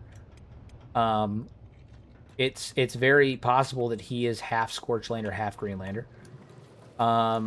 I think there's some what is it? It's something to do with his skin tone. I have to look into what it is per se, but there's something to do with his skin tone that I was reading one time that made a pretty solid case that Tengu is only half Scorchlander. And so there is evidence of like hybrids existing on Kenshi of interspecies like human Greenlander and human Scorchlander, but I don't know. I think the Shek might be too far gone from the original evolutionary tree. Yeah, I remember reading somewhere that I think it's on the wiki, actually. I think it's in the trivia section of the wiki for Tengu. Someone wants to check it out. There's speculation that Tengu might be a half hybrid. Well, I mean, a half Scorchlander, half Greenlander. Tengu's a jerk. Tengu's also an idiot. He's also an idiot. He's like a literal fucking moron. That's like half of his thing. That's like a whole thing for him. That he's just a big dumb jackass. Hell yeah, we got lots of ore in here. Very good, very good. We need to get somebody working on plate beating again. And weapons too. I think Oville's our weapons dealer, or are you armor? No, you're armor. Weaponsmith is Hammett. Good old Hammett. Hammett is our weapons. Now we don't have fabric yet because we don't have cotton, but once we do, we can start making weapons and armor for our guys and getting them outfitted. And we can also make weapons. Now I don't know what weapons we're gonna make. I'm thinking we're gonna go. I think we're gonna switch to combat cleavers or dwarven sickle swords. I'm kind of on both. I think both are possible. I'm not quite sure what we should do. Dwarven sickle swords, combat cleavers, or dwarven gladiuses. That could be fun. Attack bonus +2, indoors defense. Damage versus robots is lower, but I don't think that we're going to be fighting that many robots, which is fine. But it's got +20 damage against humans. So that's pretty cool. Yeah, maybe we'll switch our primary weapons to dwarven. No, because it uses the katana animations, and those aren't going to look good with the shields. These are the things you got to think about, you know? Dwarven axes. Oh, shit, dwarven axes? All right, well, we'll be making dwarven axes then. We will be making dwarven axes. Hell yeah. You have the kukri mod. Give them all kukris. I don't have the blueprints for kukris, but also that the kukris do, I think, less damage to humans, but more damage to animals. Yeah, which is not going to be helpful. They do more damage to robots and animals, but less to humans, which was super beneficial when we were at the Fishman Isles because of all the beak things, but now it's not as useful. Now it's not as useful. Admittedly. Elder things dying by leviathans. Ah, yes. The natural order. Justice. Justice. That's what that is. That is justice. Sweet, sweet justice. All right, we're making progress here. We're gonna upgrade these.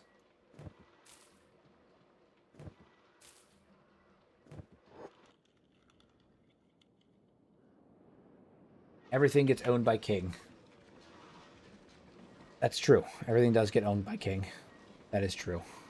That is true.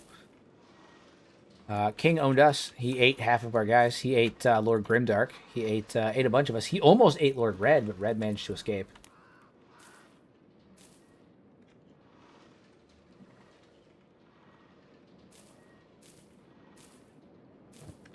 Progress. We're doing good. Get some of these farms upgraded. Once these guys are running XL farms too, it's going to be super helpful. Grunt and Grim, you guys need to go get some food, so I'm going to send you guys out on your own to go get some food because they can eat limbs. So what they're going to do is they're going to pop out here and they're going to eat some limbs. Hell yeah. Out here, eat some limbs. Find some limbs, guys. Eat some limbs. Good thing about these guys, anytime I need them to eat, I can literally, like being in the Fog Islands, anytime I need these guys to eat, I can just send them out here to eat some limbs.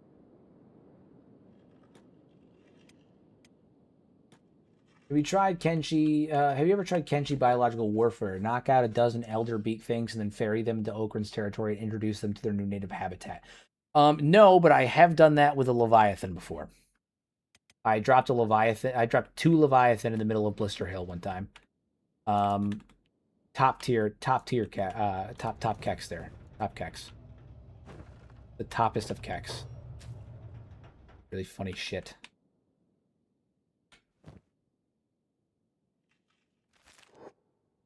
Valkus needs. My dude needs. He is in rough shape.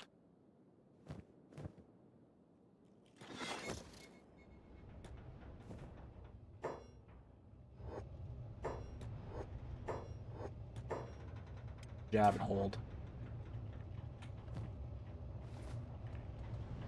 I have to get that moving. Once, yeah, 2 Leviathan and Blister Hill, it lasted about as long as you'd expect it to. It was not, it was not a fair fight.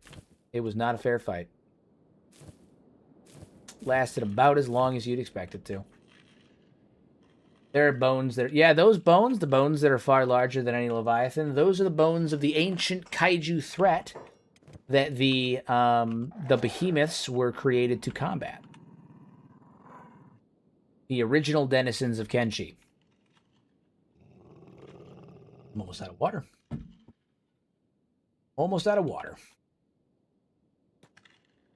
I'm going to leave you guys out here for a little while until you guys get your food all fixed up. Get all that stuff taken care of. Valkus should... No, he's not starving anymore, that's for sure. He is... We do need... We need more wheat straw. We're getting there. Luckily, things grow pretty quick here, too, which is good. My main thing right now is just getting the plants working.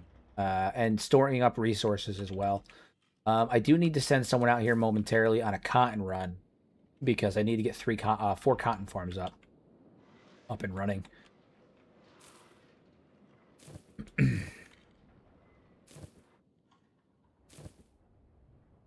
Upgrade you. Yes. And then once these are good.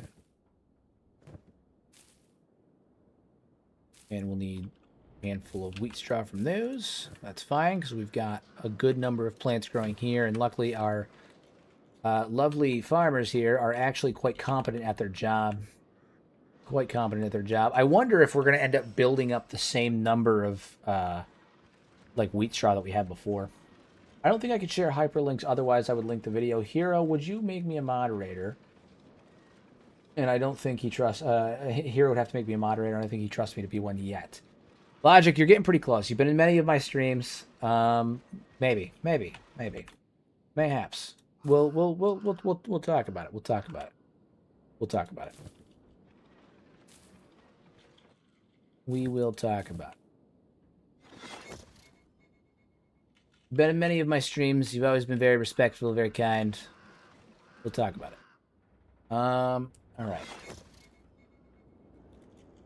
Allergies are killing me right now. Nose is very itchy. But if you search Kenshi Tunnel, it pops up. What is that? Did you hear about the guy who made a tunnel from the bed? Oh, yeah. No, I yes. I have seen that video. Actually, I just watched it the other day. Funny.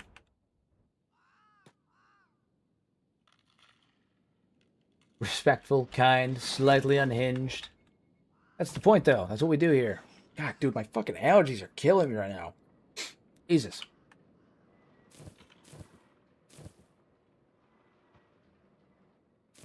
Number of plants. Good number of plants.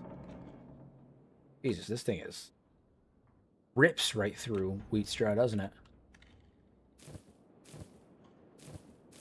well, now that those are no longer growing...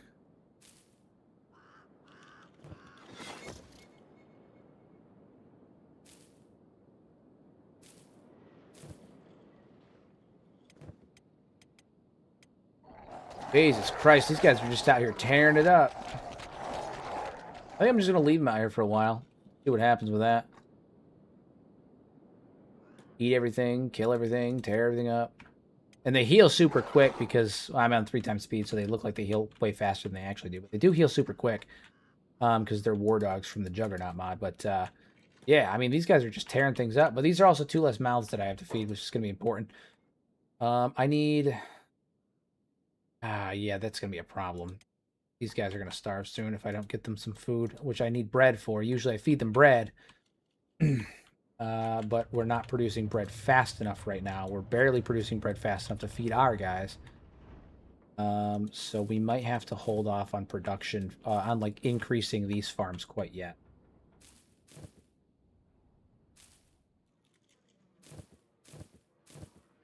Getting there though. We're getting there though.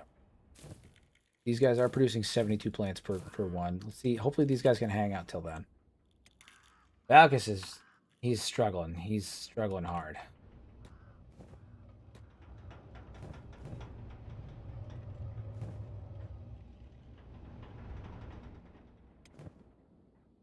Man, going the way of stream. That's how stream died. Sometimes I go slightly too far and may scare off advertisers. Here may one day want a Shadow Raid Lands money. Yeah, I'm gonna take a sponsorship from Raid Shadow Legends is what it is. Absolutely not. Fucking cash cow. Don't get me wrong, I'm down with sponsorships for like games and shit like that, but there's certain there's certain sponsors that I just can't accept. Like there's a dollar limit where maybe, like I'm not gonna lie to you guys, there's a certain point where I do have kids to feed. If they offered like a ludicrous amount of money, maybe, but even then I'm always hesitant to do so because like I just don't believe it. I don't like shilling things I don't fucking believe for. You know, like I don't know. Not for me. Not for me. I don't like shilling for things I don't believe in.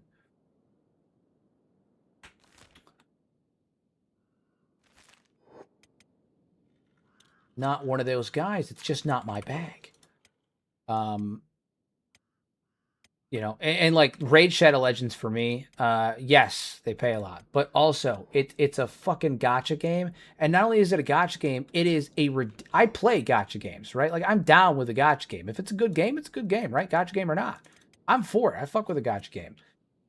Raid Shadow Legends is more than just a gacha game. It is a cash fucking cow. Like it's ridiculous. There's no justifiable reason in my mind that a game should ever try to get as much, like any mobile game should try to get as much fucking money as Raid Shadow Legends does. Like that's just crazy. It's so fucking expensive. It's ridiculous. It's utterly ridiculous. Not okay. It's too much. Where are you guys? All right. You know, and the thing is, it's all about balance. It's all about balance. Like, I'm always more than happy to, like I've done sponsors with like Audible. I did an Audible sponsorship. I still have it. I have a contract with Audible. I've done on my D&D channel back in the day. I did I had a contract with Worldsmith. I liked Worldsmith. I have a contract with I've done sponsorships for what was it? Squarespace. You know, I'm more than happy to do sponsorships with companies, as long as they're not shit. Like as long as they're not just a money farm that's trying to rip people off or ask for more than is necessary. There's no fucking reason that Raid should cost as much as it does. I'll happily, you know, do an ad for a gacha game, but it better be a fucking good one. You know, it's got to be something I believe in. On a side note, I want to get me some gamer subs. That's what I want. I'm a shill for gamer subs. I actually do like gamer stuff. Funny. This is completely random, but I have a friend who makes a living reviewing knives on YouTube. One of them had a daughter, and he did sell out, but most of the knives are halfway decent at least. And the thing is like, it's a balancing act, right? I have kids. I have a wife. I have 2 kids. I have 2 young kids. I have 2 4-year-olds, right? Almost 5. I have 2 almost 5-year-olds. I have kids. To a degree, I will, you know, do things to make money. Like, I have to make money. I have to provide. But also, I need to make sure I'm setting a good example for them.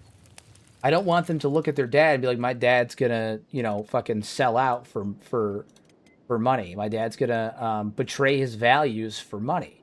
And so it's a balancing act. Take care of the kids, but also set a good example, you know? And it's that balancing act is why I tend to, even now I'm at 12,000 subs, why I tend to be very careful about the sponsors that I have taken, and I haven't taken very many. Would I take a sponsorship from EA Games if they gave me $1 million?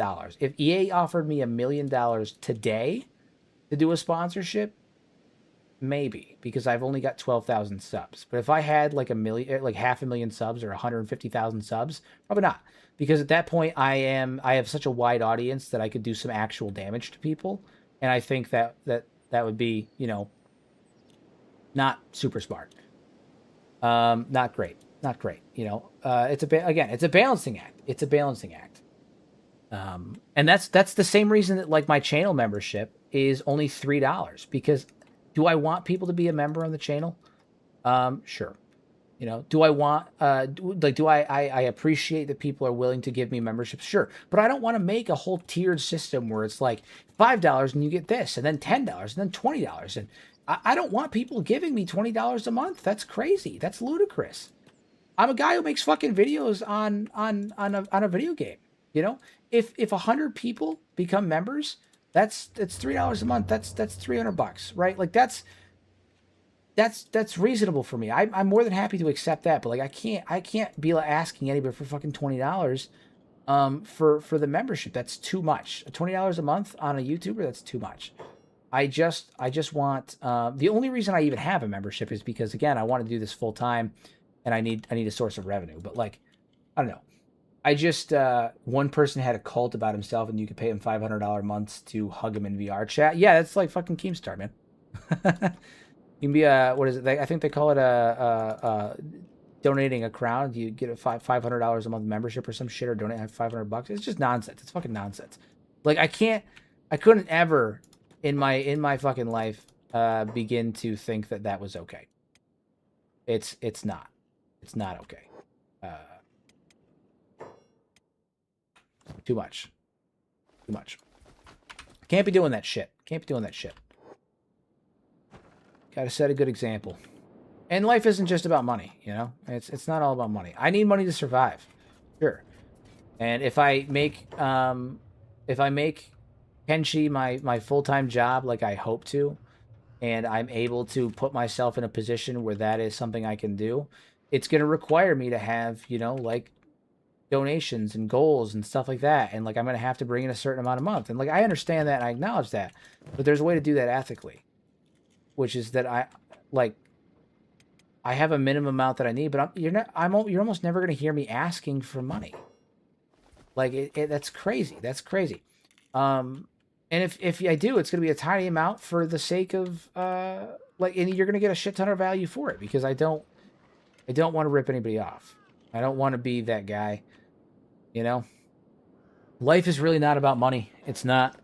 The older you get, you know, money helps get you sorted out early on, for sure. And there are benefits to having money, you know? It's easy to say that if you have it and whatnot, but as someone who has been both financially stable and also someone who has been homeless twice in his life, my younger life, of course, but, you know, homeless twice in his life, as someone who in 5 years' time went from literally sleeping on a park bench to buying his first house.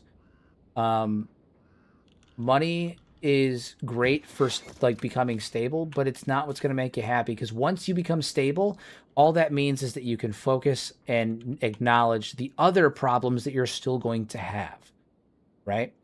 What you end up realizing is that money, yes, it can make life easier. It can't buy happiness, but it can provide peace of mind. What really is important, though, is the little moments. You know, I don't look back on, you know, at any point in my life and say I had a ton of money back then and I was so happy. I say I had a ton of money and I had less worries. But the things that I look back on with fondness are the moments where, you know, the little moments where you're truly happy. And obviously, again, money puts you in a position where you can maybe appreciate those moments more. But those moments happen with or without money. It's moments like my son telling me that he's happy that I'm his dad, or moments that my daughter, you know, comes up. She wakes me up in the morning and gives me a picture that she drew, and tells me that she loves me and that I'm a good dad. You know, it's stuff like that. And with or without money, those moments are going to happen. You know, it's stuff like that. Money doesn't change that. Money's not going to change that. And if I ever lost those moments, I would be sad, even if I had a ton of money. You know, money can't buy that stuff. I do like being a good dad. It's one of the most important. It is the most important thing to me, is being a good husband and father. My entire identity is being a husband and father and a provider. It's everything I am. If the world ended tomorrow, if the world was going to end tomorrow, and I was to be the leader of humanity, if the world came together for whatever reason and said, you know what, Hero, you're the one in charge of the human race, I would be a husband and father first, a leader second, every time, always. My wife and kids come first, always. Doesn't matter what position I'm in, doesn't matter what I'm making, doesn't matter what I'm doing. Everything's for them. Everything's to make sure that they have a good life, and everything's to give them stability and peace of mind. That's it. That's it.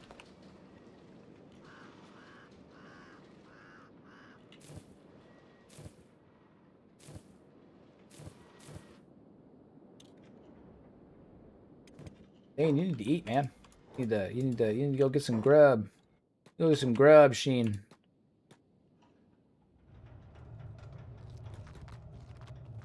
My real world job has me working with kids. It's not always easy, but it's most fulfilling in life. And that's the thing. It's all about being fulfilled, and it's all about you know, doing something that you can be proud of, that you can appreciate, and that you know, has a lasting impact. That's why I end every one of my streams the same way. Use your powers for good instead of evil. Make a difference in someone's life, and then I throw something else in there. But like those two things, man. Like those. That's it. That's it. Every day you should try to strive to do something. Make the world a little bit better. Try to be a little bit better. Try to do something a little bit better. Learn a new skill. Make someone's day. Make someone smile. Do something. Make the world a little bit better. There's too much shit happening in the world. Being evil's fun, but it's not fulfilling. Not in the long term. You know? And the other thing, too, is I've never seen someone not end up all those bad deeds not coming back to bite him in the ass in some measurable way. Always happens. Being evil's not fun. It's easy. Easy. It's hard being good sometimes. Hard doing the right thing. Difficult. Which is why it's important. Why it's important. It's because it's difficult. Because it's hard. Because it's so easy to do the wrong thing. Because it's so easy to, you know, choose to hurt people or choose to do something incorrectly or you know, take your problems out on somebody else. It's because it's easy that it's important that you don't do it.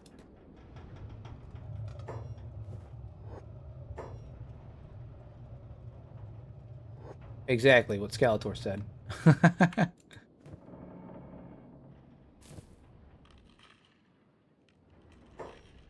Vince, what's your primary? Is your primary working the grain silo? Maybe we have somebody else do that. Maybe we have somebody else do that. Maybe we have, you know, we'll have Anders do that for right now. Anders, you're working the grain silo. Boy, Pins can get back to work.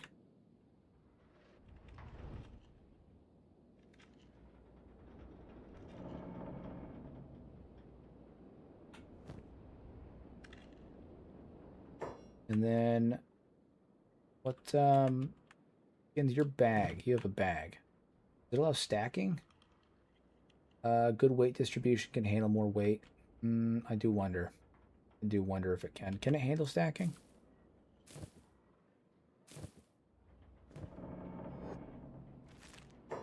Anders, take the bag.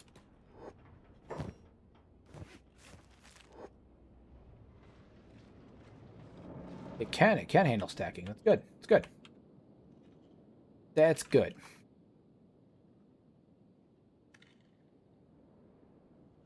All right, we're making progress. We're almost to the point where we are self-sufficient in terms of food. We just need to increase the speed at which we're producing the food, but once we have more wheat straw, that will be less of an issue, right? Like right now, where is Sheen at?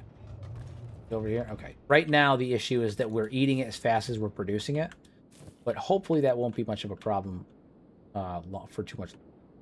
Pins, you're there. What is Pins doing? Pins is also farming. Yeah, so hopefully this won't be too much of an issue for too much longer.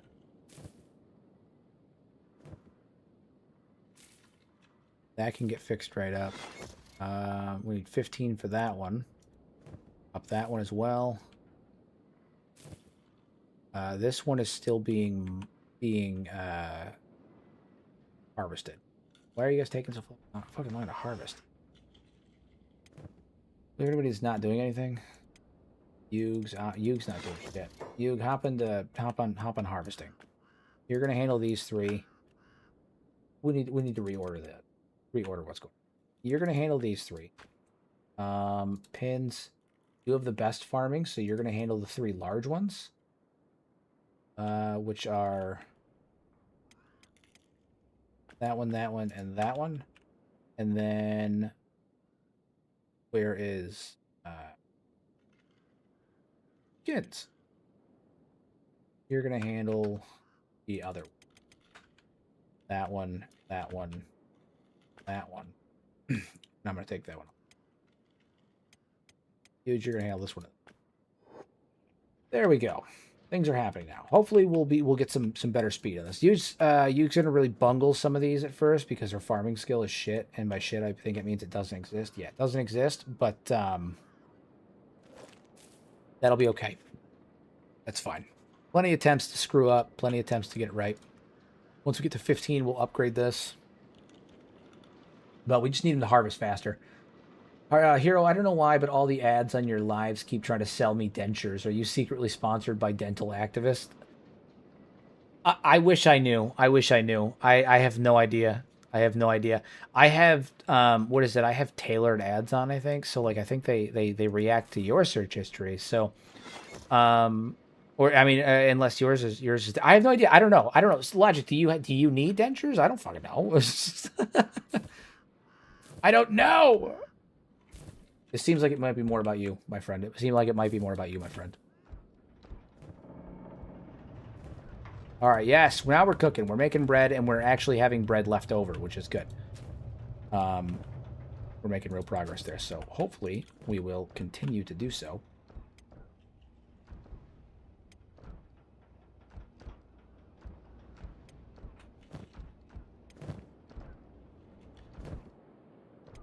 Honeycomb's good. Yeah. I have never looked up dentures. I am decades too young for them. Again, I don't know. I don't know, man. No. Coming off pretty guilty.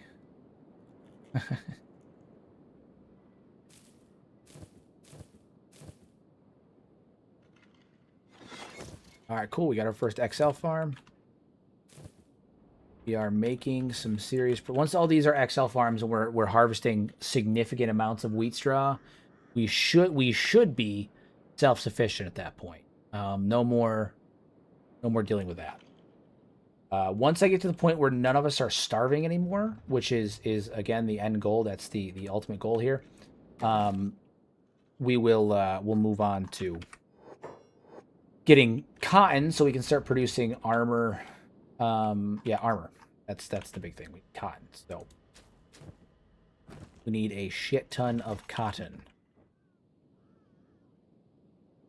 Can I also make green fruit? I can, and I probably will end up making green fruit. I plan on having a pretty large chunk of the base be agricultural. I just am not quite there yet. First thing was getting bread production made. Eventually, I want to start producing like food, like ration packets that, the 125 hunger ration packets. Those will be quintessential because if we can start mass producing those, we'll be fine. But I think I spent the last 24 hours watching travel and cooking videos and 2000s music. I don't know how my personal FBI agent inferred me to send me the dentures ad. Again, I have no idea. I have no idea. I have no idea. The spot looks cozy in the Fog Islands, not going to lie. I never thought of making a base in this place. Yeah, there's one or two really cozy spots. This one's one of them right here, which is where we are. Another really good one that's actually bigger is right here, but that's currently where the Dawn Guard is on my playthrough, so I can't base there. But yeah, that's a really good one. Is right over here as well. But I like this one. I like this spot. If you can block off the entry points and make one access point like we did here, so we have the entry point here, but then this building blocks this way. This building blocks this way because you can actually run up the wall here, and then we put a building right here to block this way. It's great, super cozy, and really easily defendable too. We're having like no issue defending, which is crazy. Really cool. And everyone seems to be leaving us alone up here for right now, which is good because we're going to use this opportunity to like rebuild and, you know, reestablish ourselves as a dominant force on Kenshi. Because right now we are whatever the opposite of a dominant force is. That's us. We're not good. We're not in great. We are not in great shape.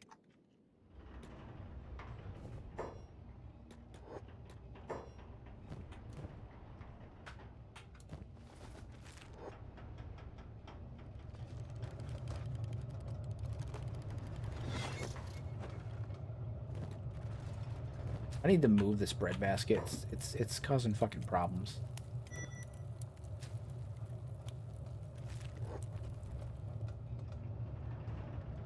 People keep getting stuck because they're all ramming into the bread basket.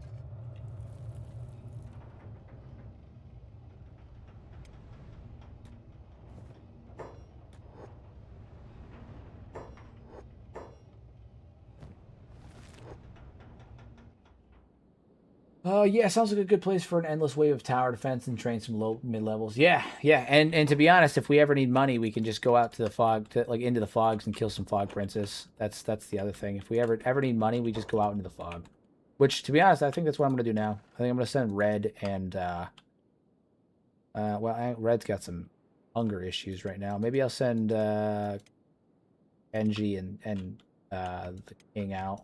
Yeah, I'll guess. Yeah, Kenji and the King. With the dogs to go kill some fog princes and get some cash. Come on, guys.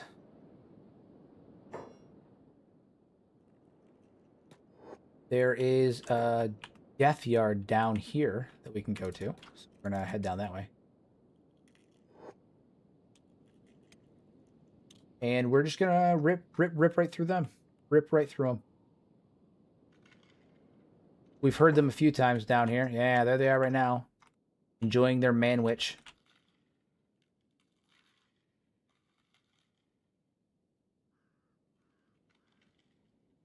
There we go. Having some load. Is there a prince down here? I don't think there's a prince down here. They're praying to nothing, you stupid bastards. Alright, what we're going to do is we're going to come over here. We're going to kill these guys. As one does. And then we're just going to pick one up and throw them on a pole. Oh, that's a fog heavy. Hell yeah. Hell yeah. Ah, shit. Ah, there we go. That is a fog heavy, so we're going to kill him. Take his head. Load right up on that shit. Because the fog heavy heads sell for 1,200 a piece. Yeah, 1,200 a piece. So it's not not lucrative individually, but together, that's some numbers. Hey there, I've tried Kenshi for the odd 30 hours several years ago, and yesterday YouTube's algorithm showed me your Kenshi lore shorts. I guess I'll come back for a while. Welcome back, comrade. Kenshi's fun. Kenshi's a ton of fun. Stay a while. We have beak things and a beep. Beak things and a beep.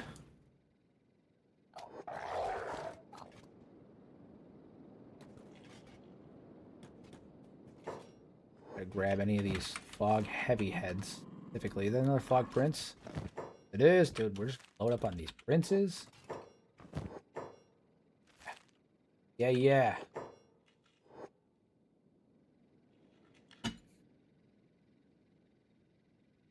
made a mega city there. Where'd you make a mega city? Is it in Shem?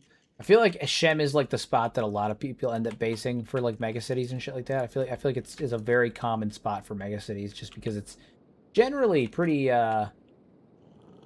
pretty open, pretty usable.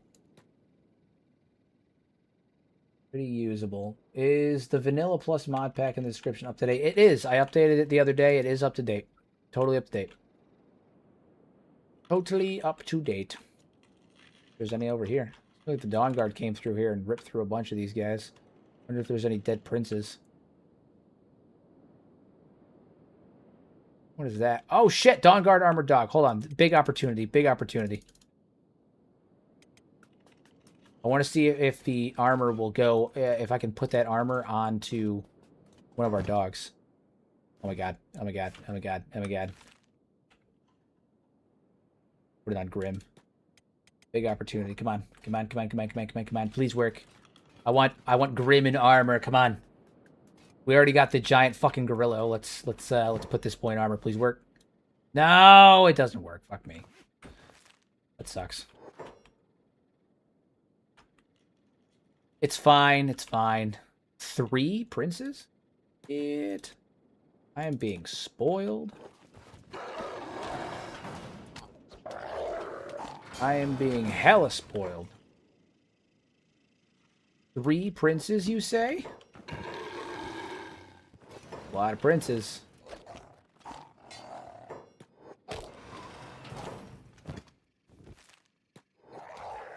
That sucks. That does suck. I was really hoping that armor was going to work, but it didn't. It's fine.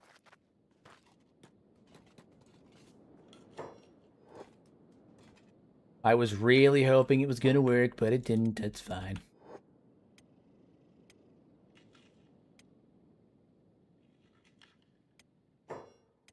The reason why I'm doing this, though, is because I'm farming these princes, so I can go... The princes and the heavies... So I can go to Shem or Mongrel, and I can, you know, like, sell them, and then I can go get food, because we need a little bit more food to tie us over until we are, you know, capable of providing all the food we need for ourselves. Right now, we're not.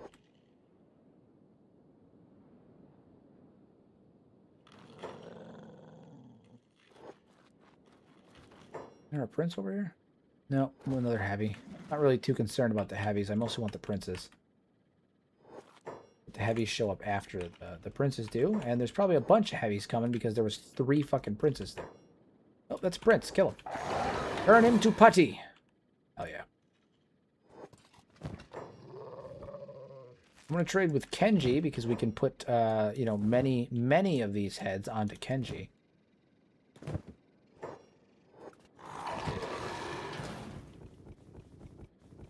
And then we can go back and sell them later.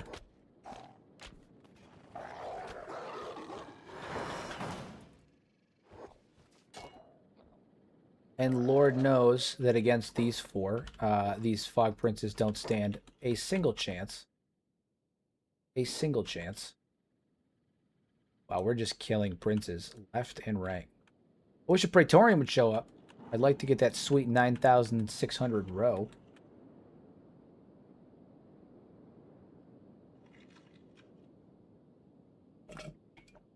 Oy vey. I would really like a Praetorian to show up. Maybe, possibly. That would be pretty cute. I do have to hurry up, though. Some of my guys are going to starve if I don't haul ass. So we'll kill a couple more, grab their heads, and then go from there. Yeah, every region you base at has drawbacks. There's only so much you can do. There's only so much that you can do.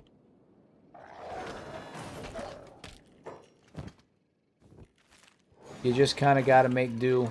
Some are obviously better than others, but every region will have its issues. Like some of the areas that are the best have some of the worst factions that raid you, or you're in constant issue where it makes traversal harder.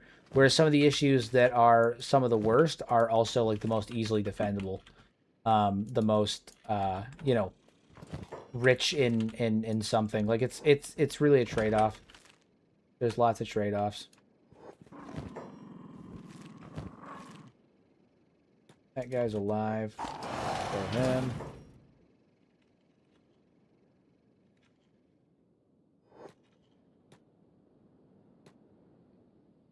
Is that another prince or is that a heavy? That's a heavy.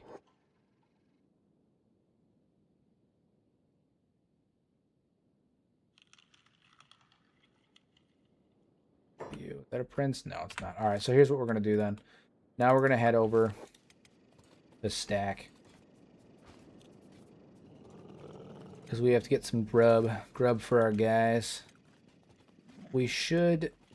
We're almost to the point where we're producing enough food where I won't have to make any more food runs. But I also am going to grab a bunch of cotton while I'm there, too. I might as well take advantage of the fact that we're going to go there and get some money. I'm going to grab a bunch of cotton so we can start cotton farming. And I'm also going to grab some food. We should be able to get a good number, too, because we do have a good handful of Hive Prince heads. Good time, good time. It's hard to find a copper spot to make bases. Yeah, there's even copper here. There's copper here, but I had to actually close it off because of where it was at. We weren't able to go get it. Are any of these copper? Nope, iron. Motherfucker. I only use a few mods, 256 character limit being one. I think I have 140 people spread out between 2 bases and have multiple characters with labor, cooking, medical, farming, smithing in the 90s. My lord. You're a madman. Spain does have really good copper. Spain does have really good copper. Also, these dogs are huge, and I wish I could ride them. I wish that I could ride them. They're elder now? Oh, shit, yeah. Hell yeah. Ride them into battle. It'll be pretty fire, if I do say so myself.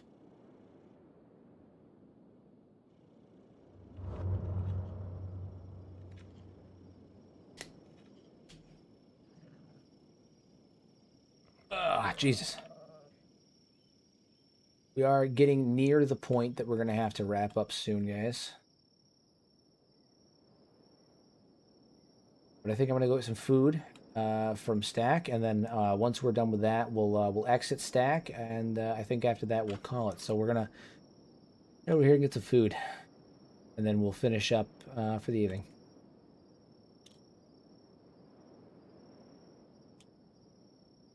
The Holy Nation Caravan? Nomads. Is it a Nomad Beast Trader? It is. Hello. I'm constantly thinking about how we're going to take the fight back to the Southern Hive. And war dogs are a really big part of that. Oh, I have no money. Fuck me. War dogs are a big part of that plan. I'm going to go in there with like 3 or 4 war dogs. Pato! It's always funny, Pato, because your morning is right around the time I hop off. So I'm actually headed over to Stack right now to get some food. And then we're gonna pop off for the evening. Which is funny. How are you, good sir? How are you?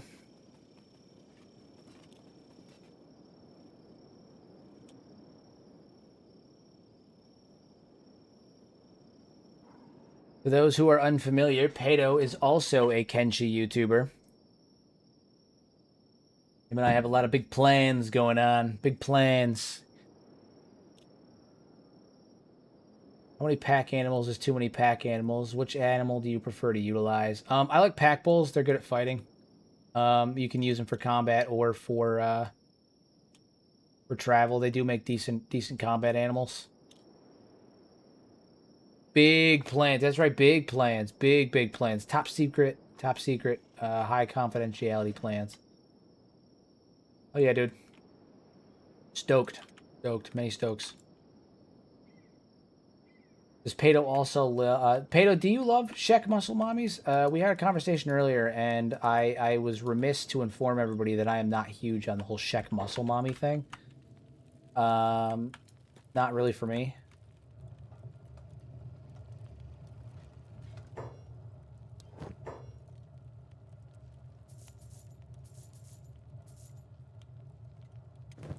Pato's a bit of a muscle mommy himself. He's got that he's got the muscles from Brussels. He's something of a muscle mommy himself. All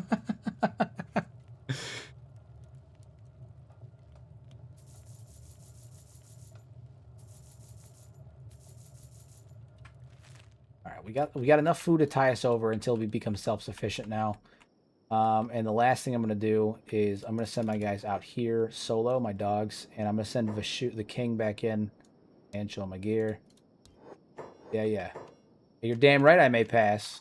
You don't have the fucking gall to try and stop me. The nerve, the gall, the audacity. I need cotton. What I need. I need cotton, and I need cotton something bad. I'm going to wait here for just a moment. I'm going to get the things that I need. At 6 o'clock, when the store is open for the day. It does seem like we are starting to produce food enough to keep our guys from starving to death. Which is a start. Except for Vigo, because he's on turrets, which is specifically why I always only put skeletons on turrets, because skeletons can't starve, because when you're on turrets, for some reason, the characters don't want to go get some fucking food.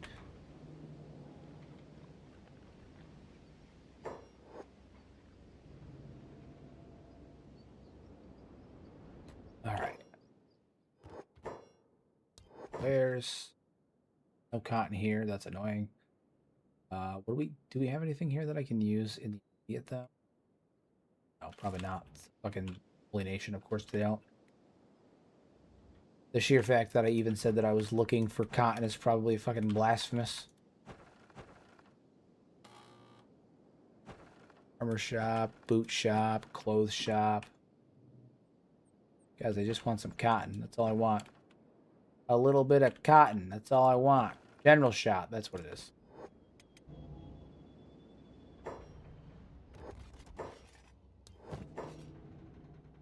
Still not enough cotton. Still not enough. Fucking 5. I have 5, and I think I have 2 on somebody else. I think somebody's carrying like 2. Oh, so 5, 6, 7. I need 3 more in order to get that farm even started.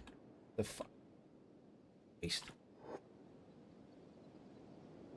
Again, it's super frustrating that we have to restart everything. All right, well, with that being said, I think I'm going to save it here. And I think that's where we're going to call it for the evening, everybody. This has been a really good stream. We got a lot of stuff going on. We got a lot of things happening. A lot of things are happening.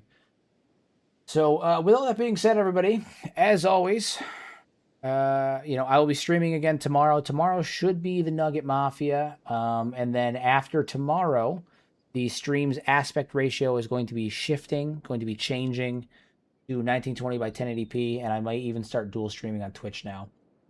Because, I got a lot of complaints about my ultra-wide monitor. Too many they didn't like the black bars.